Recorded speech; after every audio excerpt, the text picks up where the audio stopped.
Good morning. Call the Committee on Federalism to order, and I will have the Secretary take a silent roll. I would like to welcome you all here today. We're going to talk about an issue that's, I know, very important to a lot of people in Idaho and perhaps throughout the nation. We are going to take public testimony both this morning and this afternoon, but you do need to be signed up in advance in order to testify. If you're here in person, you can sign up in the back of the room, and there's a way to sign up online as well, but you do need to be signed up before we start testimony, and I believe we have said it for online. You need to sign up before 9:30 a.m. Co-Chair Dixon, do you have any comments that you would like to make?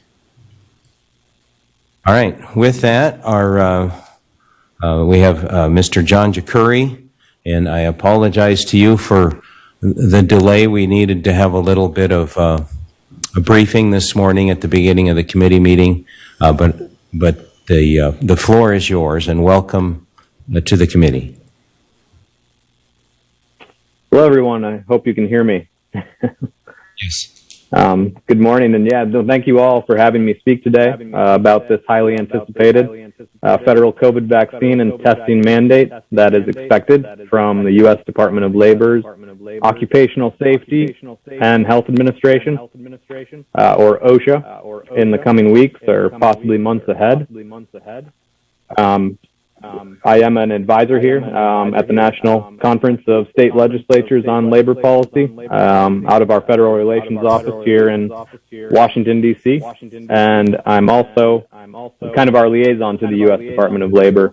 We work a lot with their Employment and Training Administration, as well as the Disability Employment Policy, our ODEP, I guess you could call it. And regardless of political party, that is, we're working with these government agencies on the state's behalf, I should say. And I do want to preface my remarks here briefly by letting all of you know that I'm not a lawyer, and I'm not with you all today to give any sort of legal advice. At NCSL, we're not in the business of telling states what to do. Rather, we aim to be nonpartisan in our demeanor, and we really strive to give you all the best and most reliable information we can, so you all can make your state laws and policies as you see fit. Now, keeping this in mind, when it comes to this potential federal vaccine and testing mandate through the temporary rule process at OSHA, I can tell you with some degree of confidence that it seems destined for the courtroom. Even though the rule has yet to be published, what we know about its intent has already caused at least 24 states to begin considering legal action. At this point, we're expecting DOL OSHA to publish this ETS in as little as 3 to 5 weeks from now, but most likely I think it will take longer than that. I mean, I've been told that DOL is working as fast as they can, and if they release any further fact sheet information or an FAQ ahead of their actual publication, I am more than happy to provide that information to this committee in the near future. And I was also pleased to know that you'll be hearing from the state's chief deputy out of your Attorney General's office later today, since they'll be able to answer all of your really difficult legal questions and perhaps potential state options moving forward here. But I think hopefully we can, if my slides are there, we can jump into the second slide. I can't see from my view here, so hopefully you're able to follow along there. There you go. And just a note to the committee, you do have these slides in a packet in front of you, or you should have. Go ahead. I think we're ready. Oh, perfect. Yep, thank you. Let's see, we're sharing now. So yeah, I just wanted to begin off and dive into a little bit of the background information for you all, and really just ask the question: how is this even possible, and how could this play out? As you may know, on June 21st of this year, OSHA had promulgated an emergency temporary standard, what I'll refer to as ETS, what we're talking about here, for the prevention of the transmission of COVID in healthcare employment settings. Now, the Occupational Safety and Health Act of 1970, or the OSHA Act, as it's referred to, gives OSHA the ability to promulgate an ETS that would remain in effect for up to 6 months without going through the normal review and comment process of rulemaking. So I think it's important to note here, historically speaking, I guess, OSHA has rarely used this authority. And prior to the pandemic, it had not been used since 1983, when the court struck down its ETS on an asbestos order. I'm not totally fluent with how all the details of that, but again, it was in 1983, and I was not even born yet at that time. OSHA has had trouble writing emergency rules. Historically, it's lost at least 4 or 5 of their previous legal challenges that were made between 1970 and the asbestos order in 1983 that I referenced. So just want you all to keep that in mind here as we're discussing this. And let's shift back more to the present here. And as you know, 2 weeks ago on September 9th, the president announced that OSHA is developing an ETS that would obligate employers with more than 100 employees to require their workers to be vaccinated or be tested for COVID weekly. Now, we're led to believe that employees would have to provide proof of having received a COVID vaccine to their employer, or again, submit weekly negative COVID-19 test results. Some workers may be exempt due to medical or religious reasons. However, employers who fail to meet the requirement may face fines up to $14,000 per violation. We are told both the Administrative Procedure Act and the OSHA Act I referenced provide for judicial review of OSHA standards. Section 7F of the OSHA Act specifically provides that any person who is adversely affected by a standard may file within 60 days of its promulgation a petition challenging the standard with the U.S. Court of Appeals, the circuit in which the person lives or maintains their principal place of business. A petition for judicial review does not automatically stay the implementation or enforcement of the standard. However, the court may order such a stay. OSHA estimates that post-promulgation activities, including judicial review, can take anywhere between 4 and 12 months after the standard is again promulgated. So we can go to the next slide, please. I want you all to see a few of the differences between emergency standards versus the regularly proposed standards. And the first huge difference for an emergency temporary standard falls under Section 6C of the OSHA Act. It provides the authority for OSHA to issue an ETS without having to go through, again, the normal rulemaking process. OSHA may propagate an ETS without supplying any notice or opportunity for public comment or public hearings. So I think it's great that you all are having this meeting today too, in light of that. And an ETS is immediately effective upon publication in the Federal Register. Upon dissemination of an ETS, OSHA is required to begin the full rulemaking process for a permanent standard, but with the ETS serving as the proposed standard for this rulemaking in the meantime. So an ETS is valid until superseded by a permanent standard again, which OSHA must produce within 6 months' time once it goes into the Federal Register. But the rule could also, as I mentioned, fall into limbo much earlier than that if it was hit with legal challenges, for example. So it's really to be determined here based on how it's actually written and how courts begin ruling on it. An ETS must include statement of reasons for the action in the same manner required for a permanent standard, and state plans are required to adopt or adhere to an ETS, although the OSHA Act is not totally clear how quickly that happens, but I've been told and I've read that it's likely 30 days time. And this should not impact Idaho either, since you all do not have an OSHA-approved state plan, but we can revisit that towards the end of my presentation here, and I'll discuss it a bit further if you want. On the next slide, you can see the estimated timeline most OSHA rulemaking goes through based on a graphic I've included there that the Congressional Research Service, or CRS, has published. And I also wanted to mention that within the actual process to implement an ETS, OSHA really must meet two key criteria for adopting an emergency rule.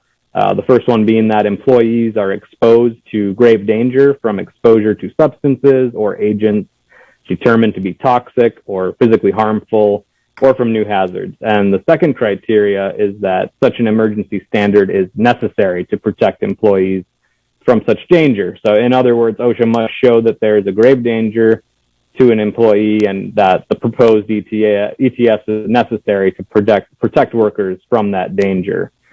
In the context of Biden's proposed vaccine and testing mandate, OSHA will likely need to show that COVID-19 in the workplace poses that great danger to workers, and that making large employers mandate proof of a vaccine or weekly negative tests from their employees is necessary to protect everyone from contracting the virus at work. So again, we think this is highly likely that the courts will ultimately decide whether vaccine and testing mandate meets these two conditions, again, pending how the order is structured and what the language consists of. On to the next slide here, I had mentioned these OSHA state plans earlier, but I wanted to come back to it quickly here.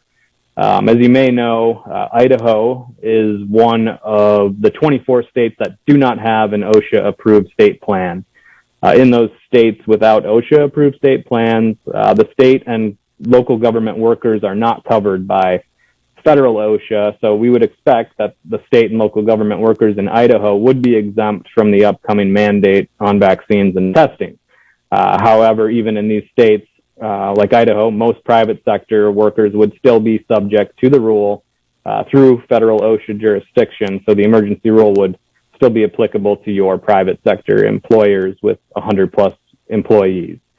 And let me just move to my closing here with this, because I'll attempt to answer any questions you might have around this, but I think this is truly some uncharted territory for the folks over at DOL OSHA, and that's why I kind of anticipate it taking longer than the 4 to 6 weeks I was told initially when they first rolled it out, in light of everything else kind of going on around the country and some red flags here. But on the next slide, I've included some resources for you all, and I will follow up with some additional resources that we have now in place that I wasn't able to get in before the close of business yesterday. And CSL is, of course, tracking state legislation related to the COVID vaccine, including mandates and reporting, and we will continue to do so as this ETS is unveiled eventually. And you can see a link to our database there along with the CRS report I mentioned. And I'm also joined here by my colleague, Josh Cunningham,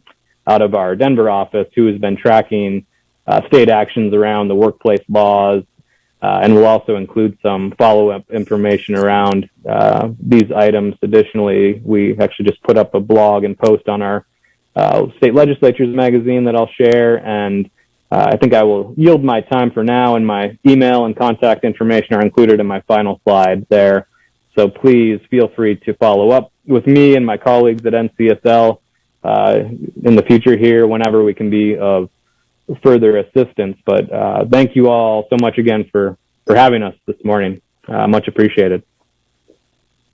Are there questions for Mr. Chikuri from the committee? Senator Crabtree. Thank you, Mr. Chairman. Sir, could you go over to kind of encapsulate what you said in terms of a timeline? What would you expect to have this mandate, if you will, be promulgated through federal process and be effective in the states? Did I understand you to say 4 to 12 months, or have I got that wrong? So initially they did say 4 to 6 weeks before publication, once again the president had kind of went on record on September 9th to say that they were in the process of doing this ETS. I would expect at the earliest they publish in October or November, with the likelihood that it could be later into even December, I want to say, but I just don't know at this point. Again, I've been assured that they're moving as quickly as possible at the U.S. Department of Labor, but that is kind of the rough estimate there. Senator Crabtree? So when they publish it, then it becomes, I'm trying to get to the, power of the ground here. When does it affect an Idahoan? Is that 4 to 12 weeks you're suggesting from now, or is the publication the date that it affects people? Sure. No, sorry. I'll clarify that. So it may have got a little bit confusing, because my understanding is a state that has an OSHA-approved state plan would really have 30 days to get their state and local governments into compliance. It would probably be a similar window for the private sector. So estimate would probably be 30 days upon promulgation that it could apply to private sector in Idaho. But there's still questions around that timeline. It needs to be spelled out from the emergency rule, so we need to wait for that language. I know just yesterday, the National Retail Federation Industry Leaders Association formally asked the Labor Secretary to allow for a 90-day window before enforcement begins. They pointed out logistical challenges of setting up testing and a host of other unanswered questions. For example, like such as who's going to be paying for that testing, which has been alluded to that it would fall on the employer to pay for that testing. And there's also a question of, the amount of time that would be required or the amount of paid time off that would be required to go get tested or go get vaccinated, or what would happen after you're vaccinated if you needed some more time off. There's we just don't have those details at this time. And, that requirement, quite honestly, might be beyond the agency's jurisdiction. But again, I'm not a lawyer either. I don't know for sure. Further questions from the committee? Representative Dixon? Thank you, Chairman and Mr. Jakuri. So looking at your slide that has the timeline, you have an estimated duration to final rule of 26 to 63 months. And I'm just trying to reconcile, maybe I didn't hear you correctly in going through this, but now you're saying we're asking for 90 days. It could be 30 days to private implementation. Can you just maybe give me a little more information on that and how those two things tie together? Sure. So the graph I think you're referring to is the regular process for a rule from OSHA, not the ETS. So the ETS is completely different. Again, it doesn't require any sort of public comment period, questioning of it, or stakeholder engagement. And I don't believe that the department has any plan to do those things at this time. I have no reason to believe so. So that's the timeline is separate there. I just wanted to really lay it out for you all so you could see what normal process looks like compared to, again, this ETS that hasn't really been utilized since 1983, if that makes sense. Representative Blanksma? Thank you, Mr. Chairman. John, just a real quick question. What was the timeline on the ETS that was issued in 1983? Do you have any idea, start to finish? I don't have that information readily available, but I believe it's 4 months to 1 year. But I know that one was also struck down by the court, so I'd have to figure out when that happened. I'd have to follow up with you on that answer. I'm not 100% sure. Representative Horman? Thank you, Mr. Chairman. John, thanks for being with us today. My question is on the slide, page 3, where it sets out the ETS requirements.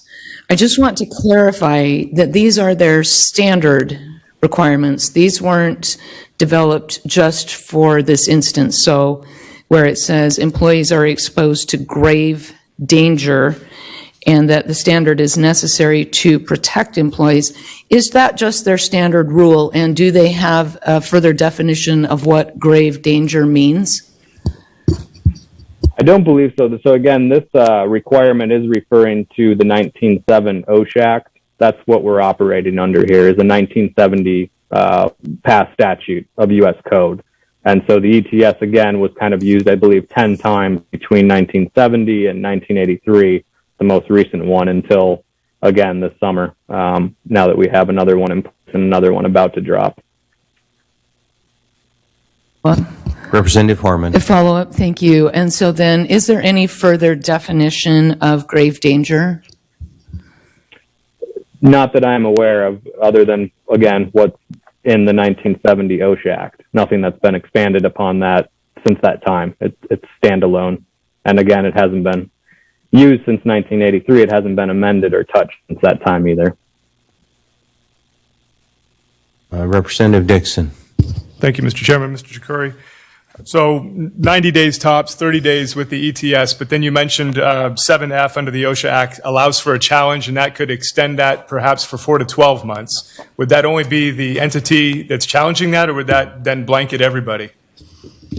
Yeah, no, good question. I mean, it would depend on, again, the language and how the lawsuits are filed, but I wouldn't be surprised if you have 24 states already looking at filing litigation over this or a lawsuit, where, I mean, it could hypothetically go all the way. I mean, it could end up in the Supreme Court rather quickly under emergency standards there.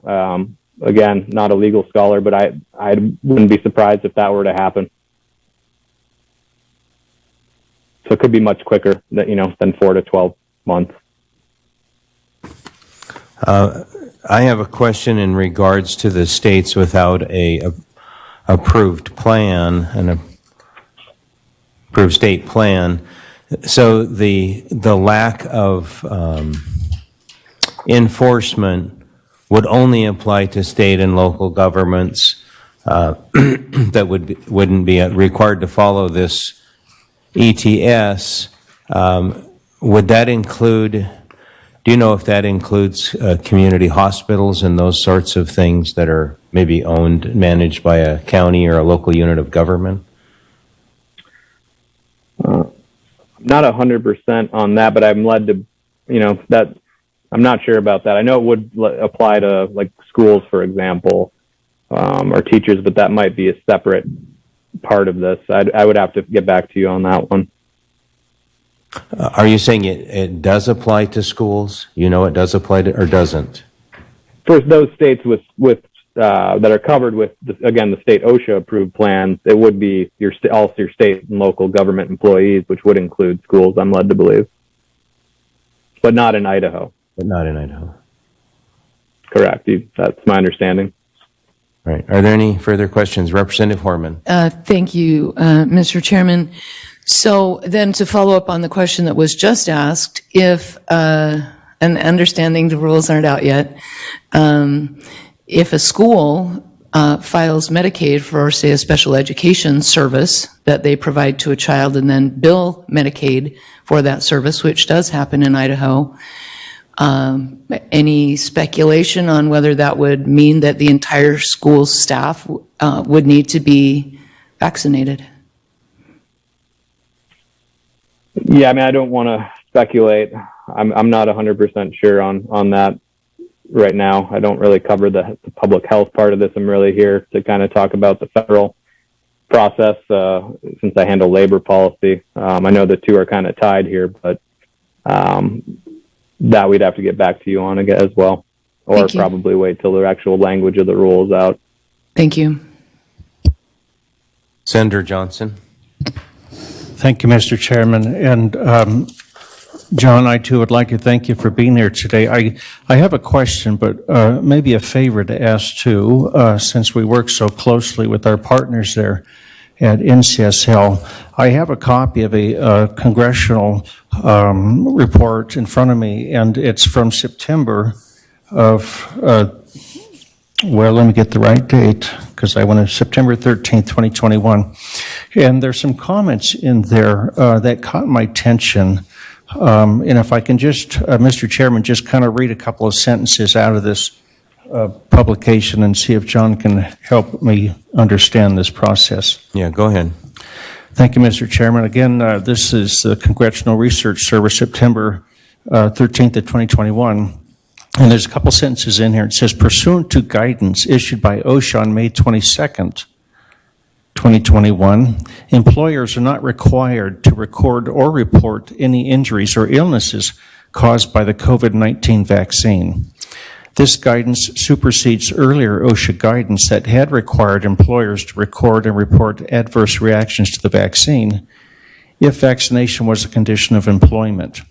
And these words have been in the news a lot lately, condition of employment, mandates for vaccines and these kind of things. So I'm just curious to know if you know why that guidance was changed and maybe how that interplays with or affects the new rules that OSHA may be putting up, because I think that's an important question that we are going to have to deal with as we move forward.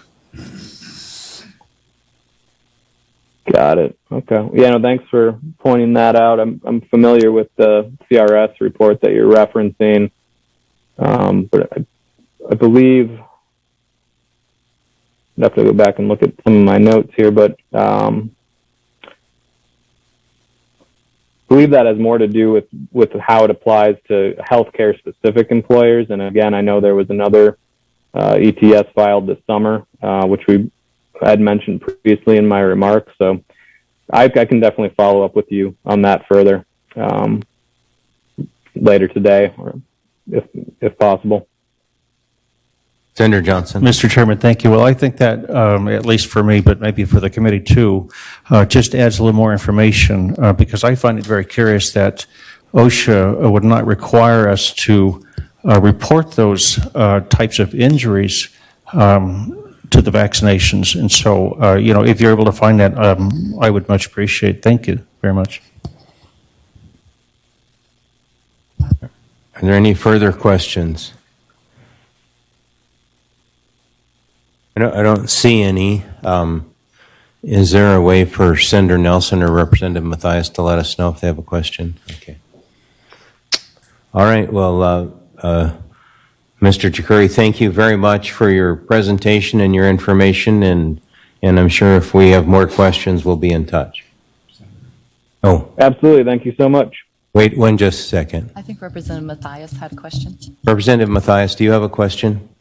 Yeah, Mr. Chair, I was just going to unmute myself to let you know that if I have a question, I'll either butt in or use the raise hand feature. But since you called on me, I just wanted to follow up on Representative Blanksman's request. Mr. Chikuri, I would really like to also see the 1983 administrative court ruling on that case. I'm particularly interested in the application of the legal standard as it applies to ETSs. Thank you.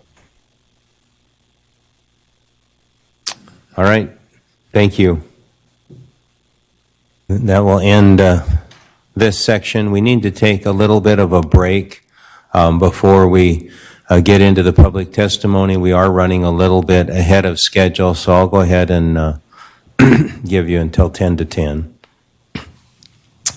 And then we will get started with public testimony for those who are, we'll start with those who are here in person because the people online are not scheduled to start until 10 a.m. We are at recess.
Call the committee back to order.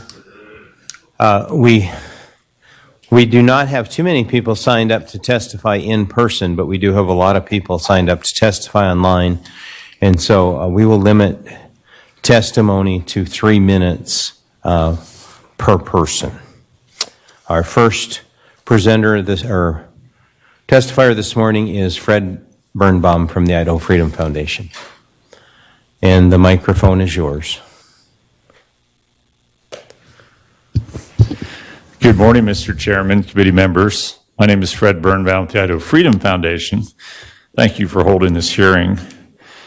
The federal vaccine mandate is the federal government using plenary powers to force Idaho's businesses and citizens to bend its will or face penalties imposed by OSHA, and I think that was reviewed, although perhaps that whole path might be somewhat problematic. However, we see this as arbitrary because the notion that somehow a business with 101 employees should be treated differently than one with 99 makes no sense. But even if the mandate were imposed differently, it's still a federal overreach. And we would suggest 2 approaches, a short and a long-term approach. A short-term approach would include legislation that goes beyond viewing mandates as simply an employer-employee issue. Why? For example, getting on a plane, going grocery shopping, or even being in a public place could all be restricted as they are in Europe with vaccine mandates.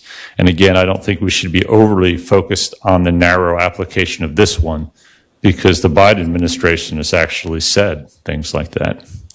So legislative actions needed to define vaccination status as medically protected private information between a doctor and a patient, not subject to disclosure inquiry by anyone else.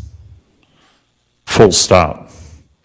In addition, forcing someone to get a vaccination or else is a form of assault on that person, forcefully injecting them by not allowing them to earn a living.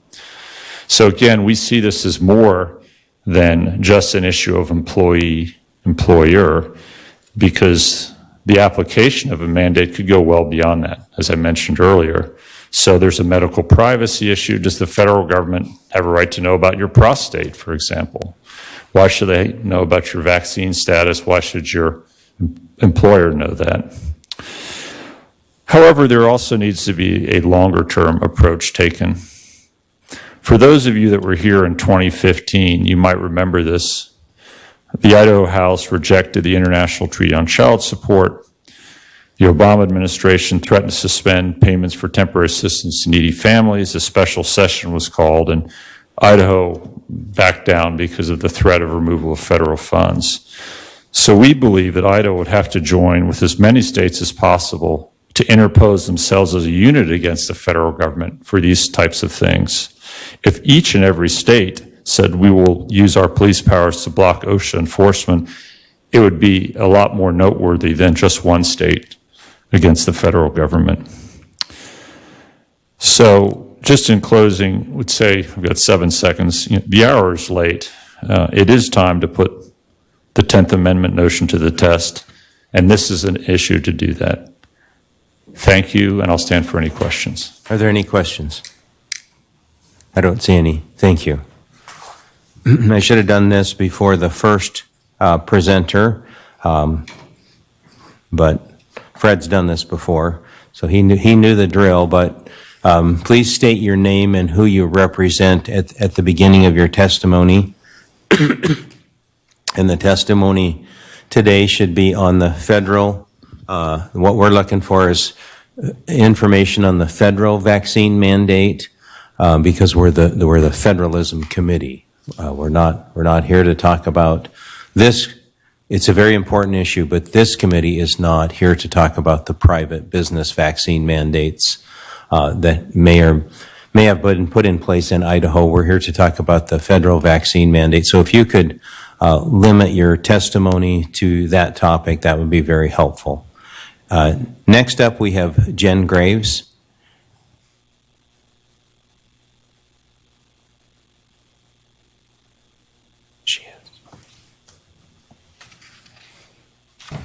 Just 1 second, let me pull up the right document.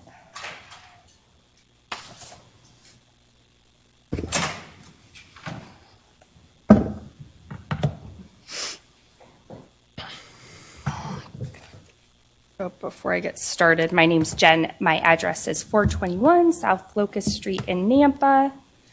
I'm representing myself, but for full disclosure, I am a board member of Take a Stand now. So, we'll get started here. So thank you for your time this morning. Unfortunately, this needed to be done sooner, and this committee hearing is not enough. On September 9th, President Biden gave an order abusing his executive powers that was overreaching and abuses businesses with employees over 100 to be vaccinated. With an experimental vaccine with no long-term data as to its safety and effectiveness. He was quoted saying that this is not about freedom or personal choice. It's about protecting those around you. The President of the United States of America has declared war on our freedom, and that is why I am here today. We have been experiencing the same war on our rights here in Idaho. I live in Nampa. I have experienced the same war on my rights for several months. Our elected officials, many of you, have turned a deaf ear to our pleas. One of the representatives on this very committee has characterized our right to petition our government, that is in our First Amendment, as spam. The irony of this committee is that you guys are up in arms about federal rights over states' rights, but the individual's rights have been taken from us in Idaho, and our legislature has failed to reconvene. Not only must this committee check the power of the federal government, but it is your duty to secure the rights of every Idahoan who wishes to maintain their bodily autonomy and to not receive this vaccine. We understand we are in a pandemic and we want that vaccine to be available to every individual citizen who wishes to receive that vaccine. We understand that this is their choice. It is still the duty of this body and this committee to make sure individual liberties remain. We have been warning every single senator, representative, and the governor who I have had a meeting with that we would be in this situation today. We have been headed down this path. And I'm sorry to say this, but you all have failed us. Today is the day to turn this around. We have a choice to make. I'm finishing this up.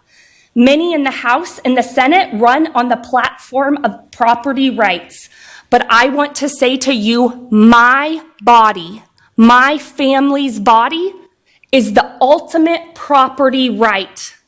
And if you stand for property rights, I implore you to protect my property right and not force medical interventions on my property right. Thank you. Your time is expired. Okay, one more thing. Are there questions? Here's my ask of you. I want to end this with an ask. Every single letter I send to you guys, I end it with an ask. So here's my ask. I ask of you to use your influence because we have a representative. You said you had a question. Government. Please ask So your here's question. my ask. You ask Speaker Bedke to reconvene the House. You ask Senator Winder to reconvene the Senate. We are working with Representative Crane, Representative Skog to pass legislation. Okay. Are there any questions from the committee? You're taking other people's time now. Okay. And I'm representing 16,000 Idahoans, so I'm here to speak for them today. I don't see any further questions. Thank you. Next, we have Lynn Laird, and after that, we'll have Rosa Martinez.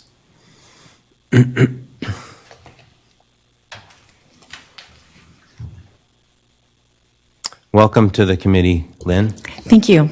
Yes, my name is Dr. Lynn Laird. I'm a psychologist from Meridian, District 20.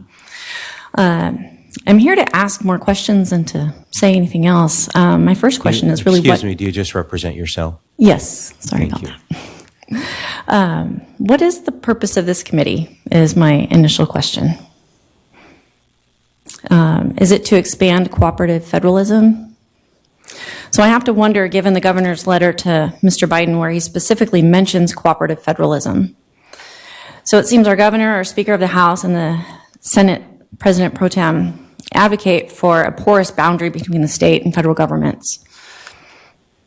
So I'm curious to know if the National Conference of State Legislatures promotes cooperative federalism or dual federalism, especially in light of Senator Johnson's comment earlier about working so closely with this group.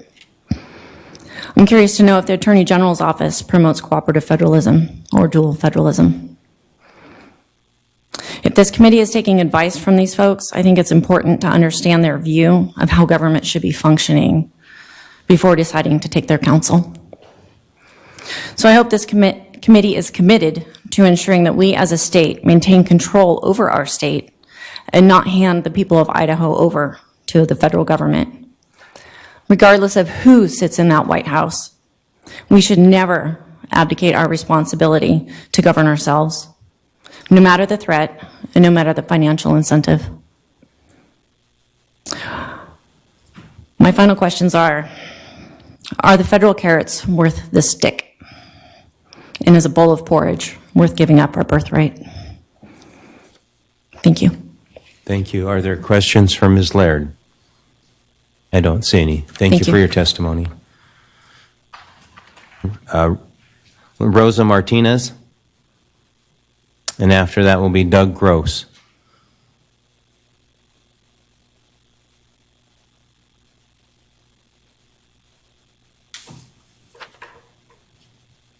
Thank you, committee. My name is Rosa Martinez. I'm in District 20. Thank you. You may proceed. Thank you. My question is, why are we even having this committee, to be honest? We already have the Idaho Health Freedom Act, which states the power to require or regulate a person's choice in the mode of securing health care services or to impose a penalty related thereto is not found in the Constitution of the United States of America, and it is therefore a power reserved to the people pursuant to the 9th Amendment and to several states pursuant to the 10th Amendment. The state of Idaho hereby exercises its sovereign power to declare the public policy of the state of Idaho regarding the right of all persons residing in the state of Idaho to choosing the mode of securing health care services free from imposition of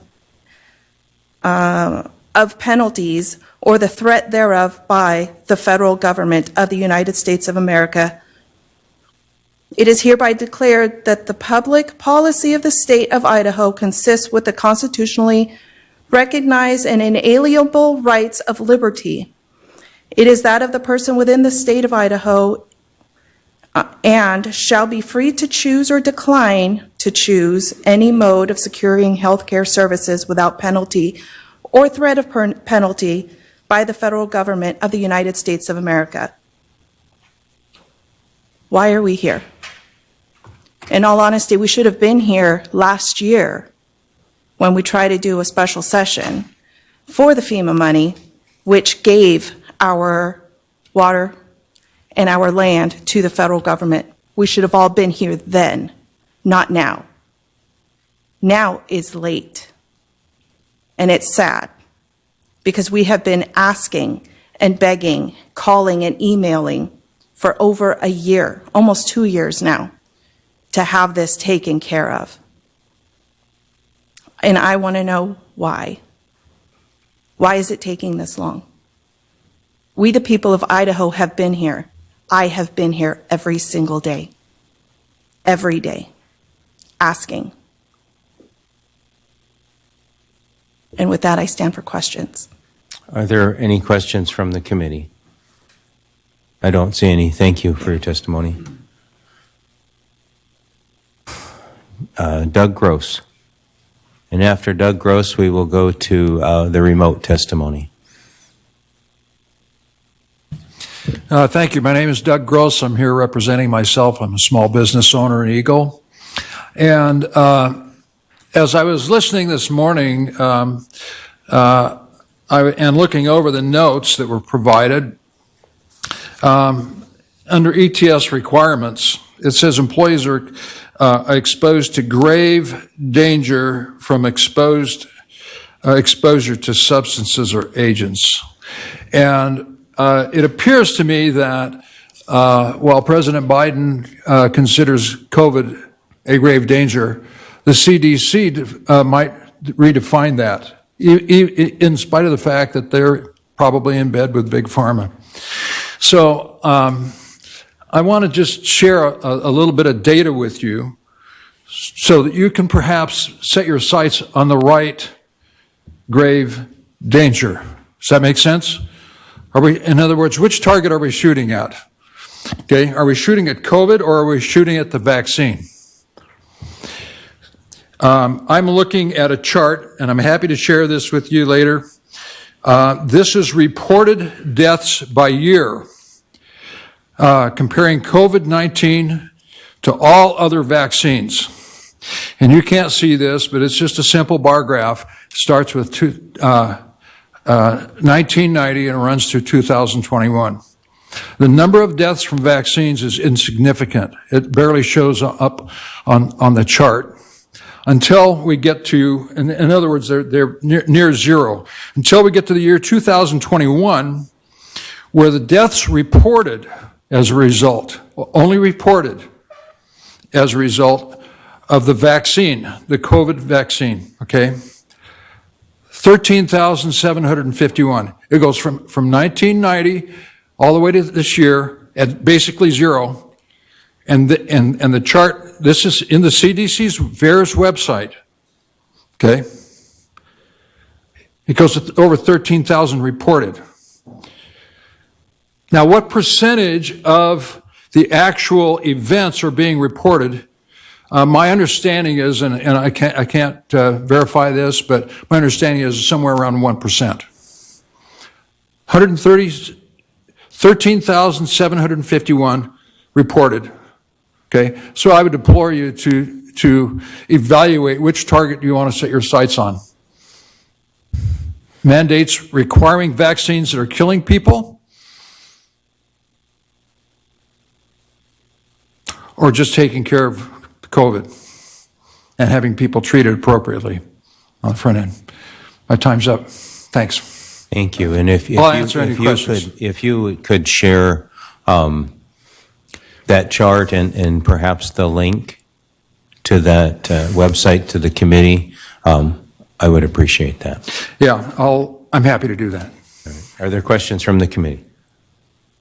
Yeah. Okay. I don't see any. Thank you. Thank you. Our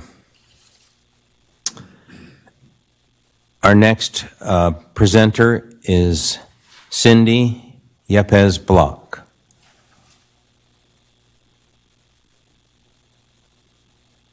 All right.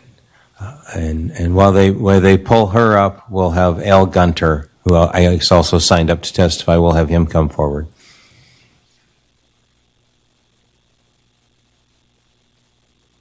Good morning, and thank you for squeezing me in last minute. My name is Al Gunter.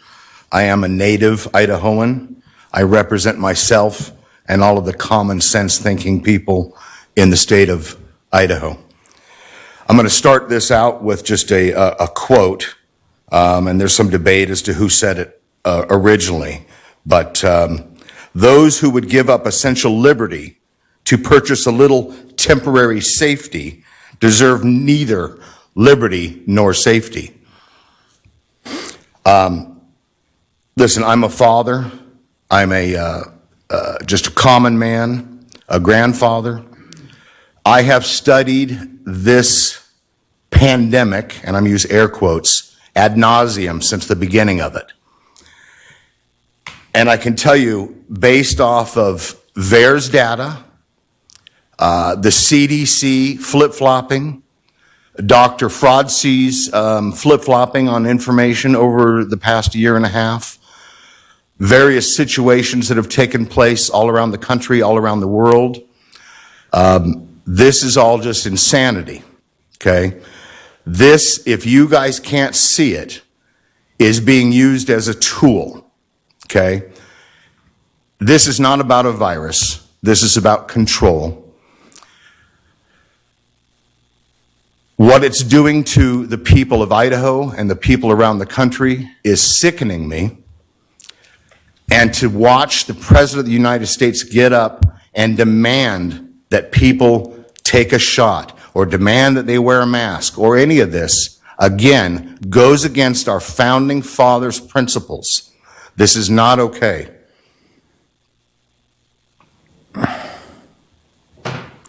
I want to remind you guys, and I'll wrap up here with this, that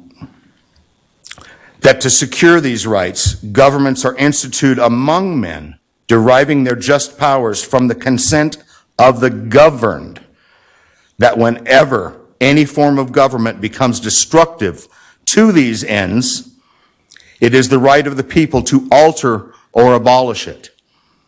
And I'm afraid that we're teetering in this area right now.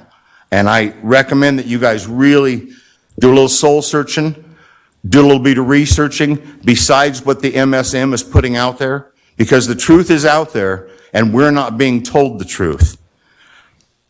I think Idaho needs to get back to protecting Idahoans and let us live and be free and do what we need to do. And that's all. Thank you. Thank you for your testimony. Are there questions? I don't see any. Thank you. Thank you for taking the time to come in. So first, next we'll have Cindy Yepes Block, and then after that, Jennifer May. Okay. Kathy Dawes.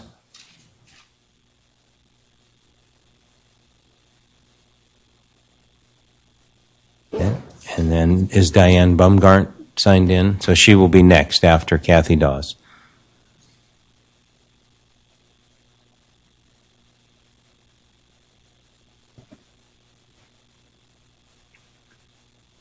Hello, can you hear me? Yes, we can.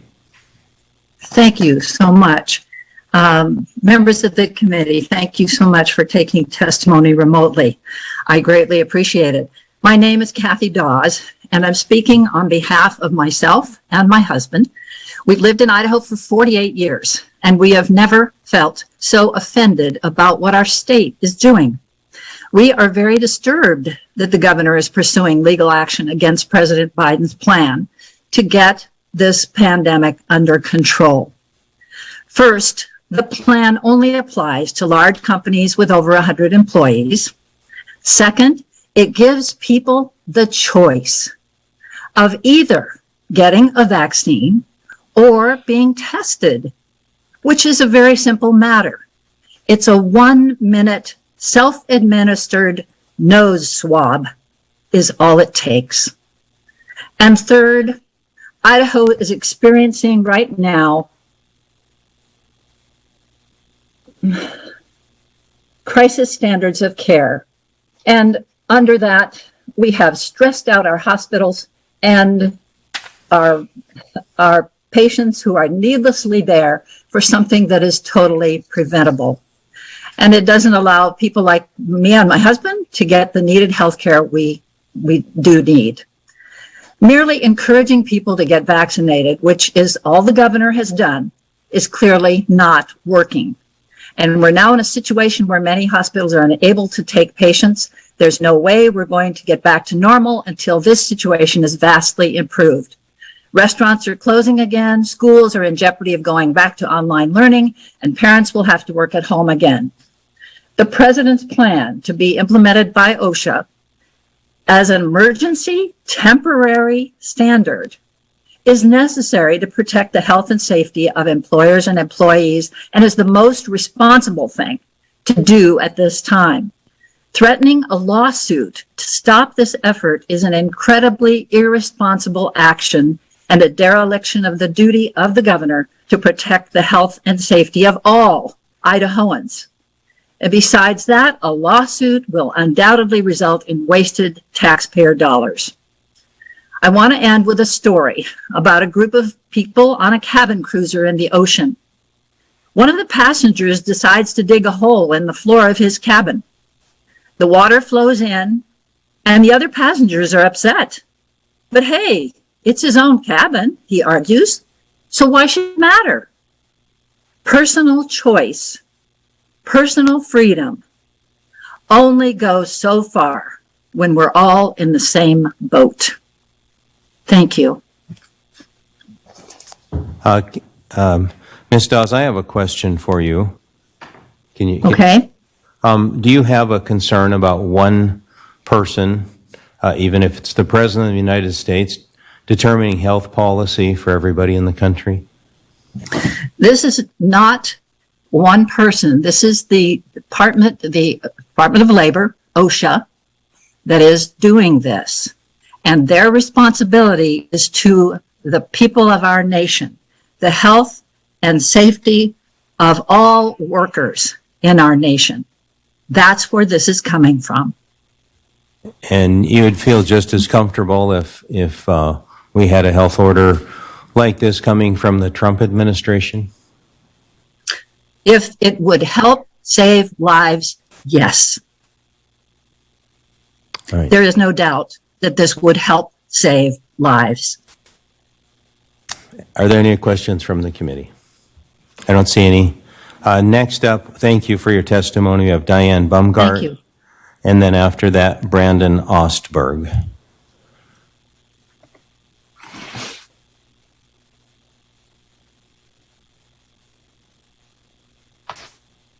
Yes, this is Diane Baumgart. Can you hear me? Yes. Yes.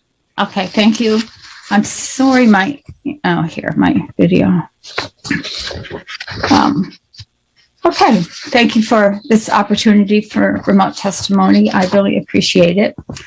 My name is Diane Baumgart. I live in 494 Ridge Road in Moscow, Idaho.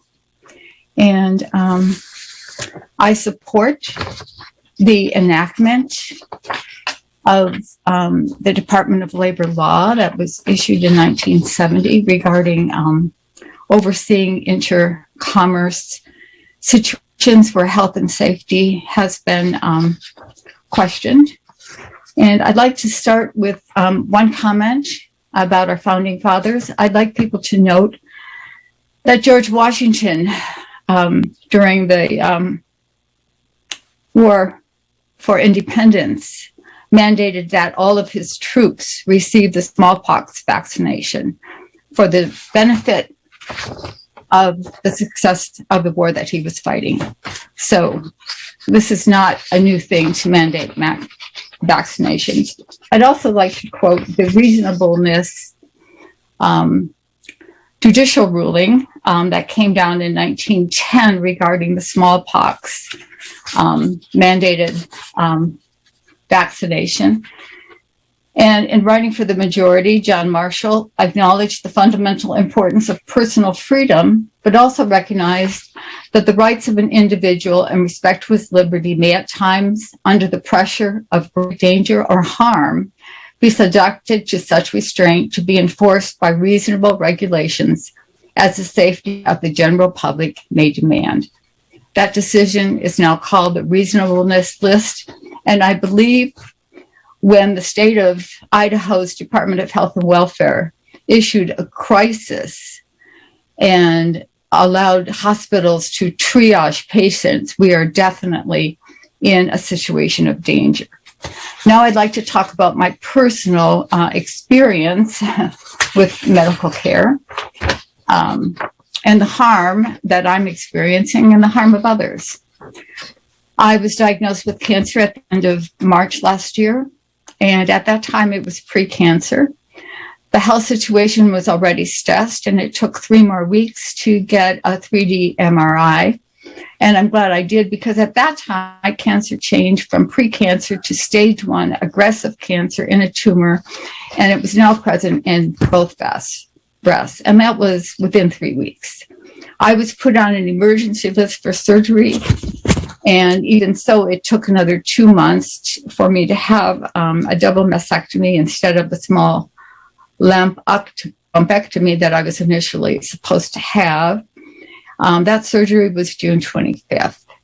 Right now, in Spokane, all of the hospitals, Sacred Heart, Holy Name, and all the Providence hospitals have issued a stay on all mastectomies, period. So currently, if I was in that situation now of getting getting a biopsy that told me I had the cancer that I had, and I had to wait approximately 3 to 4 months for any kind of follow-up service, I would most likely have been in stage 3 or 4 cancer.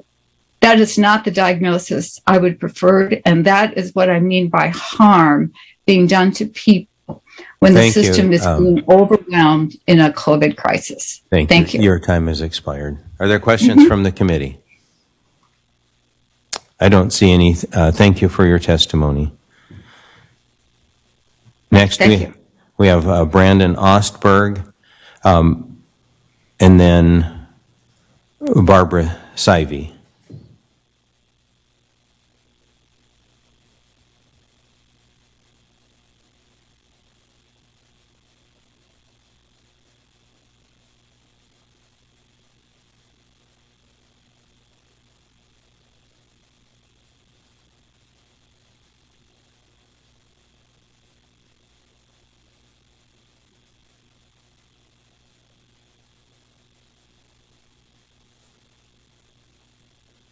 Brandon, if you can hear me, you're still muted. So if you could unmute yourself. Hello, can you hear me now? Yep.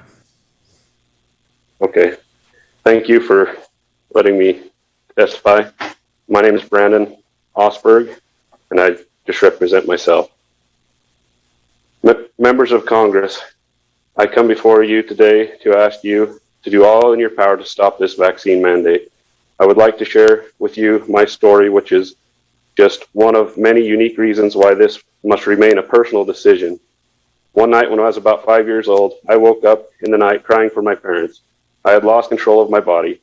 My parents came to my side as I tensed up and began to shake in seizure.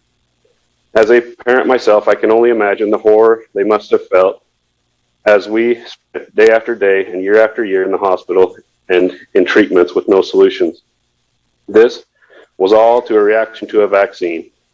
It was an awful experience that I never want to revisit. Now I am being coerced into taking a vaccine. In an attempt to seek an exemption, the doctor's office I talked to was afraid their business would be targeted if they gave me a medical exemption. Why would they have to fear that? Now, the employer I have enjoyed serving at for years has turned on a dime to a coercive business seeking only one thing: all employees must be vaccinated. They have began rejecting exemptions en masse. They say either be vaccinated or lose your livelihood. This is coercion. It is evil. I agreed to no such thing when I hired on. They came out with instructions on what was to happen with us and when. In it, they claim we are leaving voluntarily. I cannot believe they would have the audacity to say we would voluntarily resign when they would no longer allow us to come into work. This is a lot different than about 20 months ago when they handed me a letter saying I was an essential employee. Every week when they called needing something fixed or handled, did I shirk the task? No, of course not. Now they are ready to throw us out like garbage because I choose to weigh my decision based upon real risks. I've had those risks manifest before in a debilitating ailment and weigh my decision based upon, and it's a miracle I'm here speaking to you today. I ask you to do all in your power to help those of us in this situation. An employer should not be allowed to discriminate against their loyal employees in this way. All I ask is to be able to do my job and provide for my family just like I and so many others have done throughout this pandemic.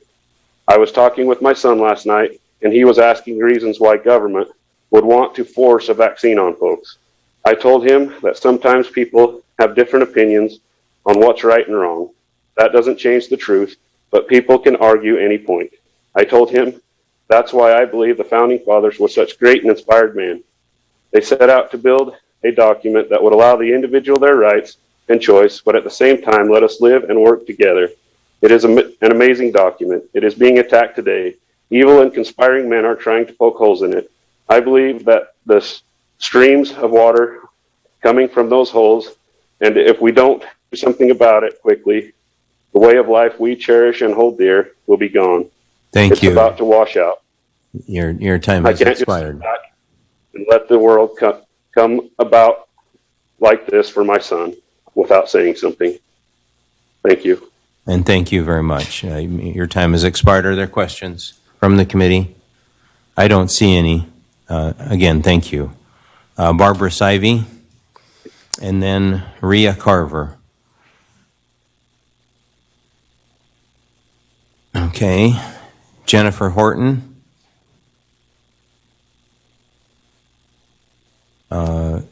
Marguerite Shaw. Hey, Marguerite Shaw, you will be next. And then Sean Wood.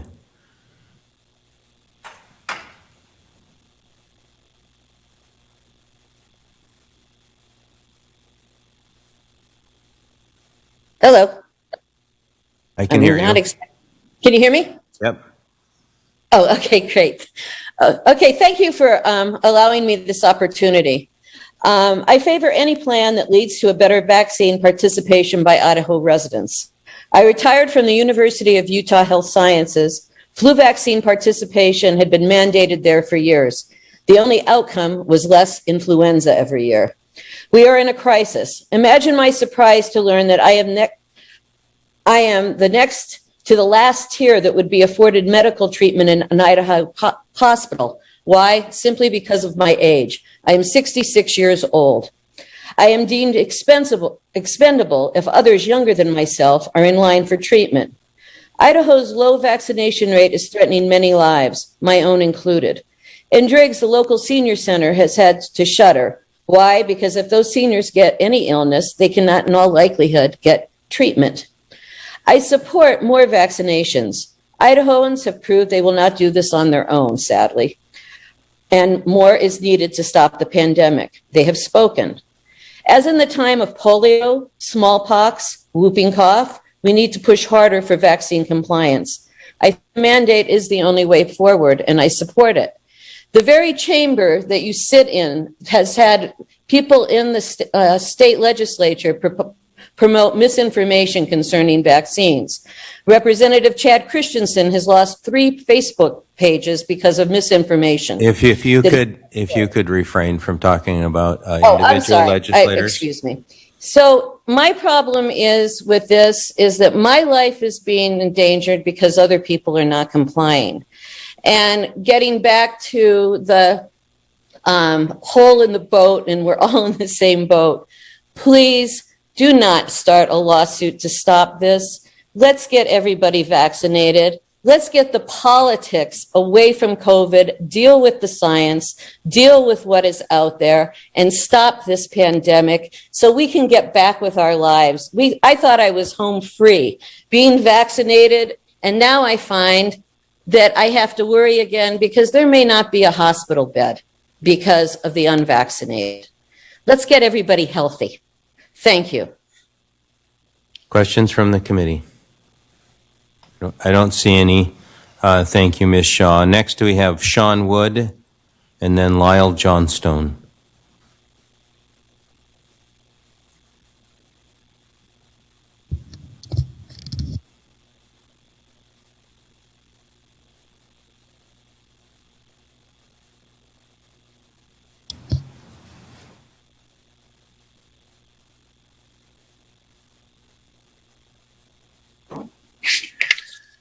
Co-chairs and committee, can you hear me?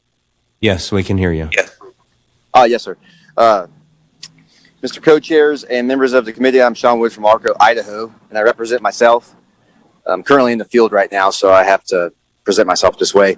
I'm here to present why President Biden's COVID-19 vaccine mandate is a detriment to the safety and wellness of Idaho. The Western United States has been dealing with the hastily made decisions of the East for the last 80 years.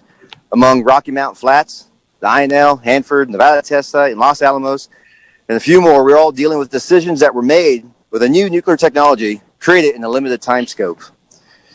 You know, I work on the INL. I know firsthand of several subject matters who will be leaving due to this current vaccination mandate.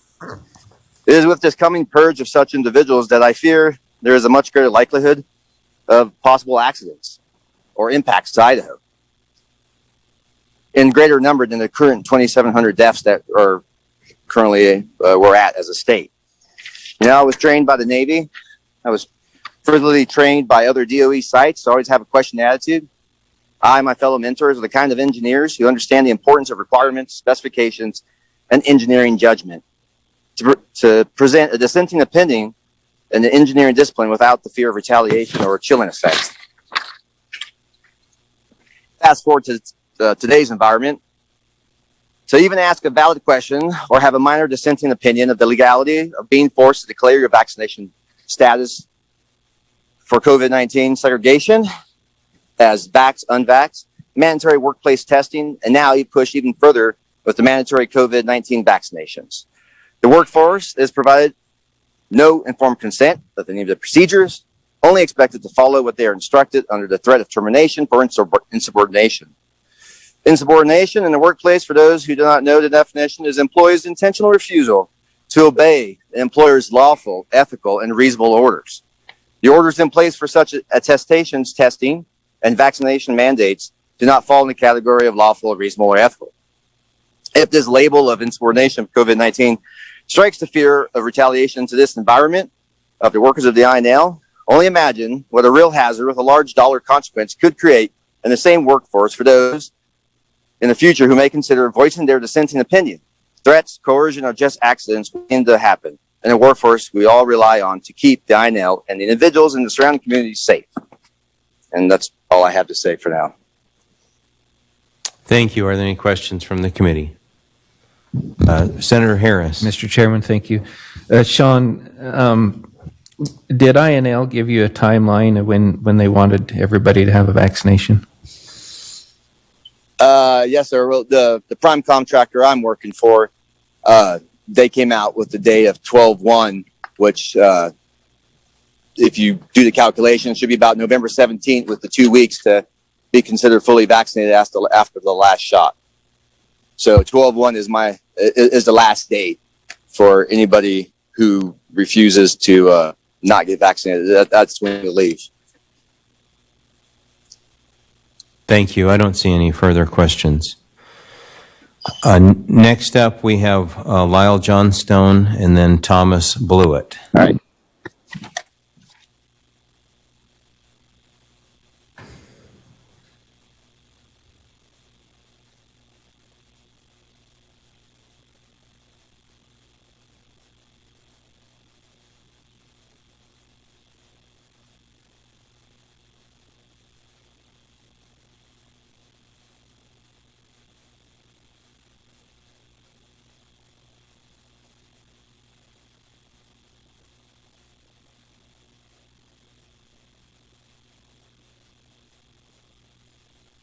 I can see you. Can you hear us? Yeah, we can't hear you.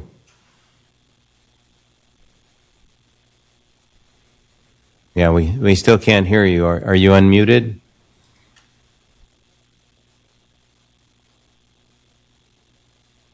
Yeah, we can only see you. We still can't hear you.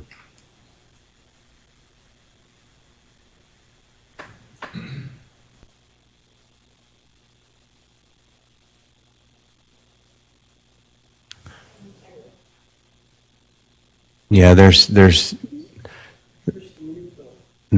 our tech person saying it's something on your side that's making it so we can't hear you.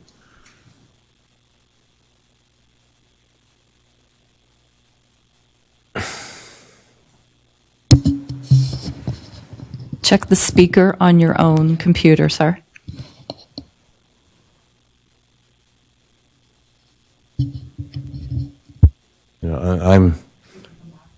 Yeah, we'll try to come back to you in a little bit. Next, we have Thomas Blewett.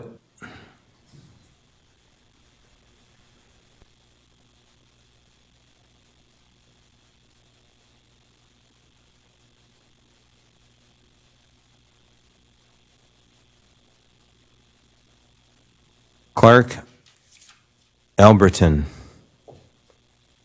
And you can correct the pronunciation of your name if I've butchered it too bad. Clark, are you available?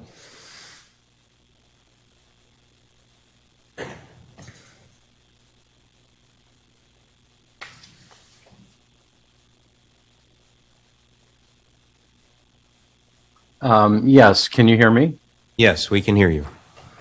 Okay, great. I'm Clark Albritton, up in District 4. I'm representing myself. It's my understanding that the federal government is withholding or will withhold funds from states that do not enforce the Biden vaccine mandate. I think any rational person would view this as repugnant, but not surprising. I am a recently diagnosed cancer patient undergoing immunotherapy and chemotherapy.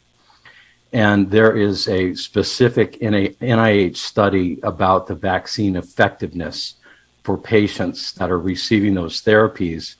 And that study indicates that the vaccine is useless and pointless if you are under immunotherapy and chemotherapy. So the federal government is proposing to enforce a vaccine on me that risks death or other egregious effects.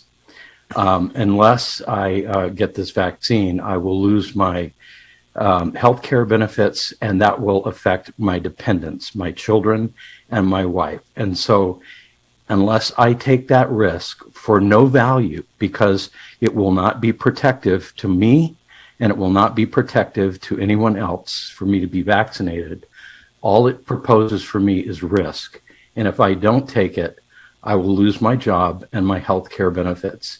And I understand that testing is an option, but that's a ridiculously sarcastic response because the testing is required weekly. And that is a very expensive at-home test. I know because I bought 2 of them. They are $37 per test. And if you want to buy them, you have to explain why you want them. But it is not reasonable to say that I can be tested every week. The really ridiculous irony is that I work from home. That's really all I have to say. If you have any questions, I'd be happy to answer them. Are any questions from the committee? Thank you, Clark. I don't see any questions. Thank you for your testimony. Thank you. Is Thomas not available, or is he somebody we couldn't hear? Thomas Blewett. Okay. We go to Mario Perea. Mario Perea, you're next. Mario.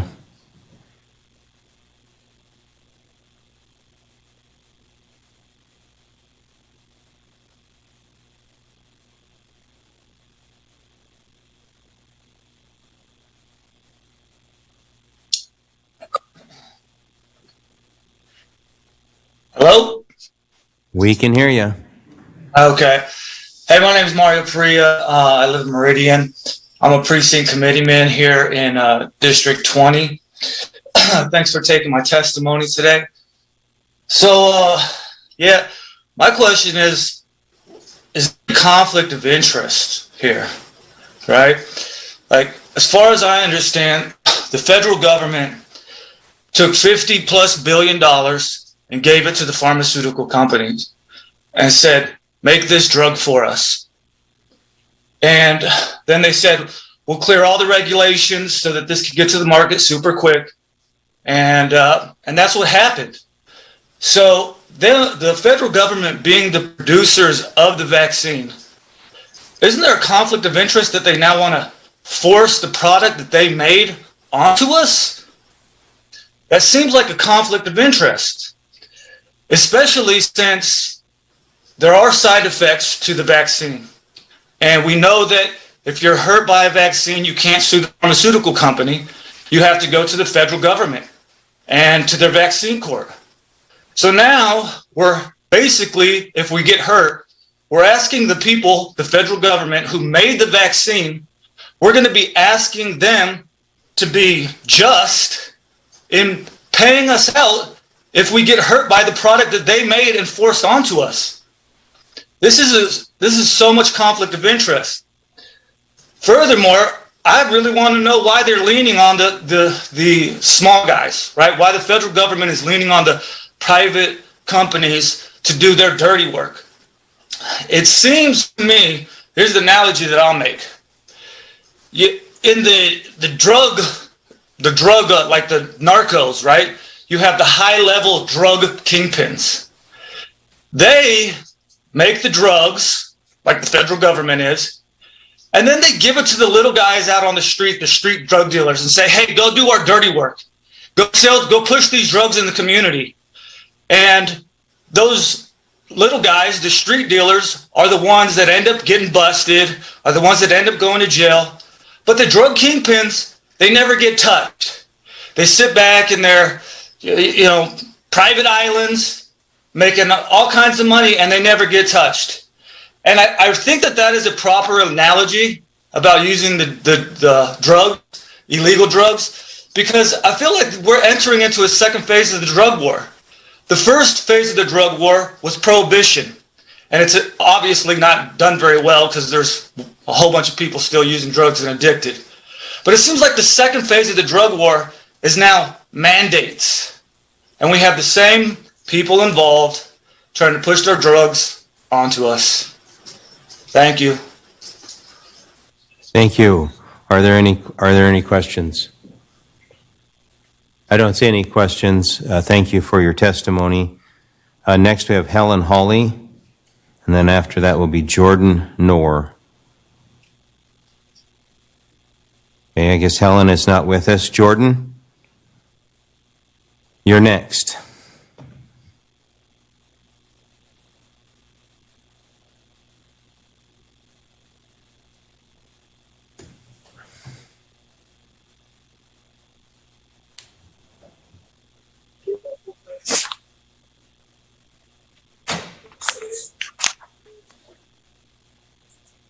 Can you hear me?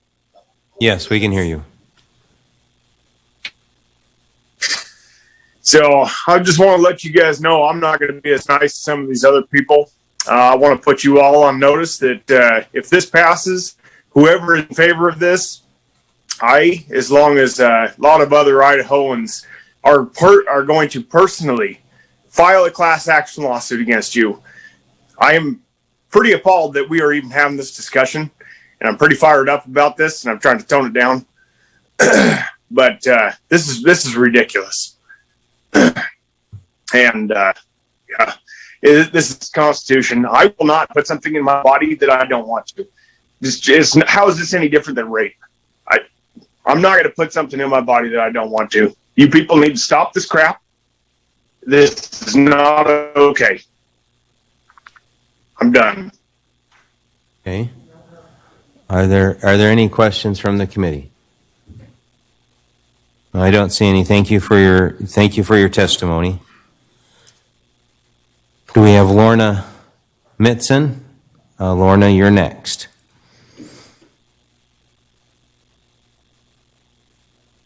Right. Okay, I've tried to unmute my audio. We can hear you. Okay, good. And I've got my video started. There we go. Can you hear me? Yes, we can hear you and we can see you. Excellent. My name is Lorna Mitson. I am from District 16. I live in Garden City. And I'm representing myself, but I'm also representing about dozens of my friends who keep reaching out to me saying, what do we do? What do we do? How do we handle this? And I try and keep encouraging them that the tide is going to turn. I would ask that this committee take the strongest possible actions to nullify the Biden administration's unethical orders and to find a way to break Idaho free from the federal money that is holding us hostage to their wishes. It was hard to sign up to testify. I had to do a little research because I couldn't remember what federalism was. But it is a system of government in which the same territory is controlled by two levels, an overarching national government and smaller subdivisions. Both have a certain level of autonomy. Today, the question is, what level of autonomy? In truth, the states created the federal government and are superior to it. The 10th Amendment of the United States Constitution says the powers not delegated to the United States by the Constitution, nor prohibited by it to the states, are reserved to the states respectively or to the people. So I am asking that you uphold that boundary between the state and the federal government. It seems that we no longer have 3 branches of government, legislative, executive, and judicial, and 2 levels, federal and state, but instead we have every branch and every level colluding together and cooperating. And cooperating sounds like a great word, but not if it means collusion, and which is eliminating the checks and balances. We need to clarify and solidify those boundaries between the levels and the branches, and I hope that's the purpose of this committee. And I hope that you will call on our Attorney General, do whatever you can to nullify these unethical and unconstitutional orders and defend our state. And to a couple other people who have felt threatened by the unvaccinated, I just want to say that I feel threatened by the vaccinated. And that's why this needs to be a choice, because the science is not decided. It is not closed. It is not settled. I have had multiple reactions from being in close proximity to people who are vaccinated, and they've caused me to be ill. So I feel that the pandemic has only gotten worse since the vaccination rollout has happened. So in my opinion, we need to stop this vaccine rollout as fast as possible. Now, that's not your job. Your job is to defend our individual liberties, to decide that for ourselves, for our businesses, and for our families. So that is just my testimony, and I thank you for listening to me, and I stand for questions, or sit, as the case may be. Thank you for your testimony. Are there questions from the committee? I don't see any. Thank you again. Next, Thank you very much. Have a great day. Pamela Price? No. Monica McKinley?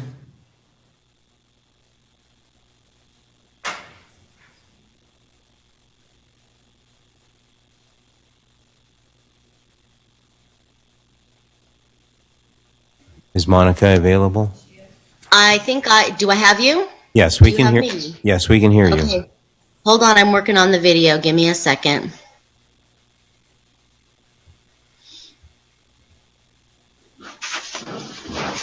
Okay, do you have me? Yes, we can hear you, and we can see you. Okay. Okay, good. Sorry about that. So, Chairman, members of the committee, my name is Monica McKinley. I am in District 20. I represent myself and probably about 150 constituents who have to work and cannot be here today. And I am here to testify on this gross overreach of federal rules. The promulgation process is complicated. However, it does not meet the criteria specified in the regular standard. And as a legislature, we should have passed the bills that were presented during the session that prevented federal overreach. Why on earth are we acquiescing to the federal government when the power of the states supersedes the federal government in the first place? We are not a democracy. We are a constitutional republic, which means that we are supposed to protect the small portion of people who are representative or who are not represented, not mob rule. For instance, Pfizer, there is no statistical difference in the number of people who are diagnosed with COVID, independent of whether they are vaccinated or not. And I will somehow get you this, get you these charts so that you can see this. But there is absolutely no difference.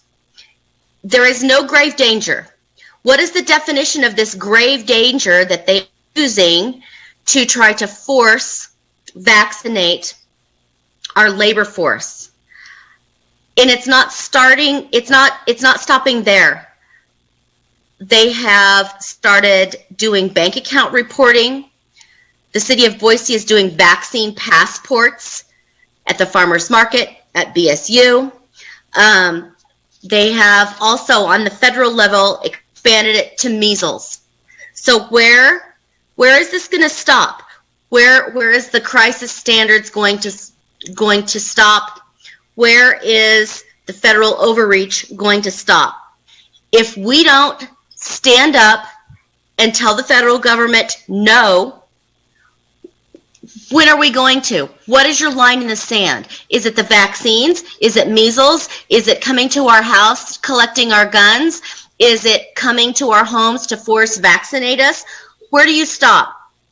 It is my hope that you as a committee will do everything in your power to prevent federal overreach by joining the 26 states who are currently suing the federal government. I don't see Idaho on that list, and it needs to be on this list.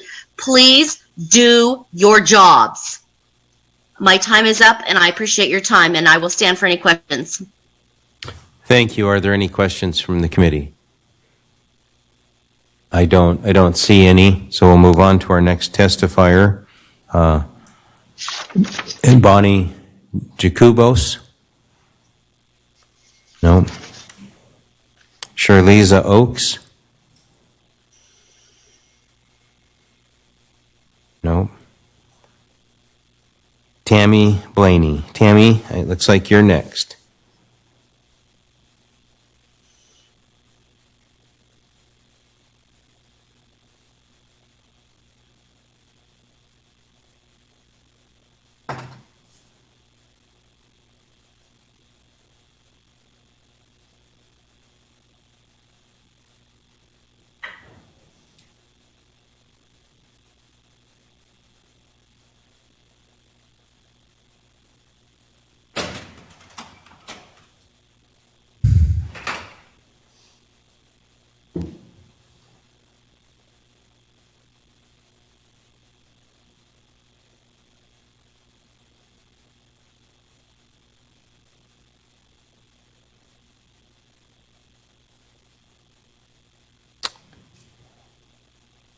We're having a bit of technical difficulties here. Okay, Tammy, I think you're good to go.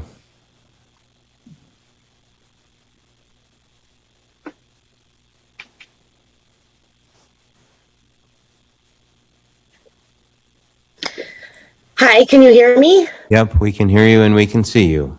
Welcome to the All committee. right. Thank you. Okay, yes, I live in Caldwell, Idaho, and I represent myself, my husband, and two stepchildren that have had vaccine injuries in the past. And could you state your name for us, please? Oh, Tammy Blaney. Thank you. Okay, thank you.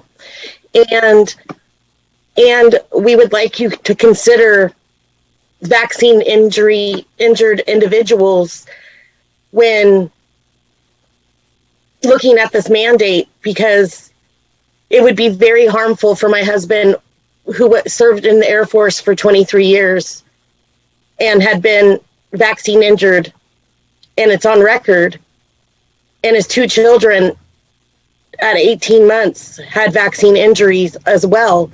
And for them to be mandated to have vaccines, the COVID vaccine, to work, it's just devastating. It could really harm them. So I just want to speak up for them and just say, please consider vaccine injured people that have already been vaccine injured in the past. And that's it. Thank you. Thank you for your testimony. Are there questions from the committee? I don't see any. Thank you. All right, thank you.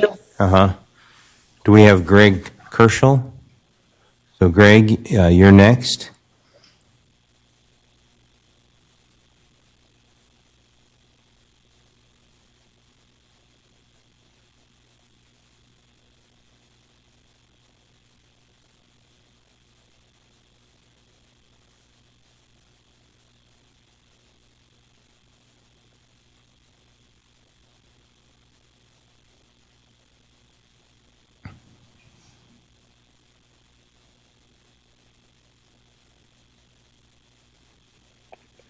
Mr. Chairman, Yes, we can hear you. I do not wish to testify. I do not wish to testify at this time. Okay. All right, thank you. Do we have Rebecca Haley? Rebecca, you're next.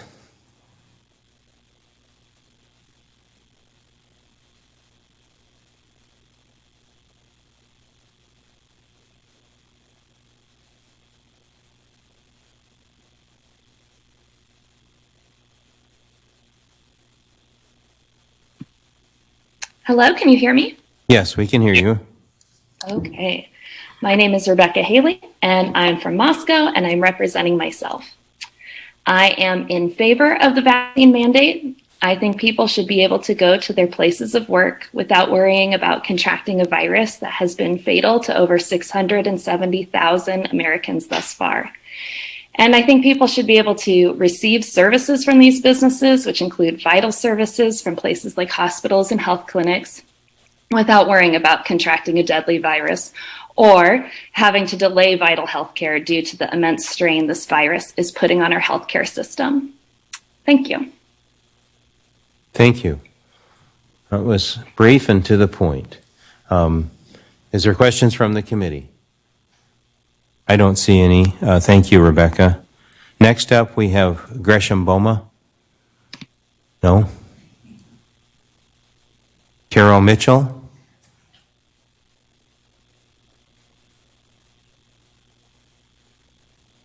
Carol Mitchell, you're next.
As someone who lives almost 400 miles from here, I really appreciate remote testimony, and it's something that I pushed for even prior to when we got it last year, but it doesn't always, as with the rest of our technology, it's not always flawless.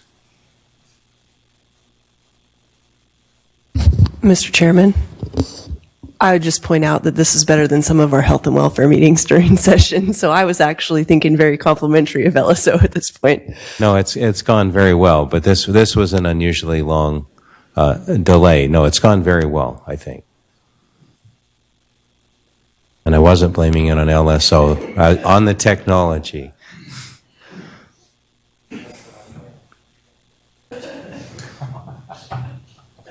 It's got to be Mark Zuckerberg's fault, right? Okay, maybe Ms. Mitchell, if you can hear me, we'll come back to you later. Keith Ashby? No. Jim Schmelik? Lori Wilder? Yeah.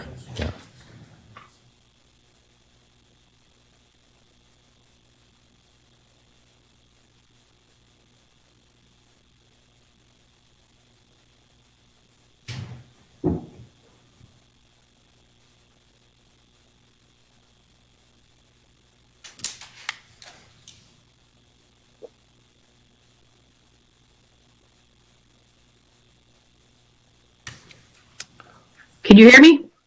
We can hear you, Lori. Welcome to the committee. Okay, thank you. I appreciate it.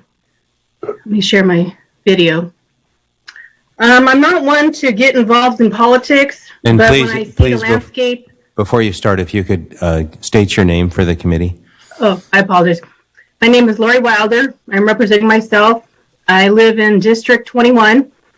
I'm also representing my mother, who is 78 years old, and my two sisters.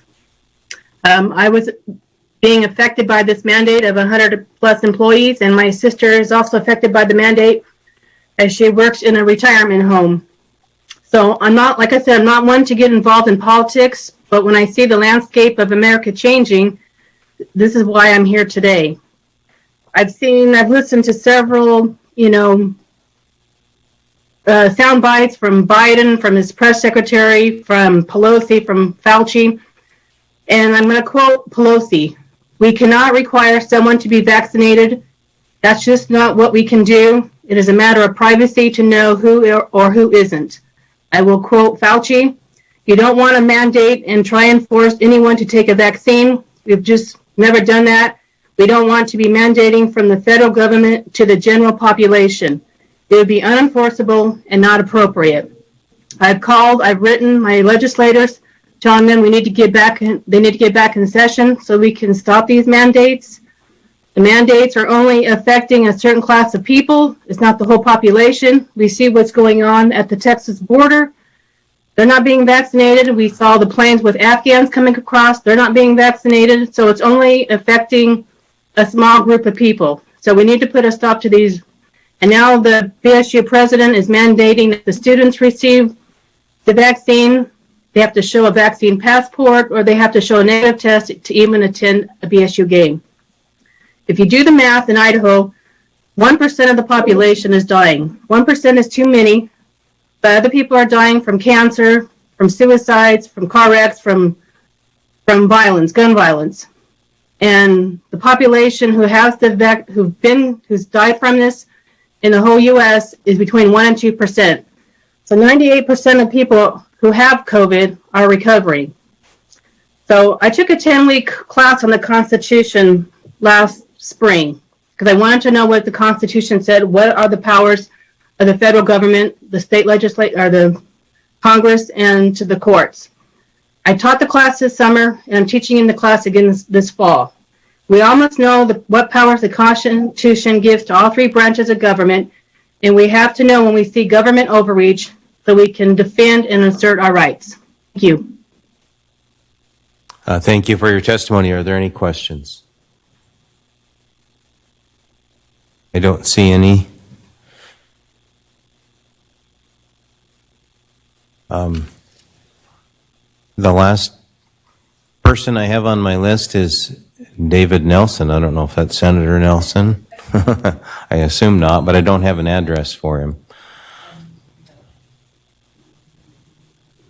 And are they not on?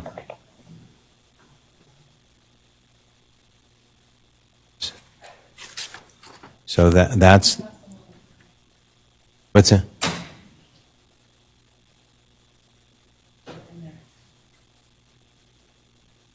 Yeah, we have two people we need to try to go back to, but if you have somebody else, I don't have any other names.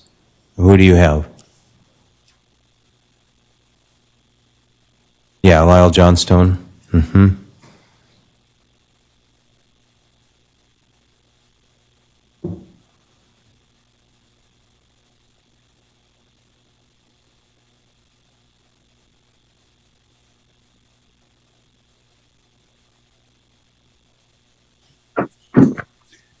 Good morning, committee. Can you hear me? We can hear you. Very good. My name's Lyle Johnstone. I live in Jerome County. Vaccine mandate from the federal down through the state is absolutely unconstitutional. In my view, it violates both the federal constitution and the state constitution in that it violates my unalienable rights. That should be fairly simple to understand, but today's government seems to be able to get past that idea. The fear thing has been the number one contributor to trying federal government to run this campaign has been all about fear from the very beginning, and it's still the fear today. I heard 2 or 3 women complaining about to protect everybody. Well, the fact of the matter is today that the vaccine protected are getting the disease. It was only good for COVID-19. Now you have variants, and it actually allows and helps them to come in. I'm not real sure why we have this committee at work. What we should be is in the legislature passing a law. What Governor Little should have done was said, no, Mr. President, we are not going to do that. Instead, we find ourselves playing footsie with the federal government, but I understand that position because we've been at this a year and a half. We have allowed Brad Little to be the king and make the decisions with the federal government. As far as the lawsuit, I don't think we need a lawsuit because we don't need to go compete in the federal government system who is not going to allow you to win. The simple fact of the statement should be, we are not going to comply, period. States are sovereign, in essence, sovereign nations, and we have become a people of needing a daddy. It's time to grow up. It's time for the legislature, for this committee to go back to the legislature, open that up, the legislature deal with it, and Brad Little sign it, and be done with playing footsie and federal mandates and no more federal money with the strings and the chains that get us in these positions. I'll stand for questions. Thank you for your testimony. Are there questions? I don't see any. Okay, can we try Carol Mitchell again?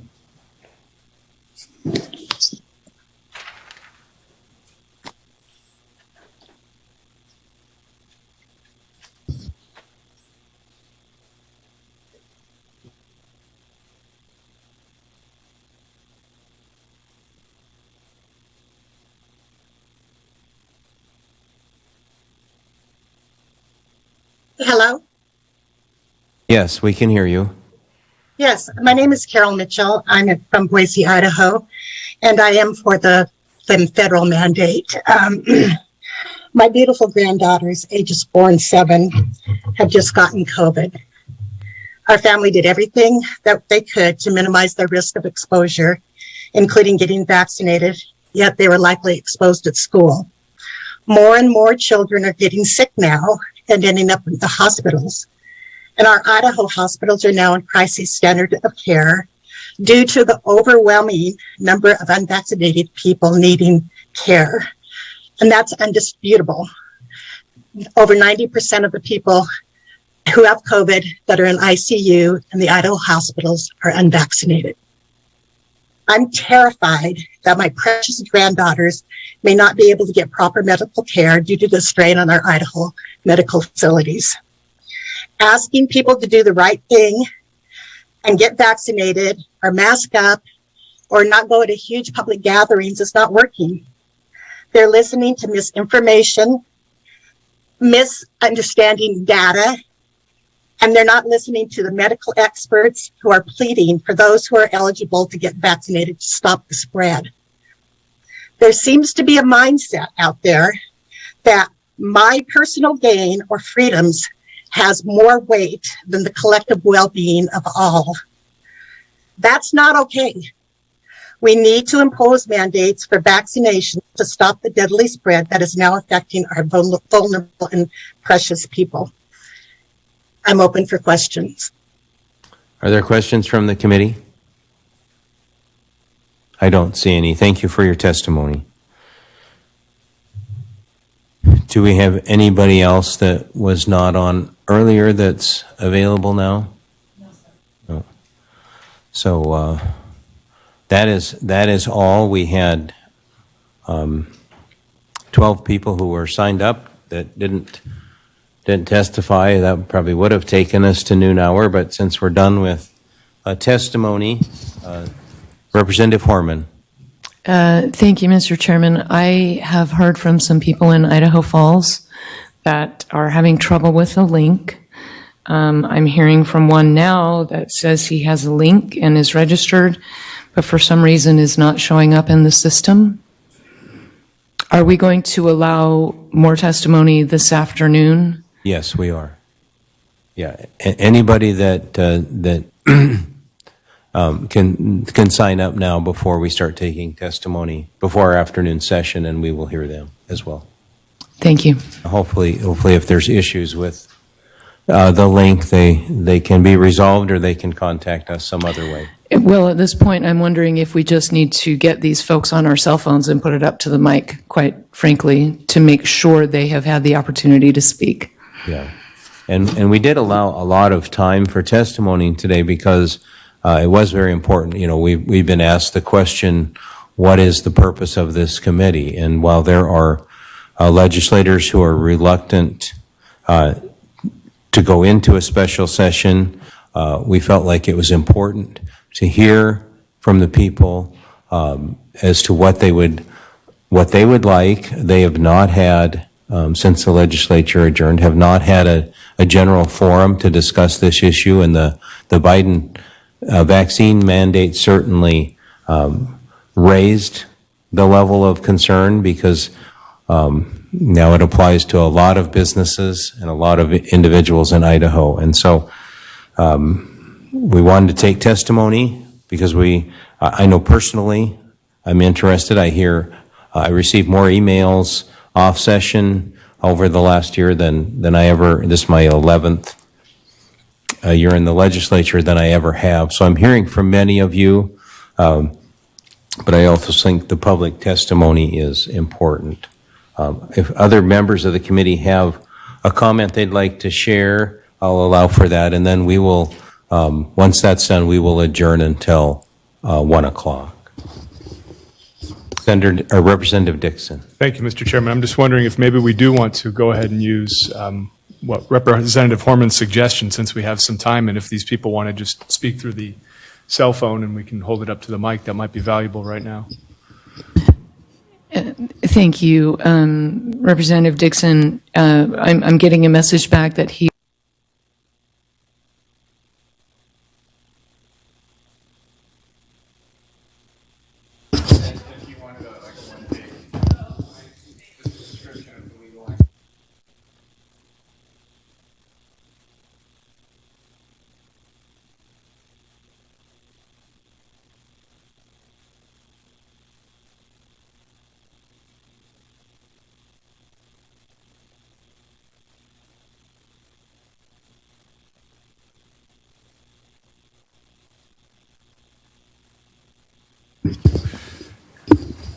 All right, we will call the committee back to order. Thank you, everybody, for joining us this afternoon. Looks like we're short a couple members, but we do have a quorum, and we're going to proceed since we have a timeline. Next on our agenda is Mr. Brian Kane, Deputy Attorney General, to speak to us about the mandate and how the state interacts with that. Welcome, Mr. Kane. Thank you for joining us today. Thank you, Mr. Chairman. Brian Kane from the Attorney General's office. I'm here today to talk about the vaccine mandates as well as federalism. And I think that, to me, it's important to note, I've got a brief PowerPoint to make sure we're all kind of discussing the same concepts here. I've kind of outlined federalism very, very briefly, and I say very briefly because this is the sort of thing that fills volumes and volumes of books, and there's twists and turns, and there's definitely nuances to it. And so if you turn to, I think the presentation is in front of you all. If you turn to page 2, basically federalism is a system of government. In our system, it's constitutionally based, and we have two systems. We have the national government, or the federal government, and then we have all 50 of the state governments. At the national government level, there's 3 types of authority: express, implied, and inherent. The express authority is contained in Article 1, Section 8. And if you're a member, your constitutions, when you go to that article, there's a whole list of things that the federal government is kind of in charge of, right? It's coining money, raising armies, the Navy, all of those sorts of things are, and they're expressly listed. And so those are the express authorities. Then you go down to the implied authority. And this is what's called you may have remembered this from high school, the elastic clause or the necessary and proper clause, to make all laws necessary and proper for carrying into execution the foregoing powers and all other powers vested by this Constitution in the government of the United States or in any department or officer thereof, right? So that's a very broad grant. And then there's a third category, and that's called inherent authority, and that's the inherent authority by virtue of the federal government being a sovereign, meaning their ability, just by virtue of them being ostensibly the governing authority for a nation. And then you go to state governments. In certain areas within the Constitution, state governments do have express authority. A great example of that is Article 1, Section 4. Elections for senators and representatives shall be prescribed in each state by the legislature thereof. And then, so that's one of those areas where authority is expressly granted to the states. Then we also have the 10th Amendment, which reserves all powers not delegated to the federal government to the states. And generally, these have included police powers, schools, public safety, oversight of creation and oversight of local government entities. And then there's even another category of concurrent powers, right? And a great example of concurrent powers I've summarized for you are kind of courts, roads, and taxes. And so the federal government has a court system, the state has a court system. There are federal roads, there are state roads, and then both have the ability to tax. So then when we turn to vaccines are what I would consider to be a traditional state authority. And I recognize that there are certain elements within the federal government that do exercise authority over vaccines. For anyone who's ever served in the military, you're probably very familiar with the fact that you receive a number of shots and whatnot when you first go into the military, and then at various times while you're serving, and then depending on where you're deployed to, there may also be that element as well. But it's traditionally state authority. And I put this case up here. It's Jacobson versus Commonwealth of Massachusetts. And over the past year or so, you've probably heard this case referred to a number of times. And I think it's really important to understand that, yes, the case stands for this kind of larger vaccine and health and safety authority, but underlying that, it was actually a state statute authorizing local governments to make decisions. And so what had happened in this case is the state had adopted a broad statute assigning public health authority to localities. A locality was dealing with a smallpox outbreak, and it required the folks within that locality to be vaccinated. Otherwise, they would be fined, I think it was $5. And the court reviewed this and said, the statute authorizing this local regulation was a police power of the state. And to me, that's for the purposes of this discussion, that's the important element of that case, right? It's a state statute authorizing that local police power. And so it resides from what is a traditionally state authority vis-a-vis the police power. Idaho has adopted a series of statutes. I'm not going to go through Idaho's public health statutes because I feel like over the past year or so, we've been over them, you've scrutinized them, you've amended them, you've re-amended them. I think we're good with that. I do want to point out, though, that Idaho does have a vaccine regime, and it's included within Title 39, Chapter 48, and then there's a series of administrative rules that go in tandem with that. So that's the state backdrop. Now we turn to the president's announcement. And when the president made his announcement, he actually announced three separate things. And I want to make sure that everybody understands that those three separate things address three different scenarios. The first was he announced an executive order 14043 requiring all federal employees to be vaccinated. And I've got the link there if you want to read the order. Then the second order that he issued, and this again is an executive order, is an executive order requiring all employees of federal contractors, including workers at facilities receiving funds from Medicaid and Medicare, to be vaccinated. And that's Executive Order 14042. And then the third announcement, and I think this is the one that has probably garnered the most attention, is that he announced that he would be directing the Department of Labor to issue an emergency temporary standard under OSHA to require vaccination of all employees in businesses with 100 or more employees. And it's important to note that as we discuss this, there's a lot of unknown here, right? Because with that third directive, we don't know what the standard is that will be issued at this point in time. And so I know that folks want to address it and be aggressive with it, but it's also one of those areas where until we know what the actual standard is, it's very hard to address it affirmatively. I think the other thing that's important to think is that as we think about this in terms of federalism, right, a couple of things to keep in mind, right?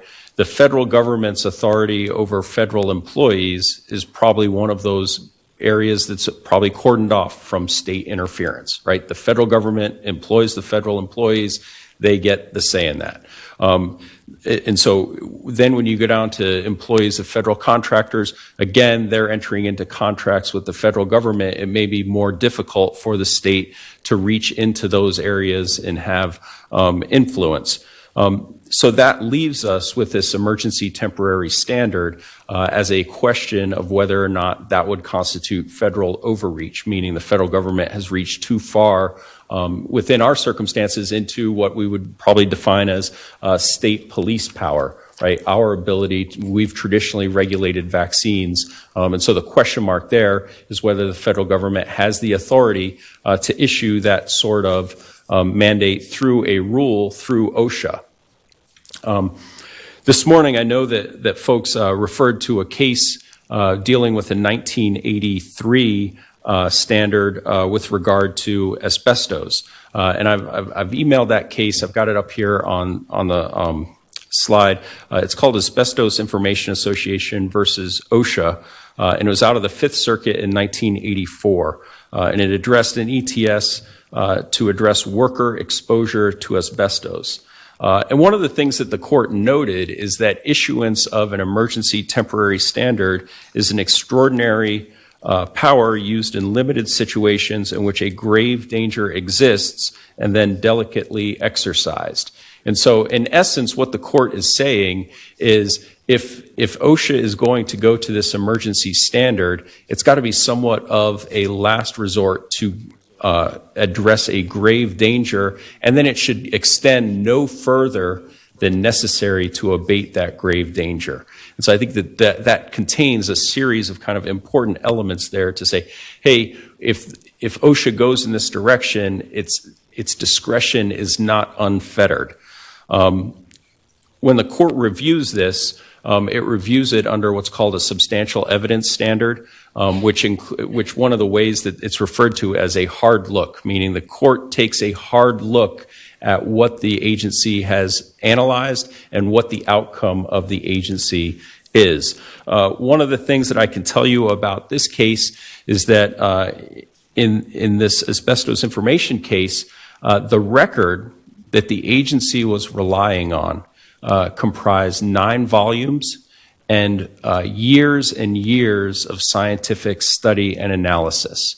And the court recognized that. They said, this is a lot, you have a lot of evidence here that you're relying on. One of the question marks as we move forward is, how does the agency meet that standard when the outcome is somewhat predetermined based on the president's directive? Right? And one of the question marks within administrative law sometimes is what's called post hoc rationalization, meaning we've already made the decision and then we're going to work backwards to defend the decision. And that could be one of those avenues where the regulation could be vulnerable. Again, We haven't seen the record. We haven't seen the standard. So really, this is a bunch of guesswork at this point in time. I think the other things that are worth taking a look at with this are, when you talk about something like OSHA, and even in this case, even when you read this asbestos case, OSHA regulates more industry by industry. Meaning we recognize, for example, that with drywallers, right, they may be exposed to asbestos, and therefore they need to wear certain safety equipment or should wear certain safety equipment when they're working with drywall. The question mark is, does OSHA have the authority to say this is something that applies to every industry across the spectrum? Because when you think about occupational safety and health, right, it cordons off it by occupation, meaning if you work in this job, these are the hazards, and the standards aren't the same for everybody, right? We don't have the same standard for people who work in like a mine that we have for folks that drive trucks, for example, right? They have differing safety standards because their occupations subject them to differing standards. And so one of the big question marks as OSHA moves forward is COVID an occupational hazard, or is it a hazard that affects everyone within the public? Meaning, based on your job, you're not under some more specific hazard or risk of COVID than everyone out in everyday walks of life. And that makes it one of those question marks when you look at what the authority and discretion is that's granted to OSHA. And I think that, to me, one of the other question marks as we look at this is, did Congress intend to grant this sweeping of authority to OSHA? And I don't know the answer to that, again, because we haven't seen the standard, we haven't seen the record that we're relying on. But one of the elements of that, and I think that folks within this group have heard this before, but is the non-delegation doctrine, meaning Congress, if Congress delegates too much of its authority, then it creates an executive entity that is exercising lawmaking authority. And so if OSHA were to promulgate a rule that sweeps so broadly, is it really adopting a law in violation of separation of powers that it shouldn't be authorized to do? And that becomes another element of these questions as we analyze whatever comes forth from the administration. Mr. Chairman, I would also note that you probably saw, but on Friday, the governor, the attorney general, the speaker, and the pro tem issued a letter to the president outlining these concerns as they move forward. And with that, I'd be happy to stand for any questions. Thank you, Mr. Kane. Committee, do we have any questions for Mr. Kane? I have a question for you then. Oh, Representative Foreman, go right ahead. Thank you, Mr. Chairman. Back to the page where you're talking about the Jacobson case. I note that that is a state then authorizing a local government. And so the case that's been litigated in which this case law rests on is not about a federal authority to mandate vaccines. Can you speak to if this is unplowed and unsettled legal ground then around a federal vaccine mandate? Mr. Kane? Mr. Chairman, Representative, so I do think it's somewhat unsettled at this point. I will say that the caveat I offer is if Congress were to step in and create a law for the entire nation, I don't know how that would sort out, right? That's a different question than this delegated authority and the extent of the authority delegated to a federal executive agency. Thank you. I have additional questions, but I'm happy to wait my turn in line. I think you're still first in line. I will keep going. Thank you, Mr. Chairman. Can you help us understand the timelines for bullets 1 and 2, the executive order requiring all federal employees to be vaccinated and requiring all employees of federal contractors to be vaccinated?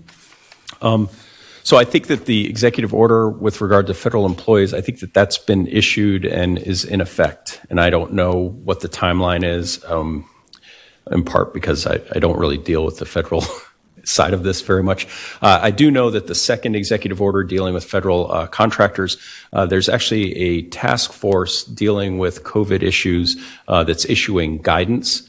And I did a search this morning, and it looks like there is guidance, but I couldn't quite track it down.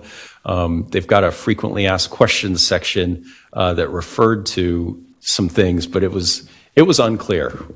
So the answer is it's out there, but I don't know the answer definitively. Follow up, Mr. Chairman. Go right ahead. So then we're awaiting these standards on the OSHA piece, but it's unclear what the timelines for federal contractors are. The Idaho National Laboratory is in my legislative district, their main offices, and so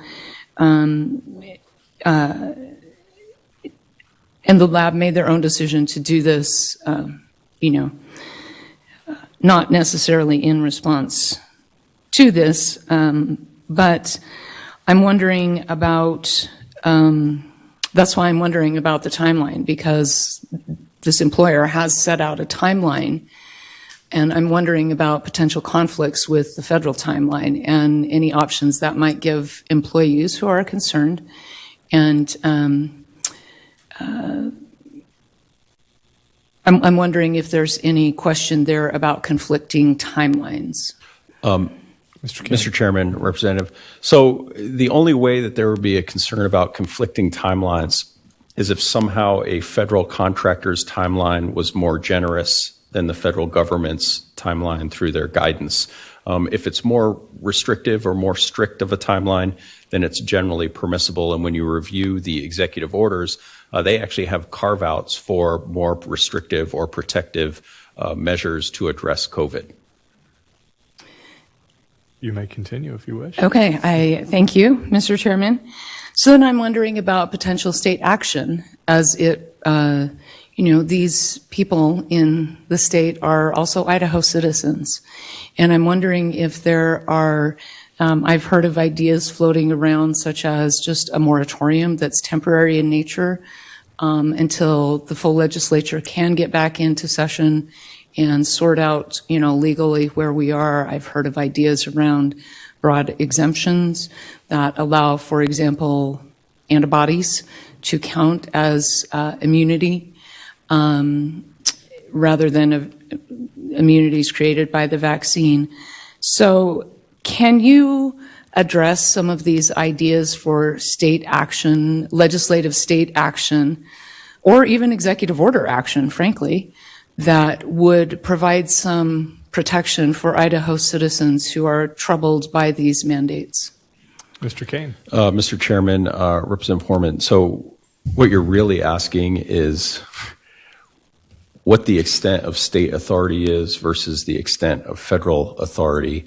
And one of the areas that we've run into there is what's called preemption, meaning the federal government has the ability to preempt state regulation in certain areas. If you think back to our slide on federalism, right, the federal government has a series of powers that are somewhat defined and undefined, and then the states have them as well. Under kind of traditional federalism principles, a lot of commentators used to refer to state and federalism, that relationship, as a layer cake. If you think about a cake that has kind of discrete layers.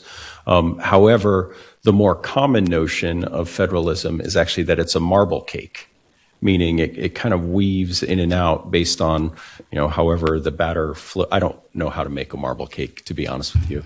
I just know that it's all kind of mixed together and tastes fantastic. But that's the more common understanding of federalism at this point in time. And part of it is federalism was fairly well defined until the 1930s. And then federalism kind of got turned on its head a little bit because of the New Deal. And if you remember, right, we had a U.S. Supreme Court that was resistant to the New Deal. And then, again, I'm taking you all back to history class. But if you remember the switch in time to Save 9, that was a review of a New Deal piece of legislation that was all of a sudden upheld. And part of the reasoning was that the federal government was overextending with regard to its authority, and therefore these New Deal options could not come to fruition, or where you couldn't uphold them as legal. Well, the court switched. That changed the equation with regard to federalism.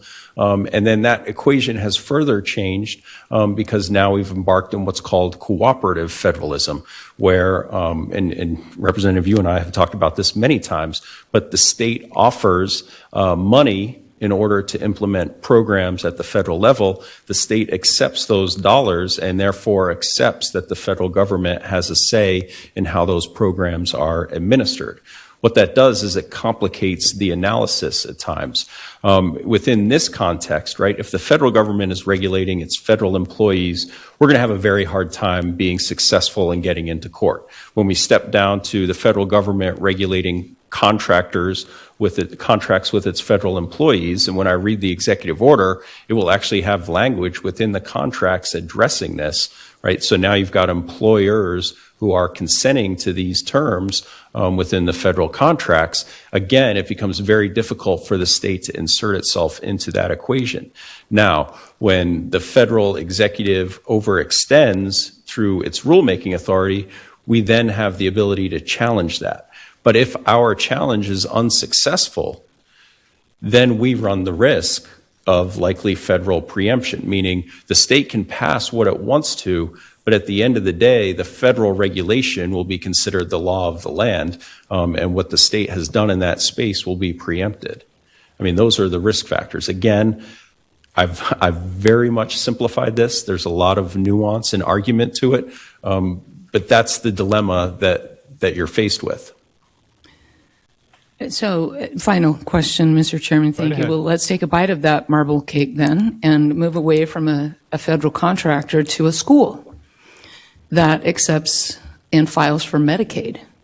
Or, I mean, there are likely, I'll check with April when she comes up, but multiple entities in the state that are part of that marble cake. Understanding that we don't understand the conditions on this yet or the timeline, is it possible that a school who files for Medicaid reimbursement for special ed services provided to a child is now under a federal mandate to have locally employed educators mandated by a federal vaccine mandate? Yes, if it Mr. Chairman, Representative, yes, if it receives Medicaid or Medicare funds, it could fall under that requirement. And I think it's important to understand that Medicaid in particular is a fully optional state plan, meaning several years ago, the state of Idaho rejected the federal Medicaid expansion dollars, and we were entirely within our rights to do so. It's 100% optional. The caveat on the federal government is that it can't make the use of those funds coercive in some nature. And so one of the question marks that we would have to analyze is whether these measures would somehow become coercive upon the state and the state's actors. And again, that's an unknown at this point. Thank you, Mr. Kane. Thank you, Mr. Chairman. Thank you, Representative. Any other questions, Senator Johnson, forgive me. Thank you, Mr. Chairman. Mr. Kane, so this is maybe a statement more than a question, but because I think you answered a lot of it already, but I'm just sitting here thinking about a small business, located somewhere in the state of Idaho, but North Idaho in particular, and they have fewer than 100 employees, and maybe they participate in the SBA loan program. And so is it possible then that, through these other federal programs, I mean, you think about these folks that are smaller, that the federal government might then try to expand that program now from Medicaid and Medicare to SBA loans to anything else that's going on right now with coronavirus and dollars and stuff like that. And, how those possibly could be impacted or whether that's even on the table right now, in your view. And then you just made a comment a minute ago about, whether or not these were excessive or coercive in any sense. And I could see somebody that wants to participate in an SBA loan program being coerced maybe into participating somehow in these programs, or, they lose the benefits of that. Any comments on those? Mr. Kane.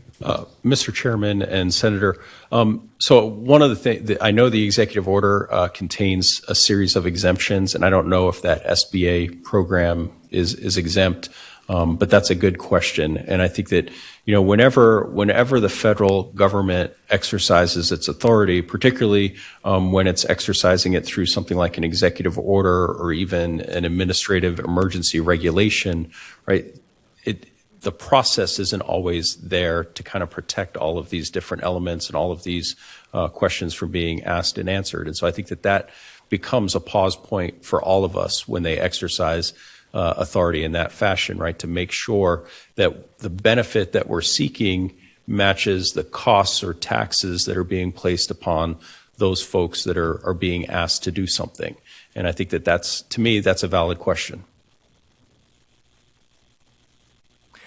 I wanted to ask you about our Health Freedom Act and some of the language that was brought up earlier today that we already have in statute that would imply that we've installed protections already, but we're not exercising this. And it does fall a little bit to the Attorney General's office. It's not explicit that I can find what those actions would be, but can you comment on that and how that might interact with this mandate?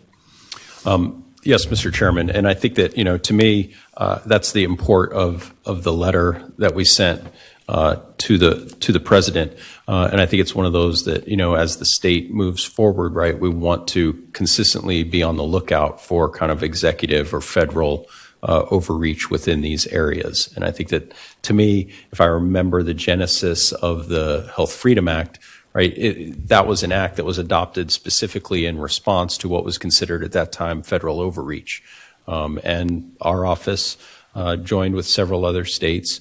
And took a case to the United States Supreme Court, which we ultimately lost, although there's some important elements within that case that are relevant today, right? The fact that the federal government can't coerce states, and I think the term used by the Chief Justice was dragoon their budgets, right? They can't offer the states money and then take it away to such an effect that it would overturn the state's budget.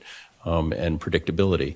And I think that those elements are still present within this analysis, right? The other element of that analysis is, it was the federal government forcing folks to do something, right, to purchase insurance of some sort.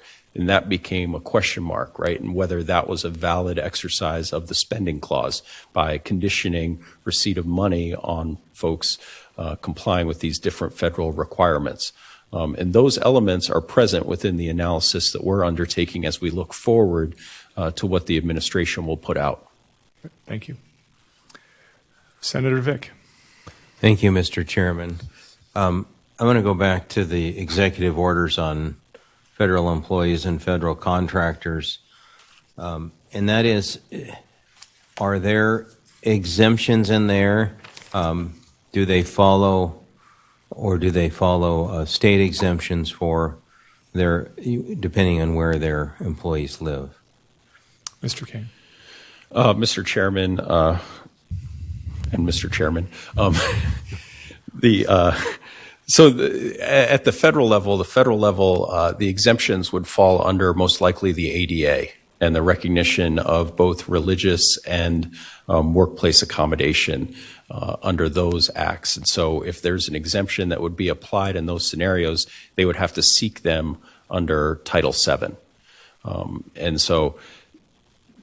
And there's a whole formula for how those are sought. And it's important to note that under that, really, if you're claiming an exemption, the employer has to accommodate that in some fashion. And so the question mark isn't, that you're exempt from the vaccine. It's, is there another way to achieve what the vaccine is seeking to achieve through an accommodation, right? Work from home, wearing a mask, social distancing, all of those different things. And are they applicable to that situation?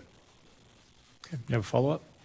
A different question, but on the same thing. So federal contractors, so that would include anybody that's, I assume, working on a federal highway project, not just, so if you accept federal money for any, so if you're, for instance, I have a good friend and they do bridge work, okay? And there are just 4 of them, right? They do concrete work. There are just 4 of them, but they do on federal highways. They would be subject to this federal contractor mandate. Your understanding? Mr. Chairman, they may be. There's a series of exemptions, and there's a cost threshold as well that's included within the executive order. But assuming they do, substantially all this work, they probably meet those requirements. But again, there's some details within the executive order as to who it applies to. Thank you. Thank you. Any other questions, Committee? Representative Horman. Thank you, Mr. Chairman. Mr. Kane, you just mentioned that the federal contractor rules and exemptions that come under ADA and religious exemptions. So if we have a federal contractor in the state that is taking it beyond those exemptions, for example, not allowing accommodations such as working from home or social distancing, can you help me understand that? Mr. Kane. Mr. Chairman, Representative, so those are business decisions made by whatever the employer is evaluating, particularly as the employee requests the exemption and then seeks the accommodation. And I think it's important to note, right, that the exemptions aren't guaranteed, right? You don't just ask for the exemption and you get it. You have to prove it up, right? You have to demonstrate that you have a validly held religious belief, for example, that says we don't vaccinate or whatever it is, but you have to actually demonstrate that it's a validly held religious belief. Now, in a lot of circumstances, it's assumed that it is, but there's also the ability to inquire as to those beliefs. And it's the same thing, for example, if you need a medical exemption, right? You may have to produce a doctor's note that says, I need this exemption and this is what is likely a reasonable accommodation of that. It's not just a box that you check. Go ahead. Thank you, Mr. Chairman. Part of the reason I'm asking about this is one of the people we heard from earlier today appeared to have, on his story at least, a clear case where a medical exemption would be applicable, and yet it was not being granted. So if that's happening, that's not happening necessarily under the authority of these unclear terms at this point. That's just a business decision that an employer is making to say, sorry, that doesn't count. And I'm hearing that's entirely within their right to do, regardless of their status as a federal contractor. Mr. Kane? Mr. Chairman, Representative, I might have been unclear. I wouldn't say that it gives them carte blanche to do whatever they want, right? There's legal risk that comes with that, right? And so for someone in the position that tells the story that you're relaying, right, the best advice to them may be they need to talk to an employment lawyer, because just as you don't get to just check any box, the employer also has some steps that it has to take when it's evaluating these exemptions and things like that. And so there is a give and take within these processes.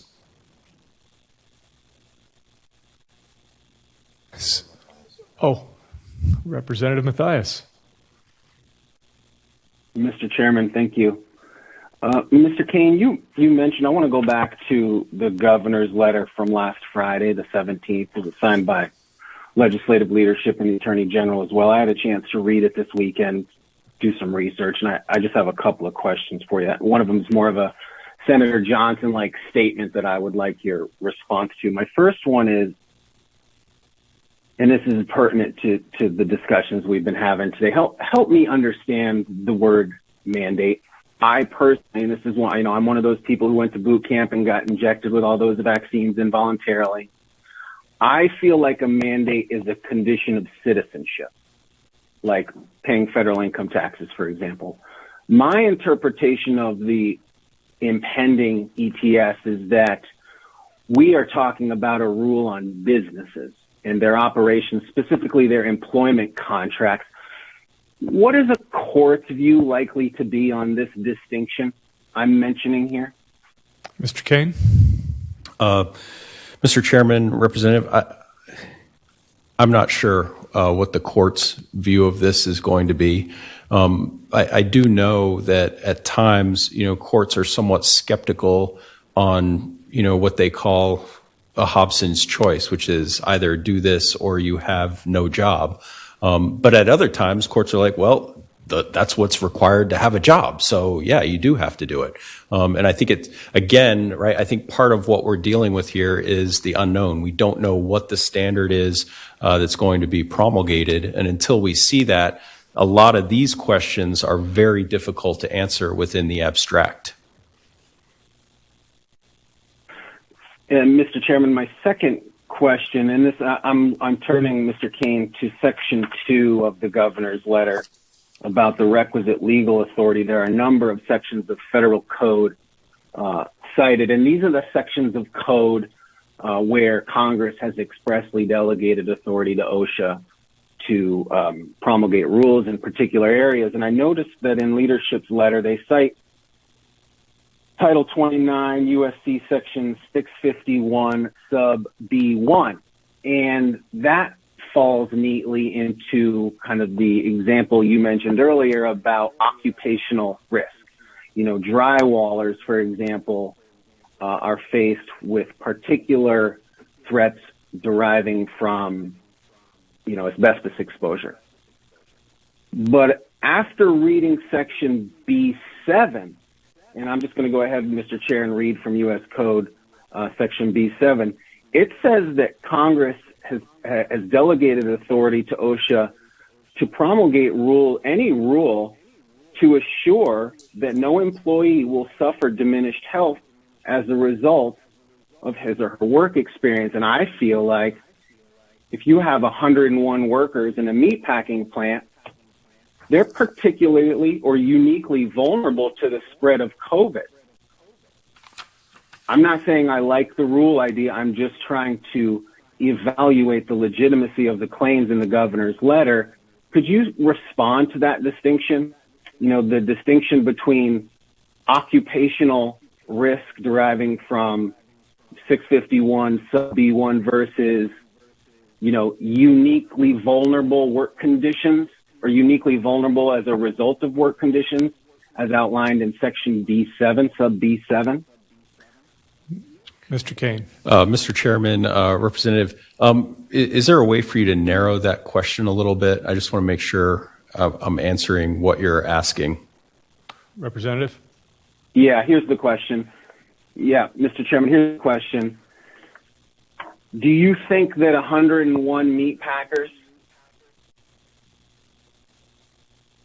are uniquely vulnerable to the spread of COVID so far that OSHA would be within its right and its delegated authority to issue a rule to protect them, specifically to ensure that none of them will suffer diminished health as a result of their work experience? Mr. Kane. Mr. Chairman, Representative, I don't know the answer to that question, in part because I'll admit I have not been to a meatpacking facility, so I don't know the conditions that they work under. I don't know, what those 101 workers, like how they're situated or what their interaction is on a daily basis. And I think that really what your question gets to is the difficulty of OSHA using its authority across a broad spectrum of industries, right? And really, when you think about OSHA, it's most effective when it regulates industry by industry. And if you look through OSHA regulations, a lot of them are industry specific. And so I think that the question really gets at the question and the hesitancy of whether OSHA and the Department of Labor have this extensive and expansive of authority and whether that's what Congress intended. And I think that's the thrust of why the governor, the attorney general, and leadership have questioned this and said, wait a minute, are we sure this is the right way and the legal way to go about this within our system? Anything further, Representative? No. Thank you. Mr. Kane, we spoke about this a little bit before we reconvened here, but do we have a clear definition of what grave danger is in this ETS motion that we could look at? I think that the court addresses grave danger to some degree within this asbestos case, but I don't know that it is. I don't know that it's a concrete standard, right? And it's going to rely on what the evidence is that the agency puts forward to say this is the grave danger, meaning. And I think that one of the question marks that they had within this case was, a question around the grave danger, right? Because the danger of asbestos had been known for a long time. And so what all of a sudden elevated it to this point where they needed to do an emergency temporary standard. And, the other thing to keep in mind is that as OSHA issued its emergency temporary standard, it was also promulgating a permanent rule in tandem with this emergency standard. And so those things all work together to say, well, what exactly is that grave danger? And I think the grave danger is going to be a big question mark as folks analyze whatever it is that's promulgated by OSHA or through OSHA. Great. Thank you. Any other questions, committee? Senator Johnson. Mr. Chairman, thank you. I'm just going to make a comment. It's not, doesn't deserve an answer or anything, but, you listen to things like this and you begin to, at least I begin to feel like we go down these holes, because if we're going to talk about these grave dangers and hazards and exposures according to OSHA, and they think that the virus is part of this, then someday aren't we as a state going to be looking at experience ratings for different professions?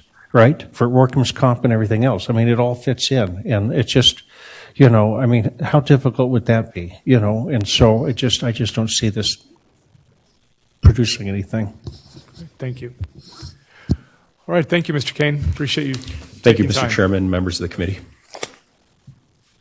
Next, we have Ms. April Renfro. Welcome to the committee, Ms. Renfro. Thank you for spending some time with us. Thank you for inviting me.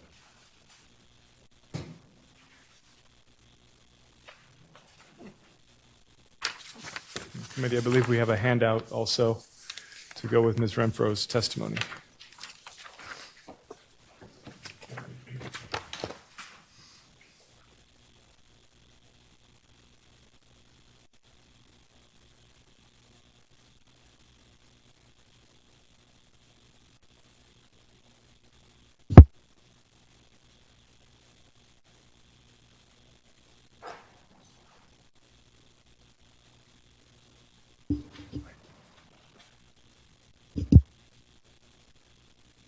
So I was asked to speak a little bit today to all of you about the fiscal impact of losing federal Medicaid funding.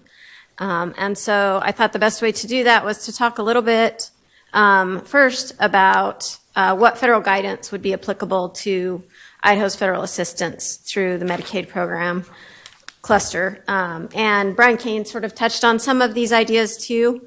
And so the first thing I did was I looked at President Biden's COVID-19 action plan and then kind of clued in on the specifics related to the Medicaid program. So the Centers for Medicaid and Medicare and Medicaid Services, CMS, are taking action to require COVID-19 vaccinations for workers in most healthcare settings that receive Medicare or Medicaid reimbursement. So I was trying to highlight the pieces of it that would matter to us and how we receive federal assistance.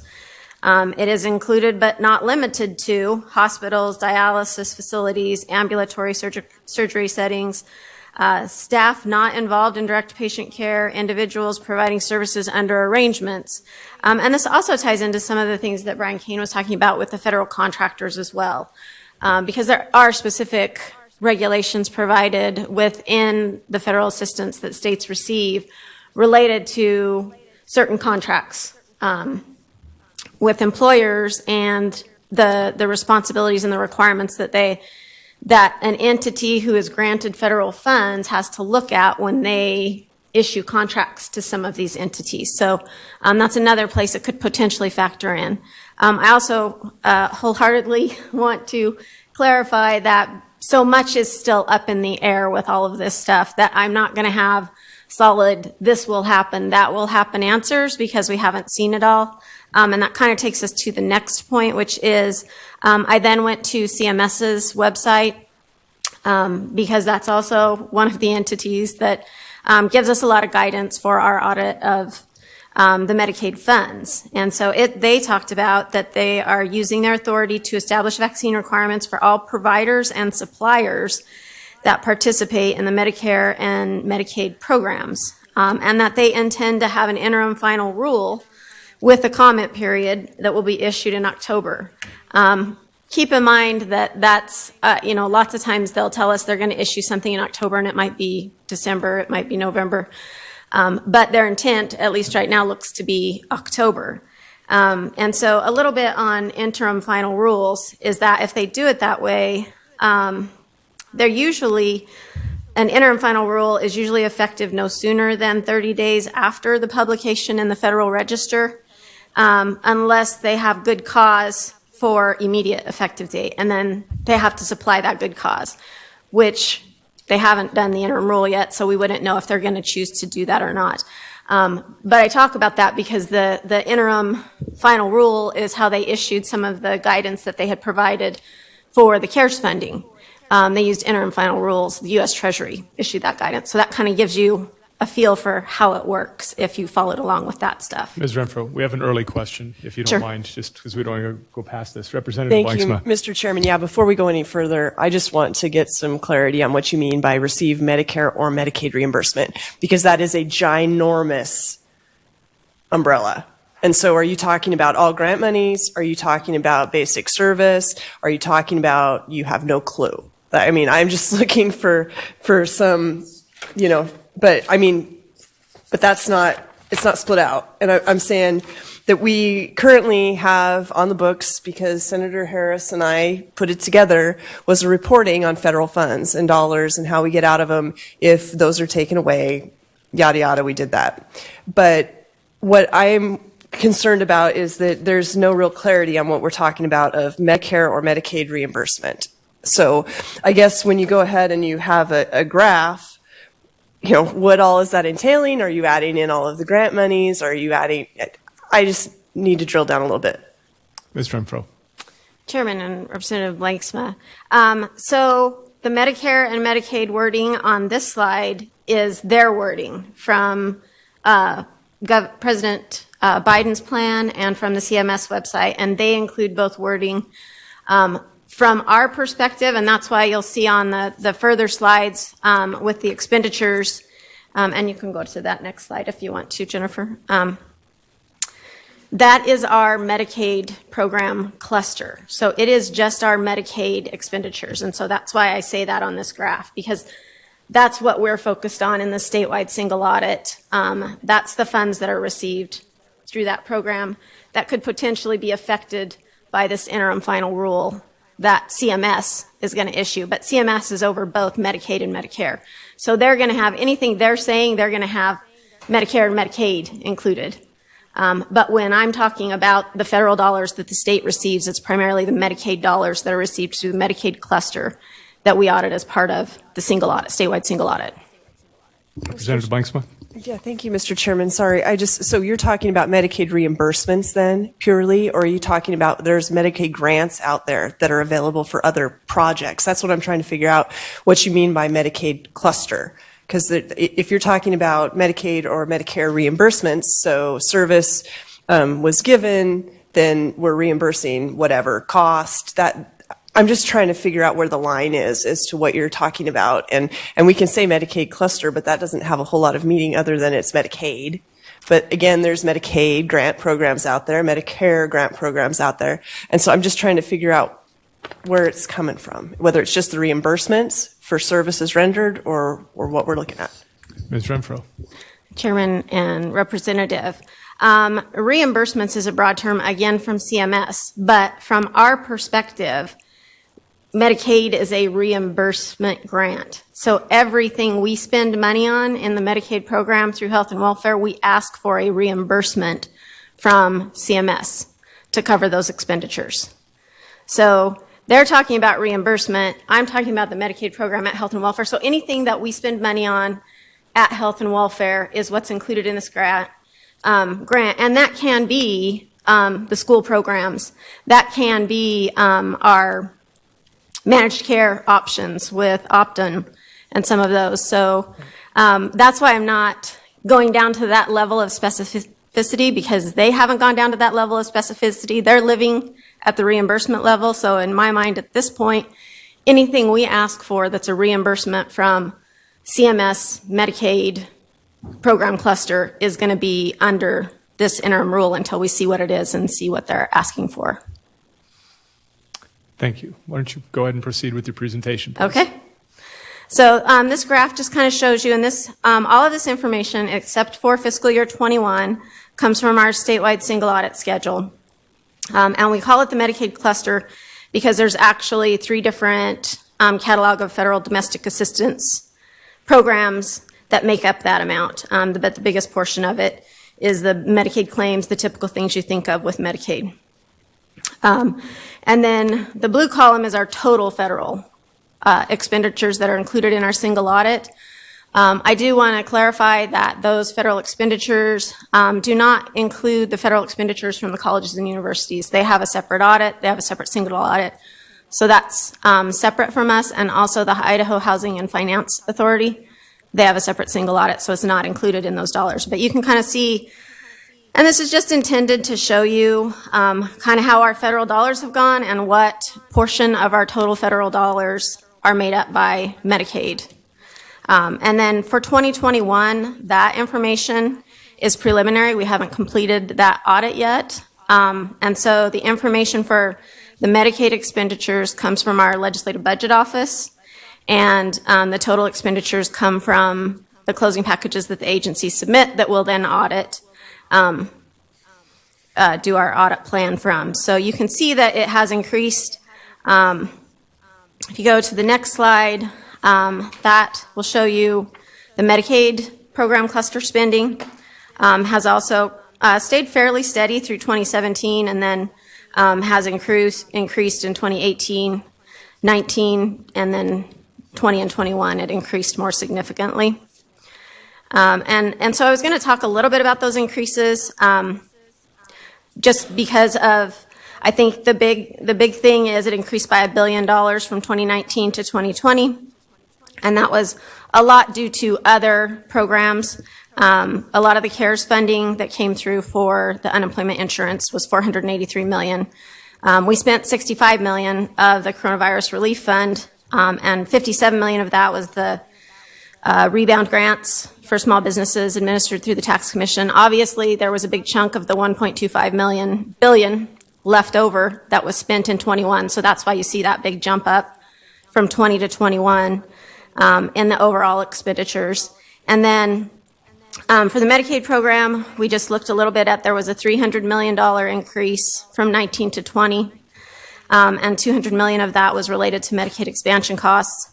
And then there was about a $475 million increase in the FY21 Medicaid expenditures. And so the thing to remember with that is Medicaid expansion is reimbursed 90% by the federal grantor.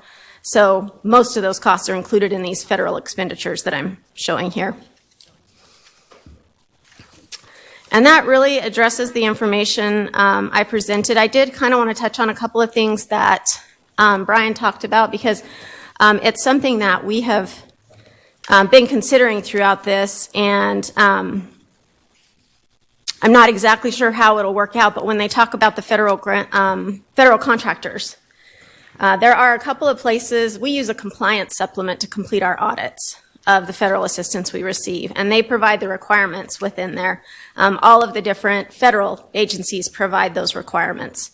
And one of the places it could potentially be addressed is in suspension and debarment, which is specifically related to when an entity has a contract over a certain dollar amount that they're using federal grant funds to pay for. I could see that directive flowing through to that area potentially, but we don't know that for sure. I just wanted to make you aware of that might be a place where it could touch some other programs besides Medicaid. And then special tests would be another area where the requirement, that's where they could put the requirements in to look to see if all of those providers are being vaccinated. So that concludes what I had intended to bring to you, and I'm happy to stand for questions. Thank you, Ms. Renfro. Senator Vick. Thank you, Mr. Chairman. So getting back to the guidance on, it says most healthcare settings. So if you have an individual, let's say a dentist, that accepts Medicare payments, this would apply to him or her? Ms. Renfro. I believe it would. I believe that's what they're getting at, because the way that they've worded it and the entities that they've included. And I know that in the state Medicaid program, we have some managed care contracts for Idaho Smiles. So that would be something that would get reimbursed from CMS. So that would be a payment that would be subject to this requirement, yeah.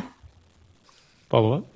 So as difficult as we have getting the medical professionals to take Medicare and Medicaid payments because of the pain in the neck it is, we're likely to end up with a lot, and I think a lot less, that will take it if they're required. So that's just an observation. You don't need to comment on that.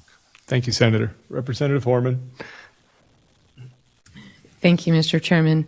April, thank you so much for putting this information together on short notice. Can you give us examples? So I'm looking at the chart on, it says Medicaid program cluster. It's just the blue. Can you give us examples of the depth of entities that these funds reach out into? Earlier, I asked about schools, for example. I think the tentacles of this mandate go much broader than any of us might realize right now. Can you give us other examples of entities that could be impacted by this that aren't necessarily in healthcare per se? Ms. Renfro. I'm not sure about in healthcare, but kind of or not in healthcare, but when I look at it, what I look at is, of course, people look at that first tier of a typical provider where you're approved, you're eligible for Medicaid, and you go to a provider and get a service and they get reimbursed. But we also have several managed care options. Behavioral health is a big managed care option that we have. And that might fall under two aspects, because it's a contract that we have.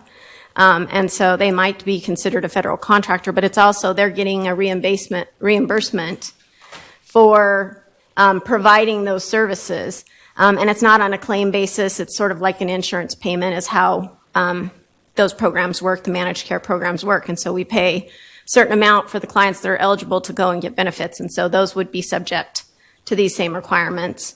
And it would be along the lines of all of those, the people. So it would be counselors, the people working in the office, anybody within that office would be subject to the requirement, at least the way I understand it at this point. And again, the school districts, obviously, if they get a Medicaid reimbursement, I think at this point they would be subject to those requirements. Follow up. Thank you, Mr. Chairman. So I'm a co-owner of a small business in healthcare, and I understand there is a cost of compliance with Medicare and Medicaid rules, and it's not cheap and it's complicated. Do we have any idea or any way to even calculate the cost of compliance with all the Medicaid and Medicare rules in the state? That there's a cost associated with accepting all this money. Is there any way to even estimate? Ms. Renfro. Chairman and Representative Horman, I think a couple of the biggest ways would be to look at, most federal grants do provide for an administrative portion of the grant. So that's typically where a lot of the costs in theory would go for, say, the Department of Health and Welfare to implement the procedures they would have to implement to monitor to see that there was compliance with these requirements.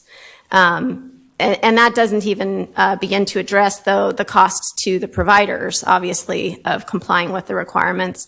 And there really isn't a way for them they don't have an administrative piece to the money they get. They bill for services.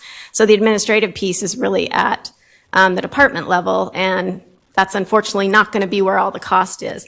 I don't know that that's an estimable cost at the provider level, although I'm sure there's lots of providers that would be willing to talk about what it would cost them to do that. And then there's the cost of not just our audits, but any local governments that potentially have money that they expend through these programs that potentially have to have an audit. The federal grantor does reimburse the entity. Again, in this case, it's DHW. For us, we submit our audit costs to them to audit these single audit dollars, and then they submit that for reimbursement from the federal grantor. So, but again, it's on their whatever their match percentage is. So, which, for most of their costs, I think it's a weighted average, but it's probably around 76%. Follow-up? Yes, yeah, please. thank you, Mr. Chairman. So what I'm hearing is that, yes, there's a cost of compliance, and the federal government contributes to that cost. Do we have an estimate at the state level of what it costs us to audit Medicare and Medicaid then? Ms. Renfro? Or something you could get to us later, maybe even a ballpark? Chairman and Representative, it probably costs us close to $1 million to audit all of the federal funds the state receives. I would have to look to see how many hours we had attributable specifically to Medicaid over the last few years, but I can definitely get that number for you. Thank you. Mm-hmm. Committee, any other questions for Ms. Renfro? Seeing none, thank you very much. Thank you. Appreciate the information you've shared.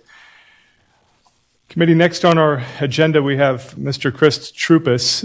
He is running a bit late. He informed me he'll probably be here around 2:30. So I'm going to suggest we go at ease for a few minutes here, and we may be able to start our public testimony, but I want to coordinate with LSO before we do that. So why don't we go at ease until 2:15? Well, let's say 2:20.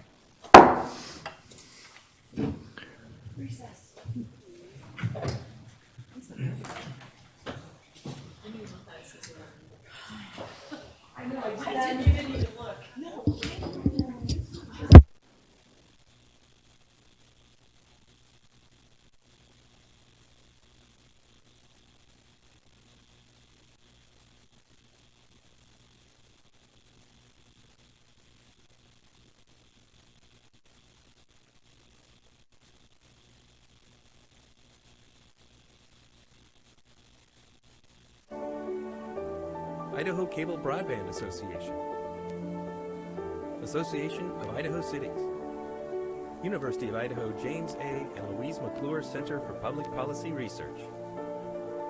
Additional funding provided by the Friends of Idaho Public Television Endowment.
Idaho in Session is brought to you by Union Pacific Foundation, Boise State University School of Public Service, Idaho State Broadcasters Association, Idaho Cable Broadband Association, Association of Idaho Cities, University of Idaho James A. and Louise McClure Center for Public Policy Research. Additional funding provided by the Friends of Idaho Public Television Endowment.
Idaho in Session is brought to you by Union Pacific Foundation, Boise State University School of Public Service, Idaho State Broadcasters Association, Idaho Cable Broadband Association, Association of Idaho Cities, University of Idaho James A. and Louise McClure Center for Public Policy Research.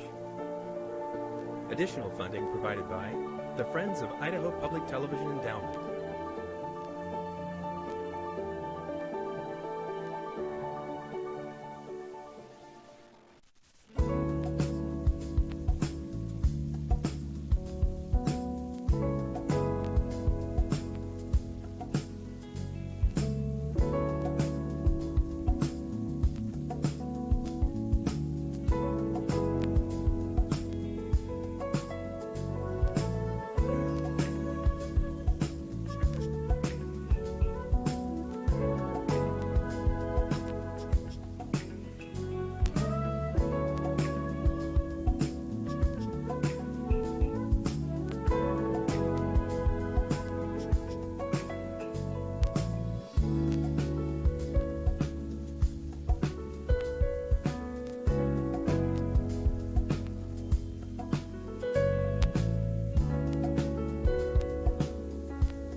Committee, we need to get going.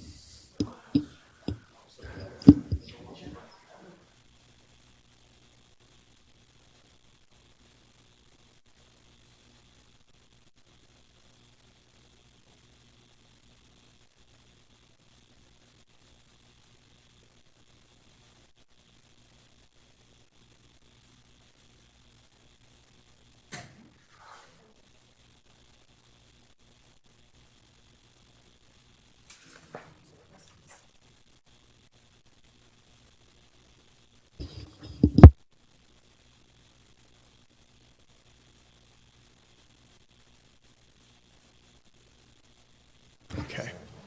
Well, call the committee back to order. We need to keep moving here. We had a little miscommunication due to me with the schedule, and we do have people that are waiting to testify at 2:30, but Mr. Troupas thought he needed to be here at 2:30. So thank you for arriving earlier than we anticipated. And Mr. Troupas, if you wouldn't mind, appreciate you making time to be with us and to express some thoughts about the federal mandate and how it interacts with the state. Oh, we need to turn the microphone on first. That's great. Thank you. That Thank will you, help. Mr. Great. Chairman, members of the committee. I'm actually very thankful that you invited me. It's a pleasure to be here, and I hope I can provide at least a little bit of assistance, perhaps in augmenting the comments of the Attorney General, who was Brian Kane, who was just here, and adding to what he said. And basically, what I'd like to do is give the committee an outline of my comments, and then I can flesh them out as needed rather than using up more time than is necessary. Sounds like a good idea. Thank you. So I understand that that Mr. Kane talked about the fact that the vaccine issue, vaccine mandates, have typically been within the province of state law, and that's very clear. He cited the Jacobson case going back to 1905.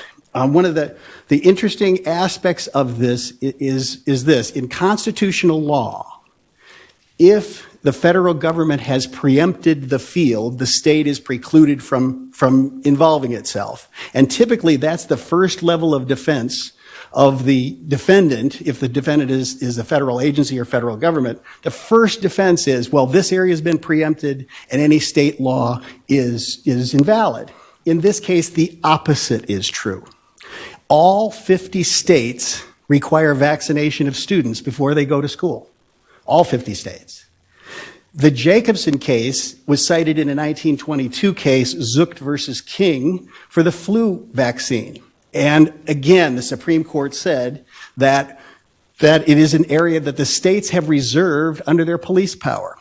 In the Jacobson case, the court said this is Chief Justice Harlan, said the authority of the state to enact this statute is to be referred to what is commonly called the police power, a power which the state did not surrender when becoming a member of the Union under the Constitution.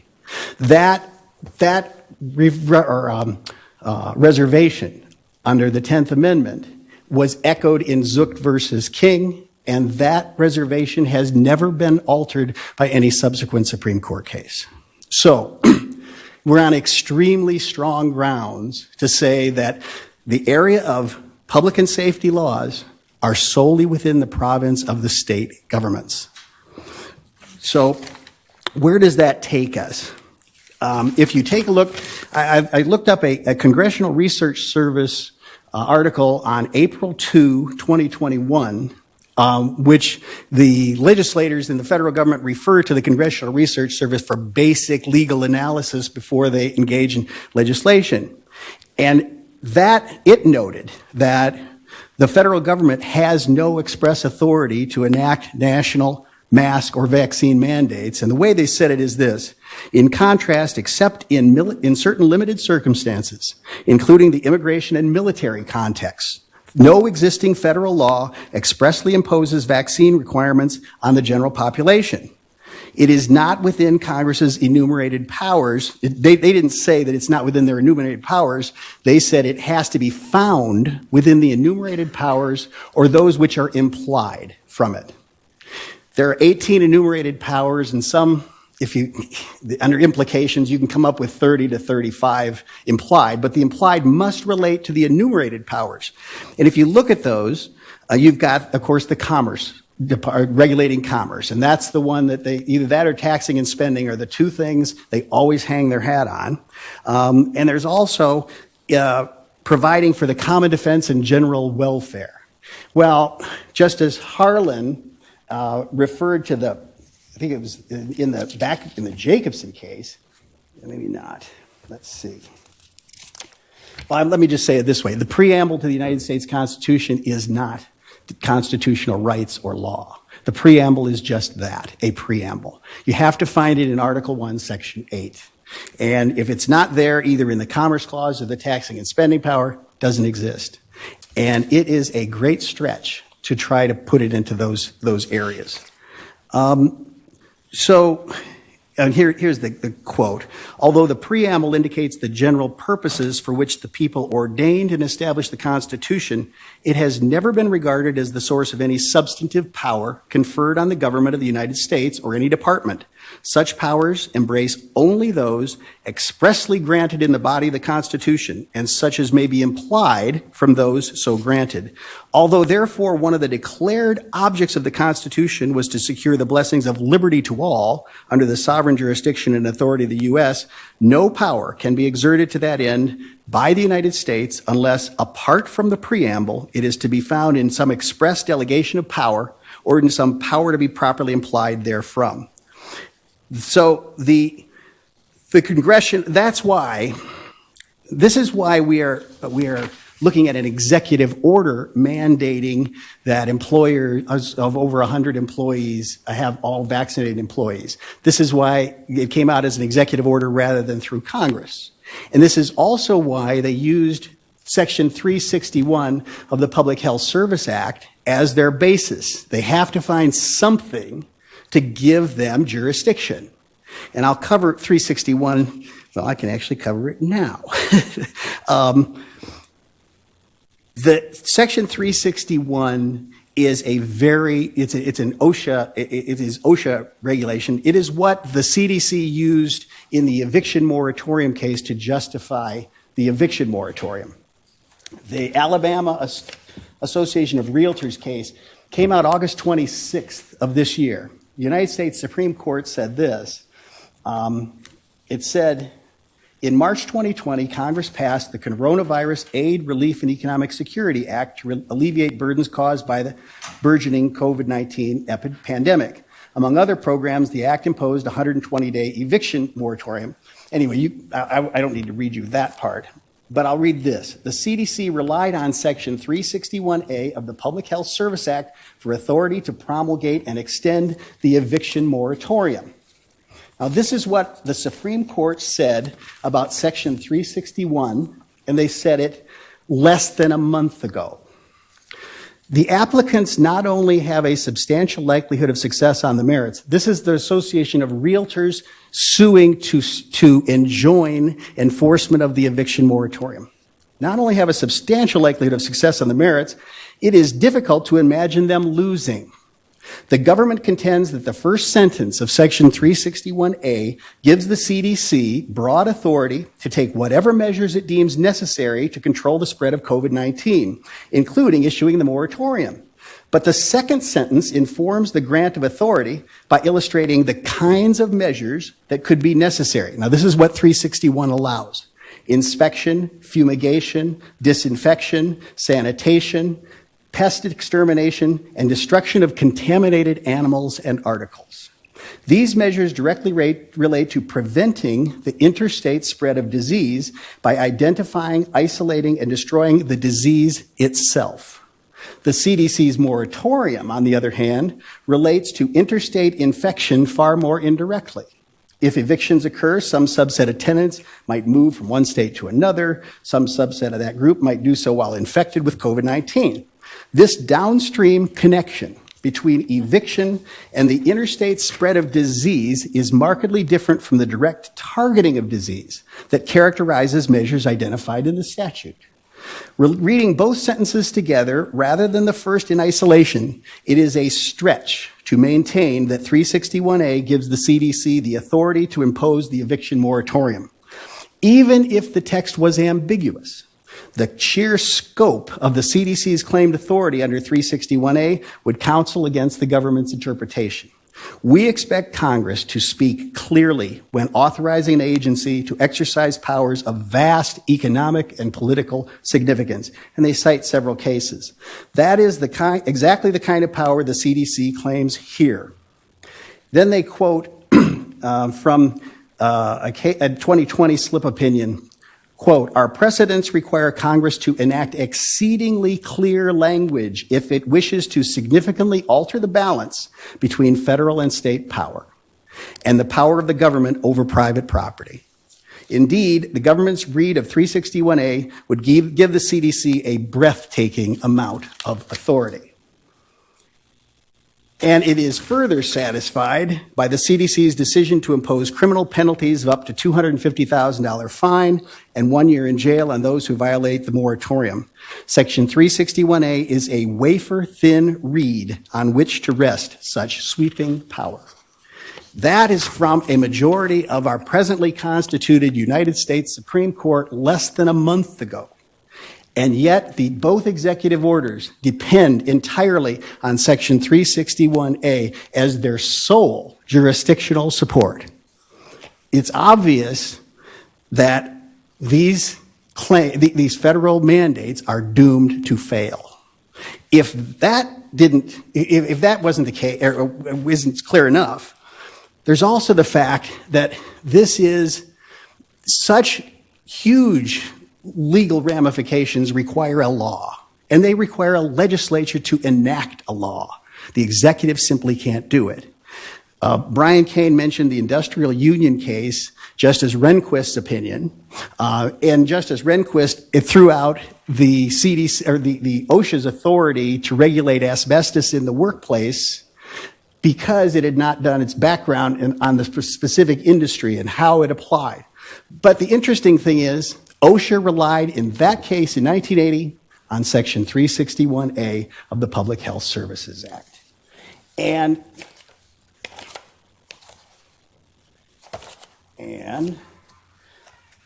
let's see. And that was back in 1980. It's the last time 361A was used, 1980, and it was thrown out. However, it was referenced again, like I said, in the Alabama Association of Realtors case. Before that, in Herman Gundy versus United States,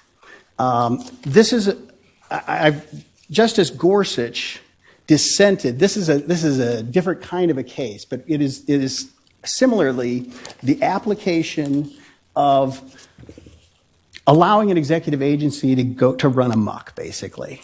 And what Justice Gorsuch said in the Gundy case was that this was on sex offenders and basically gave the Attorney General the authority to classify sex offenders. And so what Justice Gorsuch said was, for all 500,000 pre-act offenders, the law says only this, and it says the Attorney General shall have authority to specify applicability requirements of this subchapter to sex offenders convicted before the enactment and prescribe rules for the registration. Yes, that's it. The breadth of the authority Congress granted to the Attorney General, these few words can only be described as vast. He came to the conclusion that there is certain powers the legislature simply cannot delegate away. It can't say, pass a law, here's a law, just act reasonably, and then let the agency decide what's reasonable. That would be an interesting, as a dissent, it has no precedential value. But this case was heard 2019, Justice Gorsuch dissent. In Ron Paul versus United States, decided in 2019, Justice Kavanaugh referenced at length Justice Gorsuch dissent, and he said, and this is in a, I'm not sure of the context of the case, but he said, Justice Gorsuch's opinion built on views expressed by then Justice Rehnquist 40 years ago in Industrial Union, citing back to that 361 case. And he says, in that case, Justice Rehnquist opined that major national policy decisions must be made by Congress and the President in the legislative process, not delegated by Congress to the executive branch. In the wake of Justice Rehnquist's opinion, the court has not adopted a non-delegation principle for major questions, but has applied a closely related statutory interpretation doctrine. In order for an executive or independent agency to exercise regulatory authority over a major policy question of great economic and political importance, Congress must either, one, expressly and specifically decide the major policy question itself and delegate the agency authority to regulate and enforce, or expressly and specifically delegate the authority both to decide the major policy question and regulate and enforce. The opinions of Justice Rehnquist and Gorsuch would not allow the second category, even if Congress specifically delegated it. Like Justice Rehnquist's opinion 40 years ago, Justice Gorsuch's thoughtful Gundy opinion raises important points that may warrant consideration in future cases. Well, the future case was the Alabama Realtors case. And in that case, then, we now have 5 justices all agreeing that the Congress cannot delegate away this authority. Since Congress hasn't acted, the executive order is simply unenforceable as an overreach of executive authority. So let's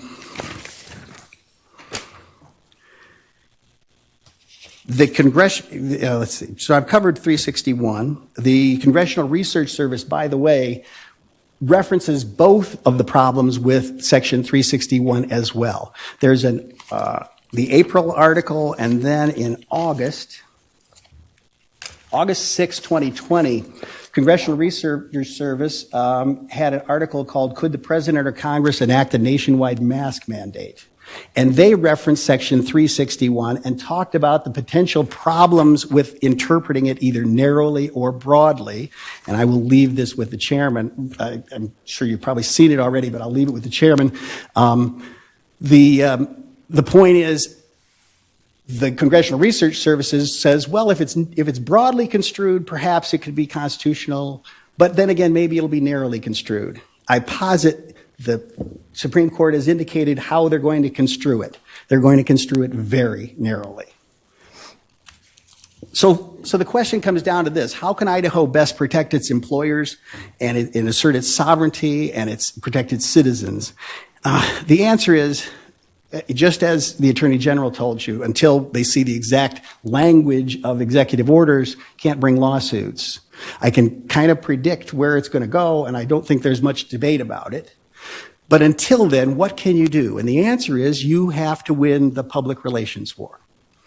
Right now, the purpose of these federal mandates, I am convinced, is simply to bully employers and citizens into doing what they can't force them to do, and they know they won't be able to force them to do. So how do you send a message to employers and to citizens that the state of Idaho won't stand for it and that we're going to protect you? I liked the concept that Fred Birnbaum testified to this morning about expanding the definition of medical privacy. Since it is within the confines of state law, public health policy, if the state of Idaho were to adopt a health policy that says your vaccination status is medical information and it is the public policy of the state of Idaho that it remain private unless you choose otherwise. And because it's public policy, no contractual waiver will be accepted or allowed. In other words, an employee cannot be forced by his employer on condition of losing his job or her job to waive his or her right not to disclose their vaccination status. Does a couple of things that relieves the employer of the obligation. How can they be fined for having unvaccinated employees if they can't ask whether they're vaccinated or not? And how can the federal government establish it? Personally, I don't think there will be claims made against these employers. I think they're simply threatening them. Secondly, we've already passed some form of immunity for employers in the state of Idaho for COVID claims, for getting COVID on the job. That can be broadly expanded. COVID is everybody's problem. COVID is not the fault of an employer. It's not the fault of a school. It is everybody's problem. We're all facing it. Let's each take personal responsibility for it. So if we were to fully insulate employers from any and all claims related to COVID, of whatever nature, they would no longer have to worry about anything except the looming federal executive orders. They would not have to worry about unions, about disgruntled employees, about public interest groups, or anyone else suing them and bringing any kind of claim if all COVID-related claims simply were outside of the jurisdiction of Idaho courts. That is something the legislature can do, and it'll give a huge level of relief to the employers to know that the only thing they need to worry about is whether the federal mandates will ever be imposed and if they'd be enforceable. And if at the same time the state of Idaho brings legal action to nullify and declare void those federal mandates, then at that point the employer can have some level of comfort. I'm not saying that you shouldn't consider legislation declaring any mandates based on Section 361 to be null and void, and including in it the references to the Supreme Court opinions saying that those mandates violate federal jurisprudence and that they exceed the authority of the agency. There's no problem with that. But the question would be whether that's a matter that's appropriately in front of the legislature. And I think instead that you certainly have authority over all health decisions here in Idaho. You have the right to make any laws dealing with persons' medical information, and you have the right to say lawsuits can or can't be brought under state law, and you can limit that. And by doing those things, I think you take a proactive stand and get in front of this. And I think that's what's necessary. And I hope I did take too much time. Sorry. Thank you, Mr. Chairman, members of the committee. Thank you, Mr. Troupas. Really appreciate that information. Senator Vick. Thank you, Mr. Chairman, and I thank you for the presentation. There's some very good information in there. One of the questions that I have, though, from your presentation is you started out by saying we were on strong legal ground, and I don't know if that refers only to the executive order on the people with over 100 employees, or if the requirements for vaccines for those recipients of Medicaid and Medicare funding and federal contractors or even federal employees, if there is some legal case that we might have a chance in court on those as well. Now, as far, I'm sorry, Mr. Chairman and Senator Vick, thank you for the question. A lot of that is still up in the air, of course. The federal government has jurisdictional authority, jurisdiction and the power to control virtually anywhere it spends money. And so federal contractors, federal employees, I don't really have an answer for them at this point about mandates imposed unless they can be attacked on other grounds. Now remember, we're talking about high-level constitutional analysis. That is this law pass any kind of muster? Once you get past that to issues that I've litigated, you get down to strict scrutiny analysis. Is this law, is there a compelling national interest, compelling governmental interest? Probably going to lose that side of it. But is this law narrowly tailored to serve that governmental interest and to avoid infringing upon fundamental constitutional rights? There you get into a really dicey question because there are no undisputable facts in this. The facts are everywhere. They're all over. The supposed science is everywhere and all over. There is no national consensus. When you look at the OSHA regulations, and I started here, I didn't talk about this because it didn't seem to fit in, but OSHA regulations are supposed to be based upon fact-finding, and that fact-finding is supposed to set out specific conditions. In the asbestos case, the court talked at great length about the fact that you can't have a national rule or standard because in each industry it is applied differently. Each industry is run differently. The risks are different. So Idaho could pass some legislation that would require fact-finding in order to, before any law could be enforced in the state of Idaho. I think we went down this road once before on, on other matters, but it was that until and unless there's sufficient fact finding, then we don't know whether the law is enforceable or constitutional or not. And the legislature could create its own fact finding side. It could say if there's a federal law is enacted that we question, we could have our own fact find. I think that was the gist of the bill that was proposed last spring, was something to that sort. I think specifically related to mandates, you could certainly do that. As far as your third point about Medicaid recipients, there is a constitutional requirement that no law require you to waive a right or a benefit that you are entitled to as a condition of receiving a government benefit. It's an unconstitutional conditions doctrine. And I think that applying the vaccine requirement to receipt of Medicaid would potentially constitute an unconstitutional condition.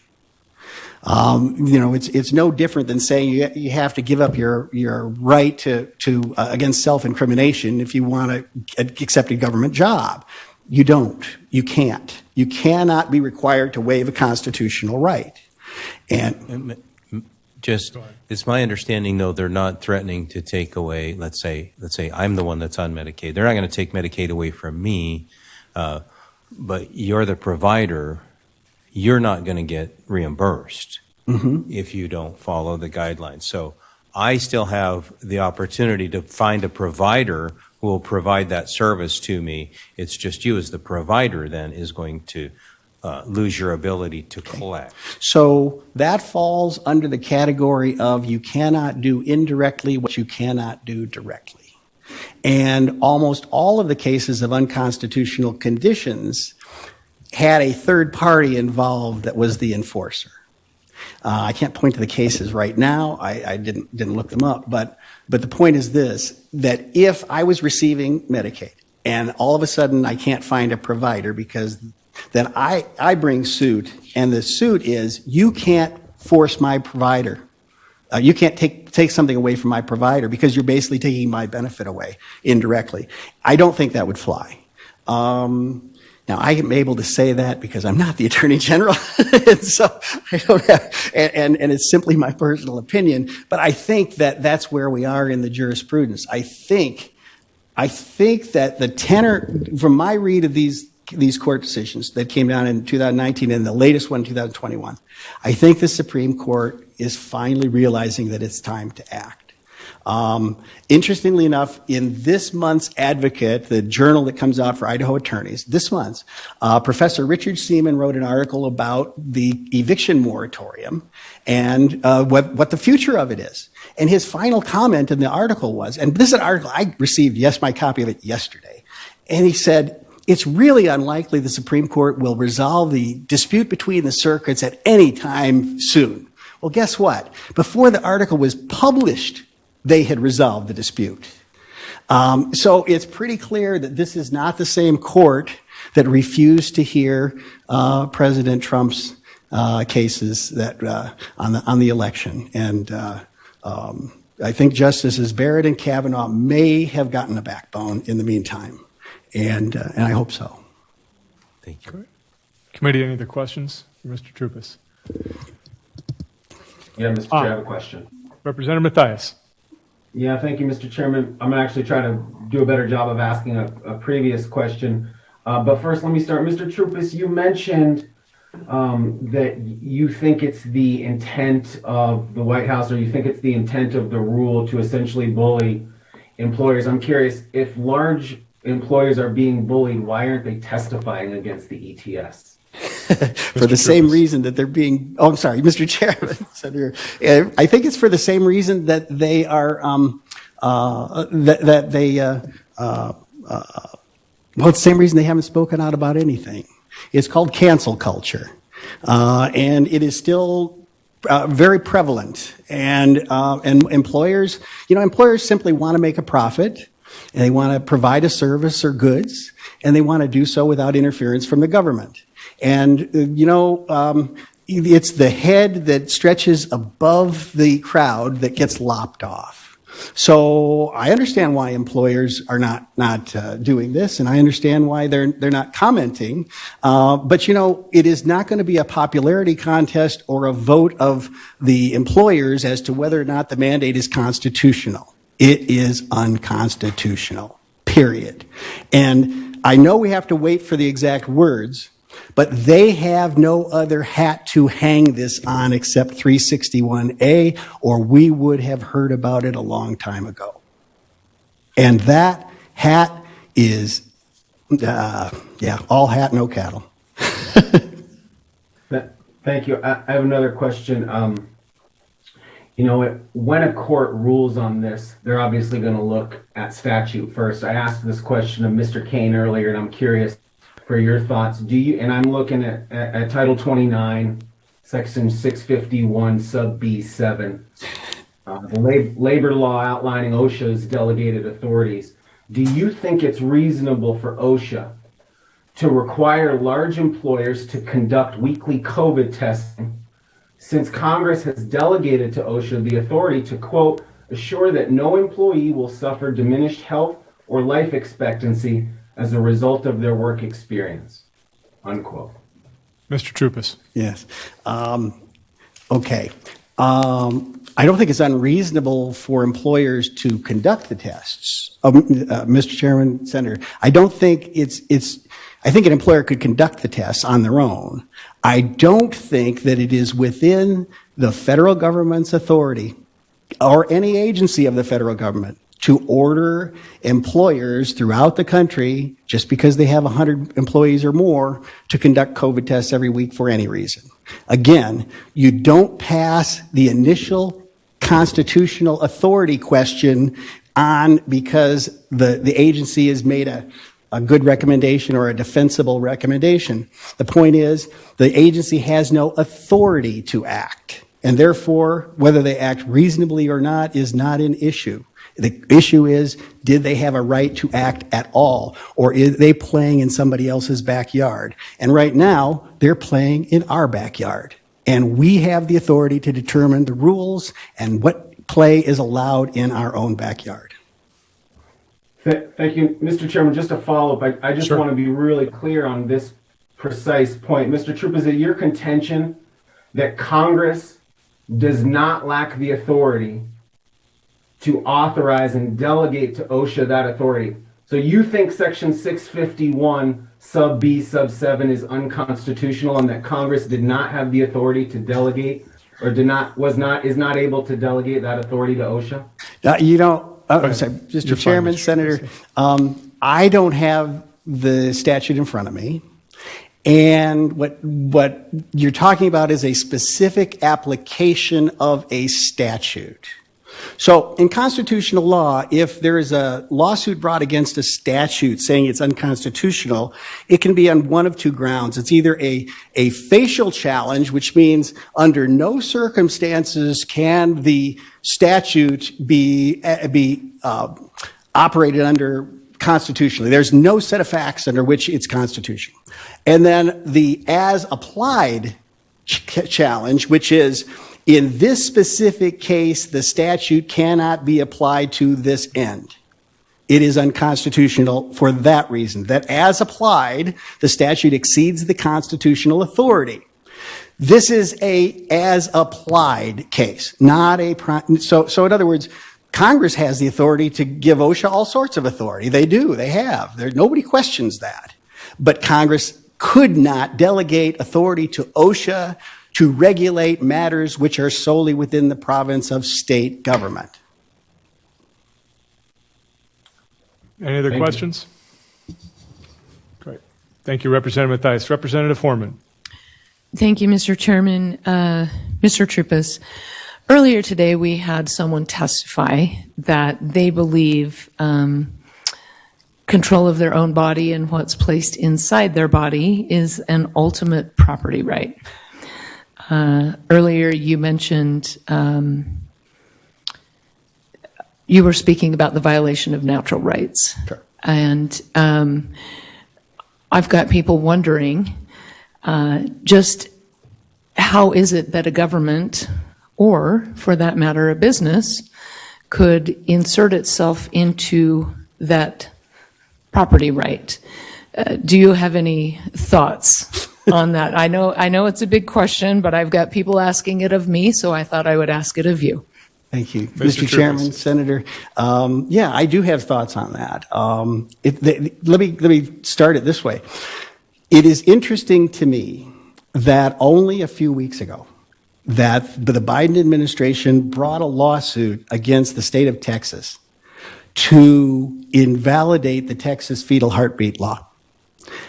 And that is the same administration that has also brought suit against pro-life groups saying that it is my body, my choice.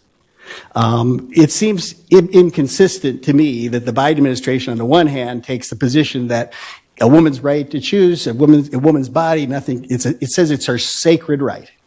And on the other hand says, yeah, but the heartbeat law is unconstitutional. Now, that's just an aside. The answer is this. It was set up in the Jacobson case in 1905.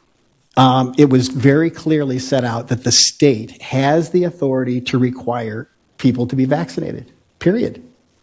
They said they can do it. And in 1922, that was smallpox. In 1922, with the influenza epidemic, the same thing, Zook versus King, Supreme Court said it's very clear the state has the authority, and the state can delegate to a municipality the determination of how the vaccination, who gets vaccinated, who doesn't. Now, there are at least 44 states have religious exemptions to vaccination requirements, and the Religious Freedom Restoration Act provides for religious exemption from vaccinations, not per se, but religious exemptions from any claim that would violate a person's conscience. And so, while I believe that the state has the power to require vaccination, any state, in the appropriate circumstances, it still has to pass the rest of constitutional muster, which means once you establish it has the authority, you then have to say, and does it pass the strict scrutiny standard? Is there a compelling government interest? Is this best served by this legislation? Is it narrowly tailored to meet the requirement? And does it take the absolute least intrusive means of invading people's rights? And then does it allow, every law would then have to allow for religious exemption unless there was some way to set it aside. So to answer your question, I don't think that a person can absolutely say you can't require me to be vaccinated. I think they can assert a religious a claim of religious exemption, and if they sincerely hold that belief, then I believe that the Religious Freedom Restoration Act would allow it. And some accommodation would have to be made by an employer for that person, whether it's whatever the accommodation would be.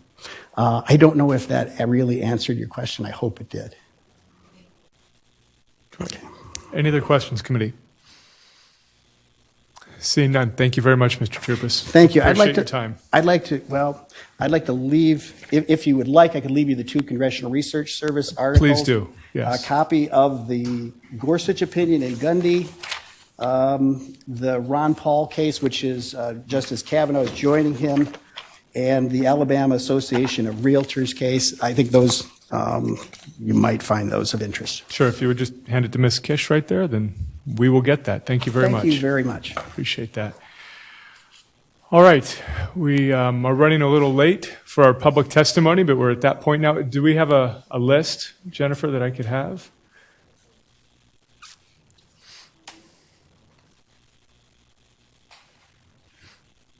Just wait a moment. No, evidently no. We have it. Yeah.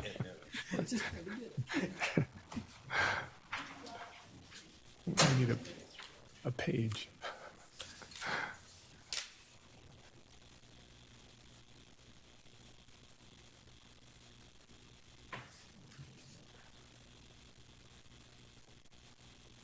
The envelope, please, right? So these three people are here. Okay.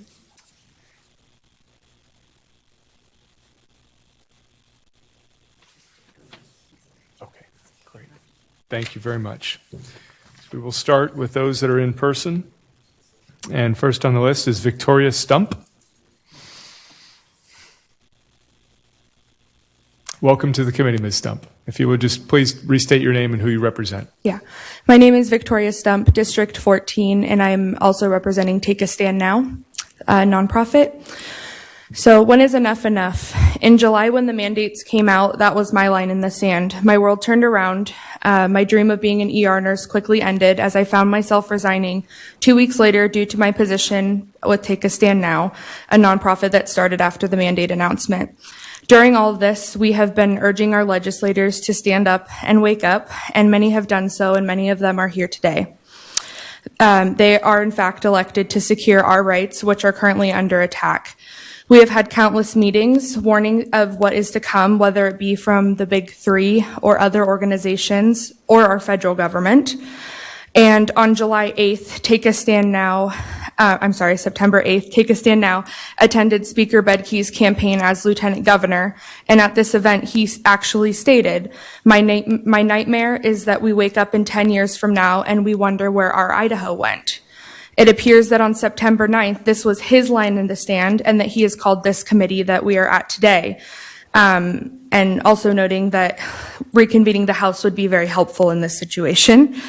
I believe this committee has good intentions, but we are simply running out of time. We need legislation passed. There are Idahoans that are being discriminated against for their religious rights as well as their medical disabilities. Exemptions are being denied. If we cannot trust our state to grant the exemptions, how in the world are we to trust our federal government to put these mandates in place? And why are we going to trust them with exempting people if we can't even do it in our own state? So how much more do we let this happen before we have nothing that the Constitution has promised us? I do not have all the answers. I don't know every solution that is possible, but I do think that we need to meet and come up with solutions. We have information, we have resources, medical providers, real stories from people on the inside, not what the hospitals are saying about the vaccination status. If we choose to bend with this overreach with the Biden administration, what will be next? Who's going to be next? Which industry is going to be affected? This has to be our line in the sand as a state. And with the time left, I'm going to leave you with a quote from Armando Valderez. Just as there is a very short distance between the U.S. and Cuba, there is a very short distance between a democracy and dictatorship, where the government gets to decide what you do, how you think, and how you live. And sometimes your freedom is not being taken away at gunpoint, but it is done one piece of paper at a time, one seemingly meaningless rule at a time, one small silencing at a time. Never allow the government or anyone else to tell you what you can or cannot believe, or what you can and cannot say, or what your conscience tells you you have to do or not do. Thank you. Thank you very much, Ms. Stump. Committee, any questions? Representative Boyle. Thank you, Mr. Chairman. Victoria, do you know of anyone who has been denied their medical exemption or their religious exemption? Yes. Ms. Stump. I have Representative Dixon and Ms. Boyle. So I have a few that, if you would let me read, we've redacted the information. We do have a Facebook group where we put a lot of our centralized information, but we have been shadow banned, and a lot of people, we have over 12,000 in there, but a lot of people aren't seeing our posts. So I believe that there are more people, but that's our reach as well as our email list. So I can read you some of them if you would like, if that's allowed. I have like 2 of them I can read. They're short. I don't think we need to go there. Okay. Of reading those individual exemptions, but if you can just... Yeah, I can summarize. Representative Boyle, do you have a follow-up? Is that what you'd like her to do? So please do. That's fine to go ahead and summarize. Okay. I mean, these are people that have had vaccine reactions or have a chronic illness or an autoimmune disease. And the issue that we're up against right now is that the medical providers are so pro this COVID vaccine that they aren't willing to look at a patient and see them for an example is a patient that has a hemochromatosis. It's just a blood disorder. They're not looking at that person as a patient that has this disease. They're looking at everybody just needs to get vaccinated. So we're having issues with exemptions even being granted, even if the hospitals or whoever these people are, and if this mandate goes through federally, we're not being granted them on a small scale in our free state, if you want to put it that way. So I think that's what we're up against, is how are we going to get our medical providers and people that are mandating this, companies, the big three, Micron, Albertsons, whatever you want to talk about, if people aren't actually able to seek out the exemptions for a medical disability or for a deeply held religious belief. Thank you, Ms. Stump. Any other questions, committee? Seeing none. Thank you very much. Thank you. Appreciate your testimony. Representative Mendive. Welcome to our committee, sir. Thank you, Chairman and committee. It's a pleasure to be here. And I'm grateful that you guys are holding this hearing today. And I'll start out with a couple of things here. This morning was brought up, actually, that George Washington required his troops to be vaccinated for smallpox. Well, the Revolutionary War ended in 1783, and Edward Jenner discovered that cowpox, people who were exposed to cowpox, would be immune to smallpox in 1796. So the math doesn't exactly work there. However, this opens up a door for something that's really important, because if people were exposed to cowpox, they had natural immunity. And so that's what vaccination was. In the old days, when I first learned about vaccination, you just were given a small dose of something that would trigger your own immune system. It's very disturbing to me that natural immunity from the people who've survived COVID and have the antibodies, which the Israeli government has said is 27 times more effective than this so-called vaccine, why isn't that even being recognized? That's how you get herd immunity. If we'd have just a year and a half ago when this all started, if everybody would have got COVID, and the first strain wasn't nearly as serious as this Delta strain. This is serious. People are really getting sick with this. But if we'd have allowed people to get it, we'd have had herd immunity by now. It would have been done. Same thing with Spanish flu. It was devastating, but it didn't. It was done in 2 years. And I would point out that people, if you look at the world death rate, mortality rate around the world, there's a certain number of people that die every year. We're human. We die from things. If you look at that mortality rate for 2019 and then 2020, it was down in 2020 from what it was in 2019. So what we've been told is this virus was so dangerous, so fatal, and yet less people died than that died the year before. So that leads me to think that maybe it's not what we were told it was, which is really disturbing. And then you look at other things here. They got, when I was a kid, I went learning to count. You draw numbers by the dots. You draw a picture by dots. So you connect the dots. Start connecting some dots here. They won't accept natural immunity. This is a treatable disease. Hydroxychloroquine, ivermectin, monoclonal antibodies. All these things actually work, and it can be treated, and yet it's not being treated. That's very disturbing to me. And then they avoid the facts. Actually, this vaccine is failing. 85% of the people in Israel have been vaccinated, and 83% of the people in the hospital with COVID, the Delta variant, are fully vaccinated. That means it's failing. And so now we're going to double down on this, and we're going to add things to this. It makes no sense. The bottom line is, I think, as a legislature, we do need to address some of these things. And I guess I have my own quote here. America has been conquered by fear.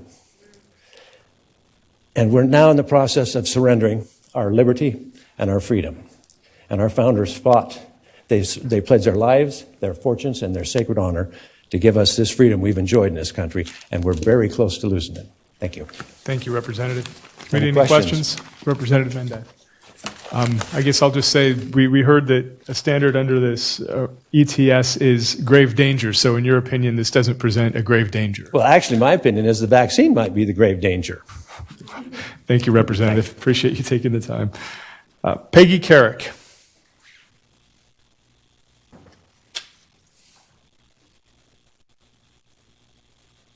Welcome to the committee, Ms. Carrick. Oh, God. This is so exciting. Good. My name is Peggy Carrick. I represent myself, and I am part of District 15 for 1 week. I am a refugee from Oregon. I'm a canceled citizen from Oregon. You could call me, this is what a leper looks like.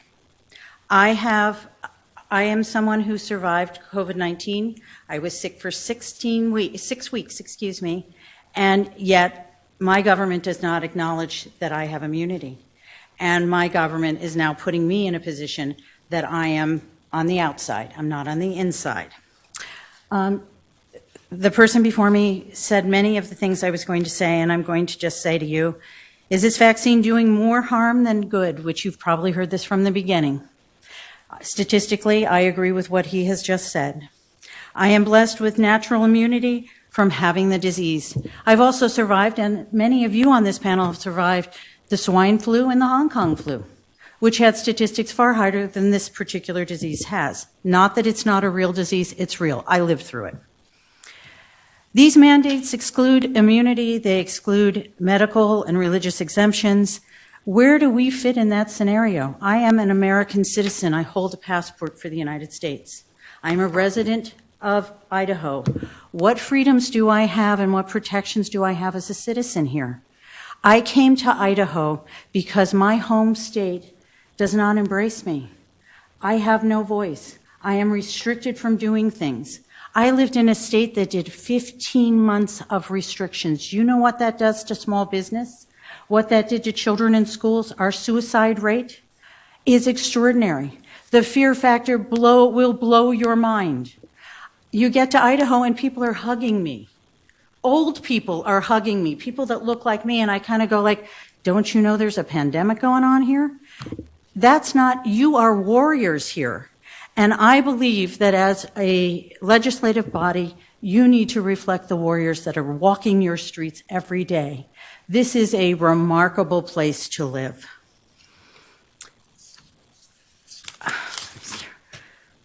I went off key here. This is how I feel. I'm a retired teacher, and I feel, my goodness, what would we do if this was a bully in the playground? Ms. Carrick, can I keep you by the microphone? Oh, sorry. Thank you. Now can you hear me?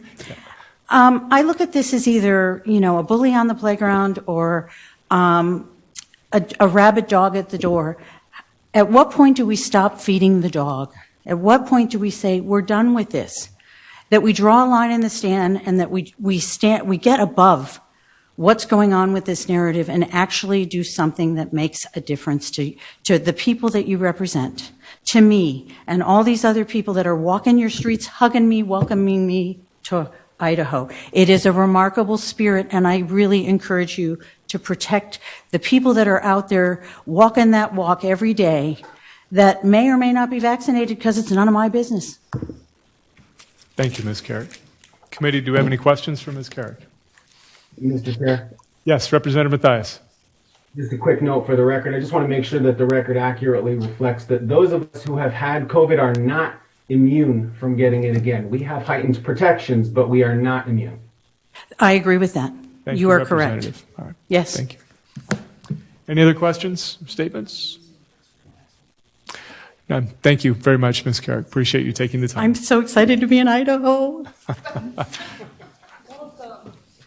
There we go. There it is. We do have another representative that is en route, but at this point we will transfer to our remote testimony. And first on the list is Heidi Kay. Is that correct? Do we have her? Well, it's usually a 30-second to minute lapse. So.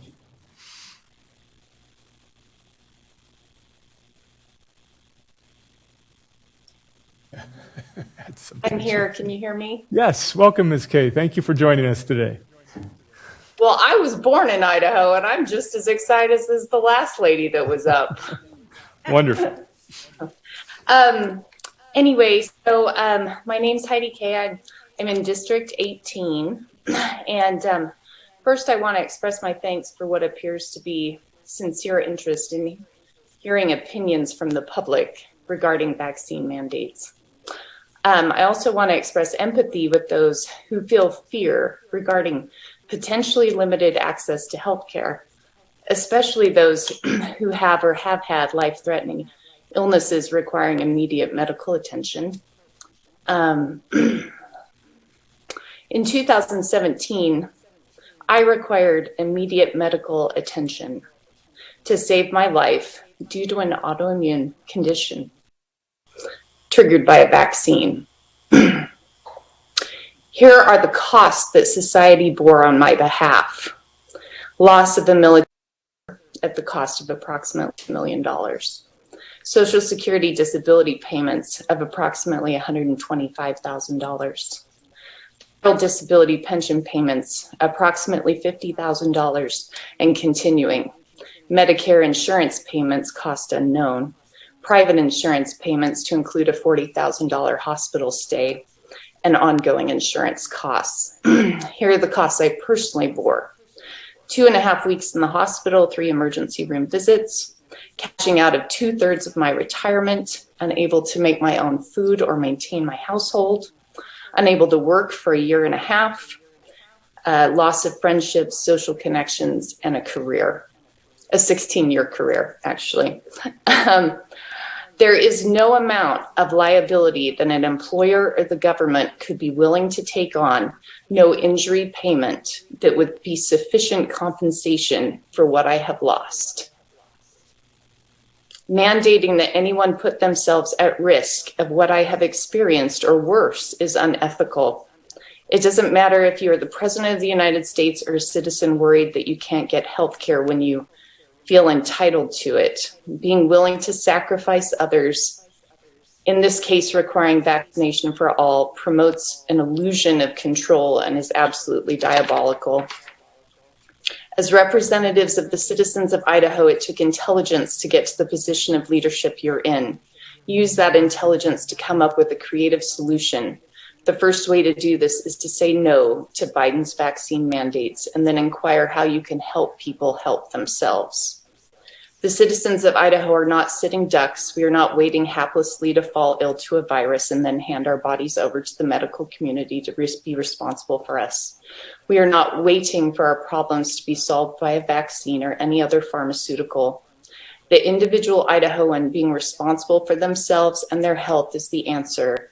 You, as a governing body, how will you support us in helping us help ourselves? And that's all I have. Thank you very much, Ms. Kay. Committee, are there any questions? Seeing none. Thank you very much. Appreciate you taking the time. Next, we have Nicholas Christensen. And I apologize, I started at the end of the list, not the beginning of the list. So we'll go back to the top. So, Mr. Christensen, give us a few seconds here to get you on the system. Yes. And Mark Hand will be next in line. Hello, co-chairs and members of the committee. Can you hear me? Yes. Thank you for joining us, Mr. Christensen. Thank you. Thank you for holding this. I really do appreciate it. My name is Nicholas Christiansen. I live in Idaho Falls in District 30. I'm an Idaho National Laboratory employee, and I come to you representing myself and 500 plus other employees from the National Lab. This hearing has been eye-opening and enlightening on a lot of the case law and all of the requirements here.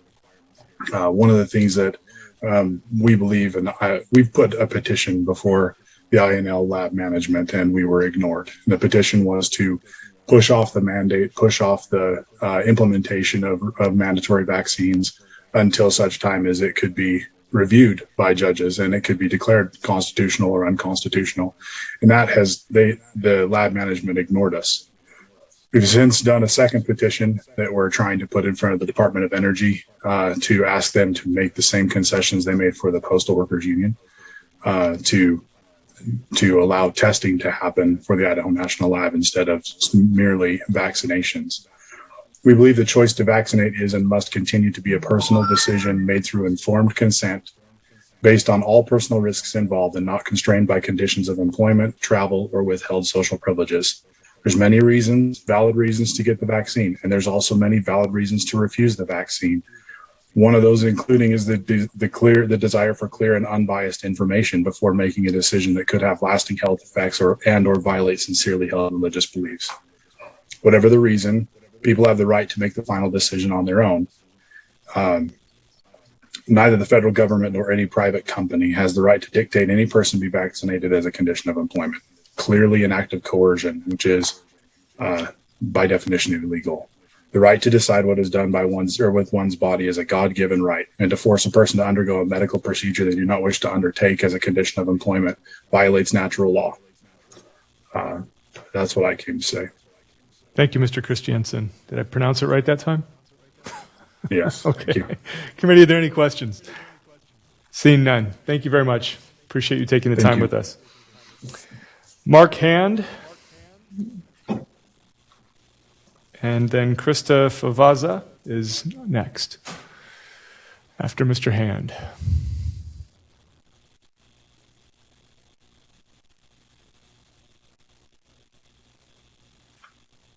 I am here, Mr. Chairman. Wonderful. Welcome, Mr. Hand. Thank you. And thank you for the opportunity to testify. I'm going to just cover down on a few things. I don't have my notes written, but I'm going to press. So I want to talk a little bit about my experience in the Marine Corps. I was a Marine Corps officer for 20 years. And, I took the oath. It's an oath similar to what you all took for deployments. And I want to share about an experience I had in Ramadi in 04 and 05. My partner was a Iraqi Army captain, an artilleryman. And what I learned from him is that we have these rights, these natural rights that transcend, it had never occurred to me. He was fighting for the same reason that I was fighting for. He had been confronted, he shared years before I met him, by Al-Qaeda or the militants, and they had given him two options: fight with us, or we're going to kill you and kill your family. So what he did was he hid his family, and he continued to fight on behalf of his, to defend his rights. And so that's really the first time I considered the importance of natural rights versus the Constitution or the Bill of Rights, if that makes sense. He was concerned about life, his property, and his liberty. And I suggest to you that, and you know this, Idahoans are concerned about those same things. So that was a good lesson learned. Since I retired, I've been a social worker.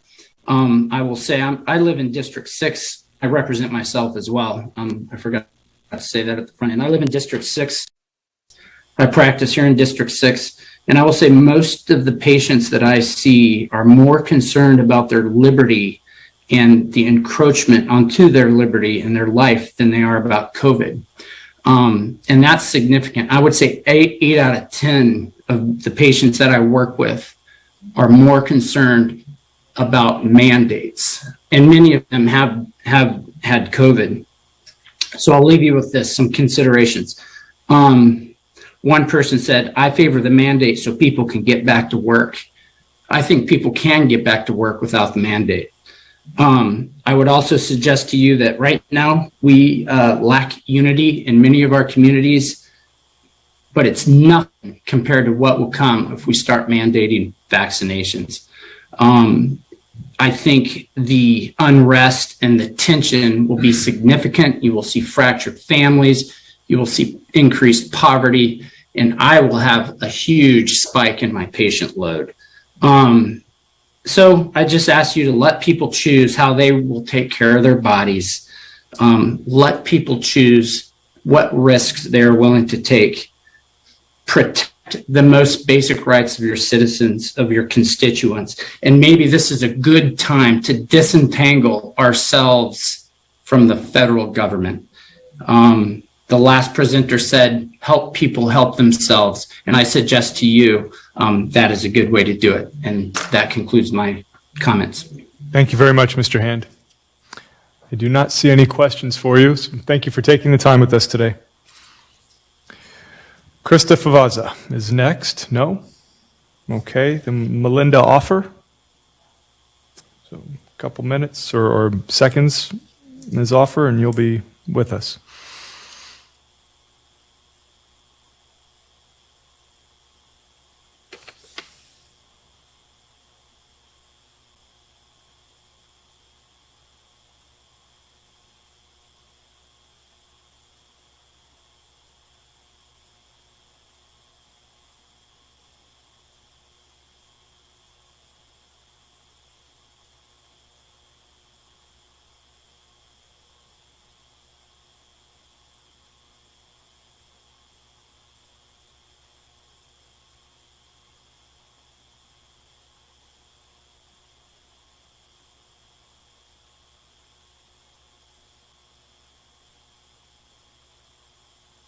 Laura Bracken will be after Ms. Offer. Okay.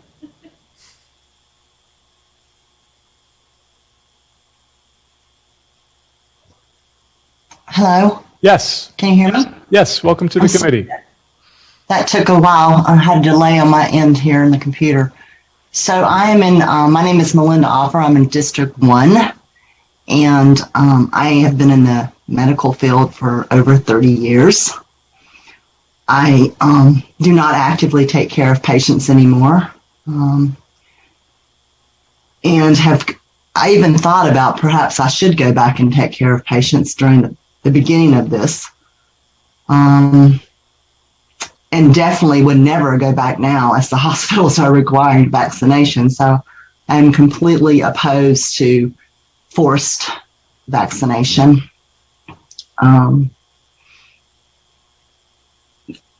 My body, my right, my God-given right to choose how I want to be treated, what I want to inject into my body.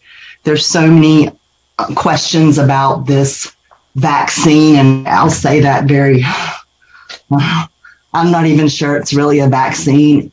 I've studied it and studied it and studied it. It's an mRNA altering therapy. There are so many side effects that are being associated with this. And I still work in the medical field, although I don't take care of patients. But I'm in charts every day.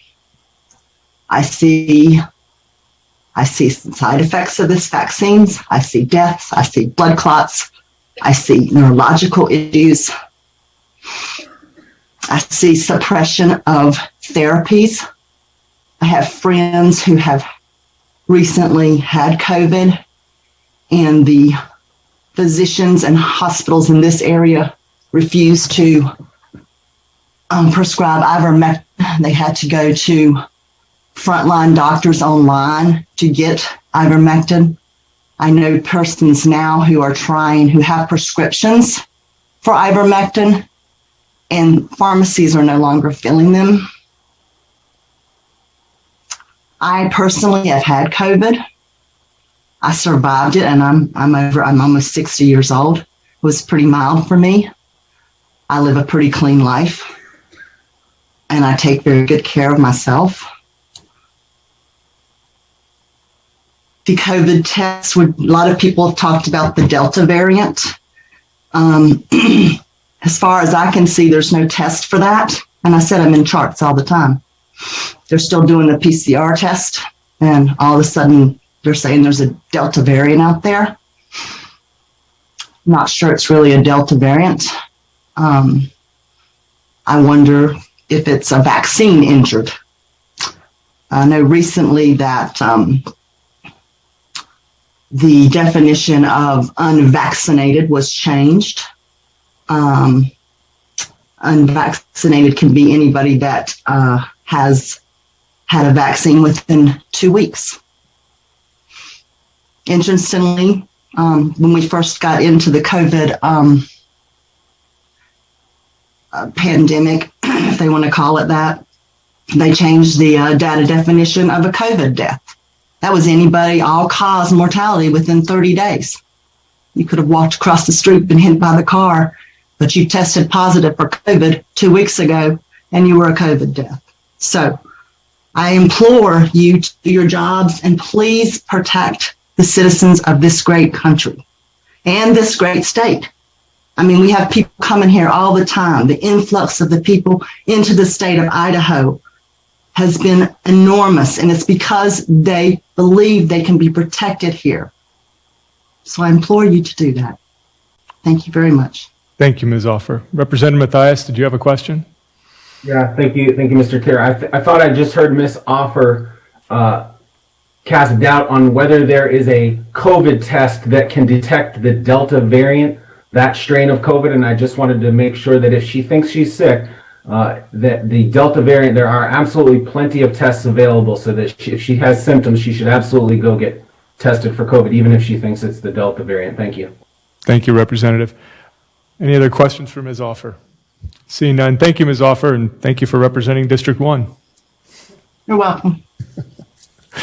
All right, Laura Bracken, you will be next up, so give us a few seconds again, please. And then we have Nicholas Nagy on deck. Hello. Hello, welcome to the committee. Oops, that was a mistake. That's the beauty of remote testimony. I'll tell you what. My name is Laura Bracken. I live in District 6 and I represent myself. 17 years ago, I donated my kidney to my husband. Unfortunately, kidney transplant recipients are immunocompromised, and researchers at Johns Hopkins have confirmed they are at far greater risk for hospitalization, long-term complications, and death from COVID than the general population. He is a math and statistics professor at LCSC. He did not develop immunity after vaccination. Research shows he has less than 50% chance of developing any immunity after his recent third shot. Even when wearing a mask, my husband remains in grave danger from unmasked people, vaccinated or not. And now the increase in COVID cases in north central Idaho has skyrocketed. Our hospitals are also in crisis. Essential care is being delayed. The governor's call for personal responsibility and vaccination during this health emergency has not changed the views of many Idahoans against vaccines and mask wearing, as you've heard in this testimony. People are not making the choice to protect others. They are choosing to follow their beliefs about liberty and personal freedom. I see no action at the state level to reduce the threat of COVID for vulnerable people. This is relevant to this committee. This is not just a legal or a financial or a political decision. In this extreme health emergency and crisis, the decision to oppose the federal plan to increase the rate of vaccination has human costs. The dead do not get to testify. I recognize that my views on this subject are in the minority, and the minority often gets to have a less of a voice than the majority. And so I just implore you to think about the people who, I mean, he's working, and the president of LCSC is protecting him and others by having a mask mandate. Only 41% of LCSC employees are vaccinated. When I go into Winco or any other grocery store, which he cannot do, most of the people are unmasked. I live in fear that I will lose him because other people do not value life. Thank you. Thank you, Ms. Bracken. Committee, Mr. any Chairman. questions? Yes, Senator Johnson. Thank you, Mr. Chairman. Laura, can you hear me? Yes, I can. Okay, thank you. Dan Johnson, I live in Lewiston also. Thank you for calling in today. I just want to ask you a quick question about something you said to make sure that it's in the record correctly. You said that 41% of LCSC staff personnel were vaccinated. Is that what you stated? That information was in the Tribune this week. Okay. And I think it was in the Tribune. Otherwise, I mean, I can't tell you exactly where I heard it. Okay, well, But it is somewhat like that. I'm just going to state for the record to help us both out, but what I read in the Tribune that it was 41% of the staff at the hospital, St. Joseph Hospital. Uh-huh. And so because this is a public record, I just want to make sure that I state Right, that. But and I may have confused the two, but let me say this, it is less than 50% at Yeah. LCSC are vaccinated. Okay. And that, of course, can be the case. That helps. Thank you very much. Any other questions, committee? Representative Mathias.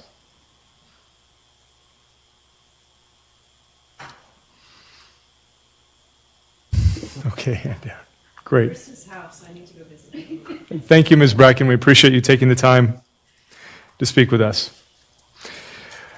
Nicholas Nagy, and then on deck we will have Shirleza Oaks.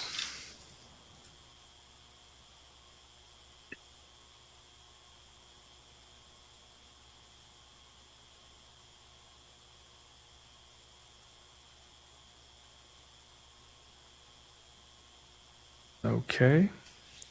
Shirleyza Oaks, then.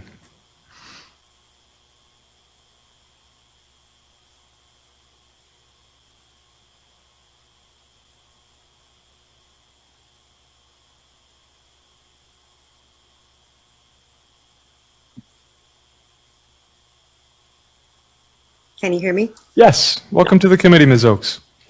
Thank you. Mr. Chairman, members of the committee, my name is Shirleyza Oaks and I live in District 22 and I represent myself and my family. I am against the presidential vaccine mandate and as a couple of people have said, something that needs to be addressed is natural immunity. Given the decades of research in known vaccines as well as virus pathology, science has consistently found that natural immunity is more robust and enduring than engineered and synthetic vaccines. So there should be some exemption or alternative for people who have had a variant of COVID and recovered. There should also be multiple test options for citizens to check their antibodies. If we are going to have a vaccine passport, why not have an antibody passport as well as we move towards herd immunity? Just weeks before the pandemic started, our church body experienced a sweeping case of illness that knocked a high percentage of families flat with high fevers, dry coughs, and extreme exhaustion. We were all calling each other asking if anyone had experienced anything like this before. The children who got it were fine in a matter of days. The adults who got it were sick much longer. It seems to me that we got COVID before the world shut down, and our kids have fared amazingly well in the ensuing months. Just as Representative Matthias said earlier, having COVID and recovering does not guarantee you cannot catch a future variant, as evidenced by earlier this year, my husband and I both had confirmed cases of COVID. We quarantined, our kids got mild sniffles, no fevers during the quarantine, we all recovered, and before we could even consider getting our children tested for COVID, they had all recovered within 48 hours. My husband had not contracted COVID. He lost his taste and smell because I think I had caught it before. I had a very, very mild case. And so that, in my own experience, shows that the immunity before helped me to have a less severe case, even though the first case was not very severe, all things considered. Also, there have been some studies that I have seen that show that there are higher adverse reactions for people who have already had COVID and then get the vaccine. So why should we force the risk? If decades of research consistently demonstrate natural immunity is stronger than vaccine protection, there should be exemptions to the mandate for verifiable immunity. This is a slippery slope. I implore you to fight this unconstitutional mandate that goes against the Nuremberg Code.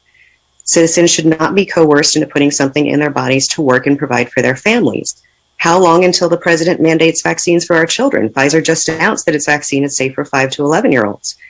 And again, slippery slope, how long until mandates can be imposed to remove children from unvaccinated family, calling it child abuse?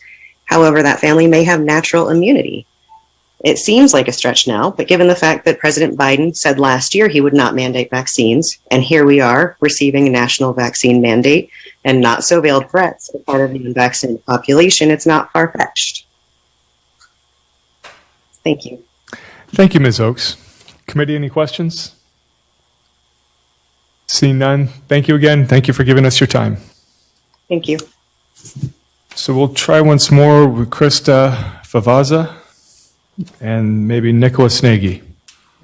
Neither one. All right. And Representative Ehart came in at just the right time. Good timing, well planned, admirable. Welcome to the committee, Representative.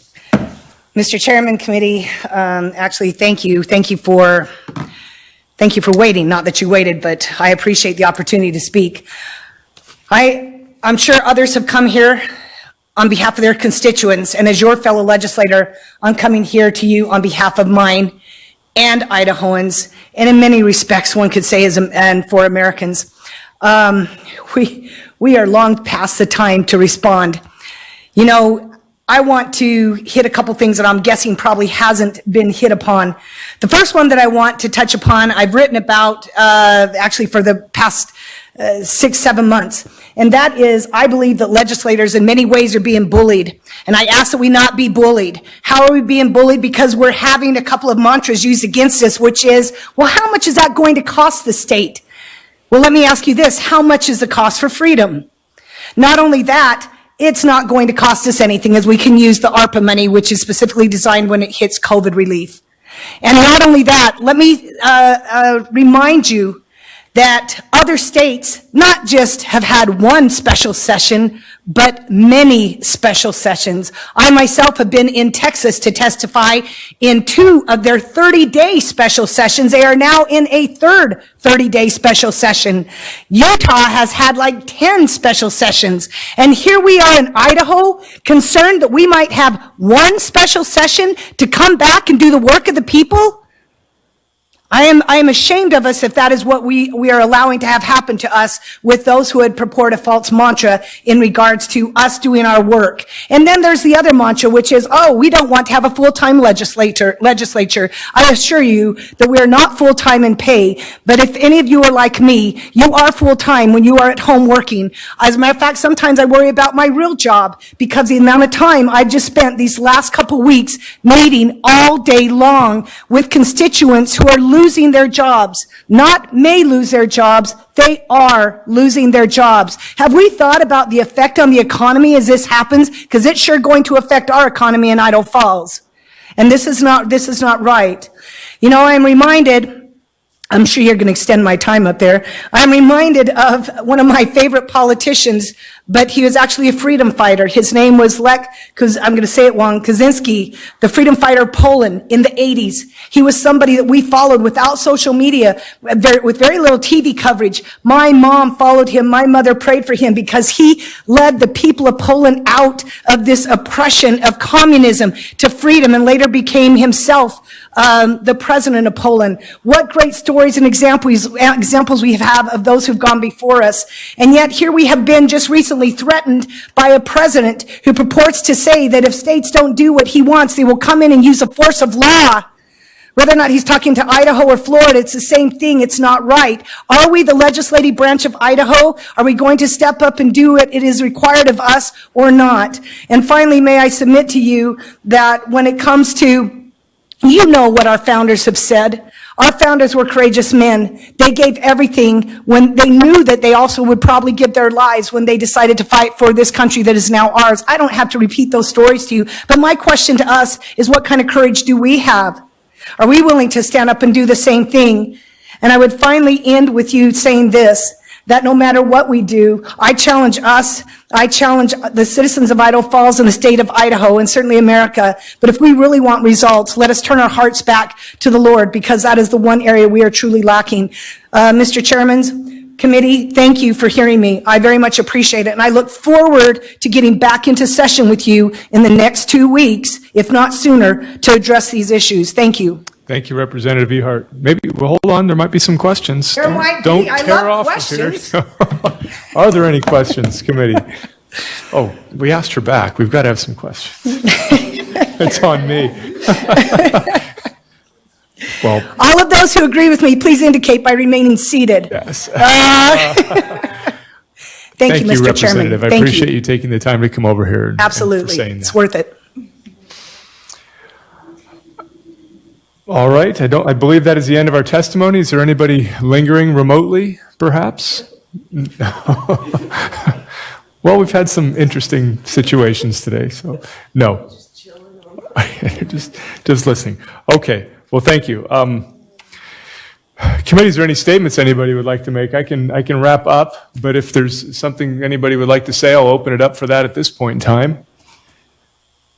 Okay, I think this did provide what we were hoping and a lot of information, and primarily hearing from the citizens of Idaho and how they believe this will be affecting them and the detriment to their lives and the urgency that they feel in this, and that we should be addressing this more quickly than we are. And thankfully, we are moving in that direction. I think there's a lot for us to chew on here.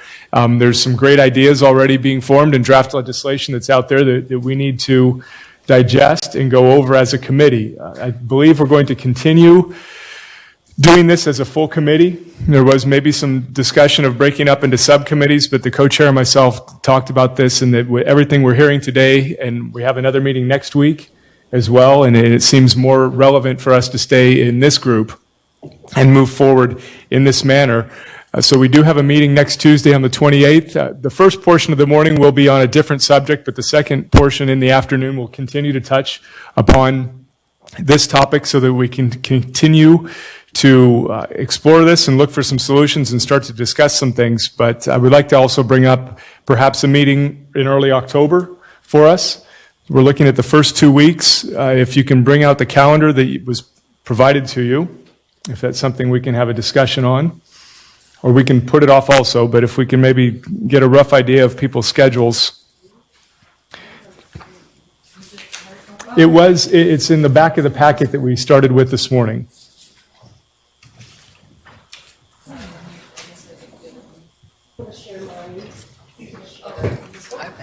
All right.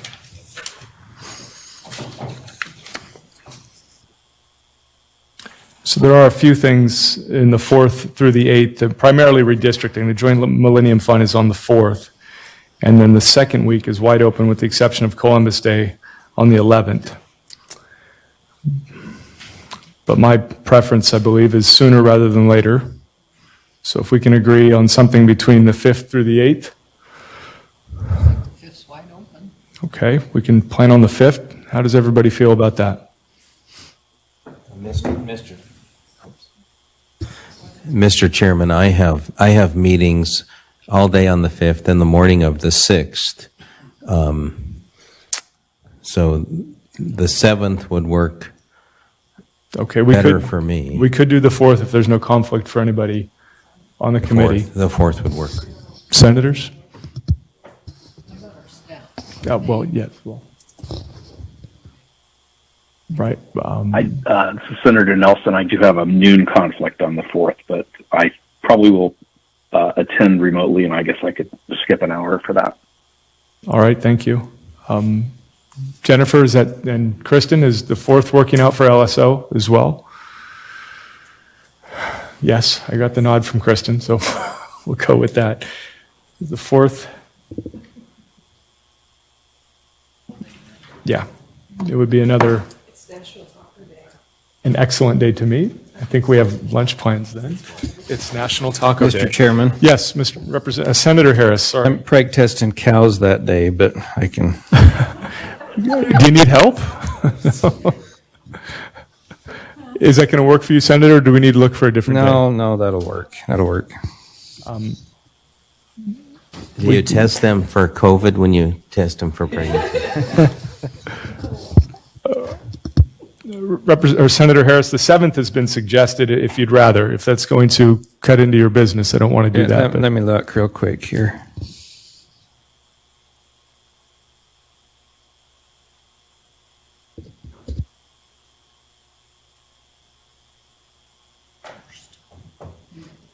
We can do that too. Okay, the 1st. Friday the 1st, is that open? Oh, that's true. We're already meeting on the 28th, so probably want to push it back at least a week. So the 7th. I think the 7th will be fine with me. Oh. Yeah.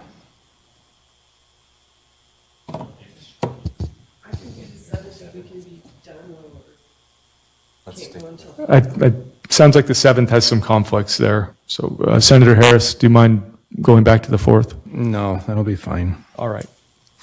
So why don't we plan on 9 a.m. on the 4th again? At this point, and if something changes, we'll get in touch with everybody, but that's what our tentative schedule will be, to have another hearing on this topic.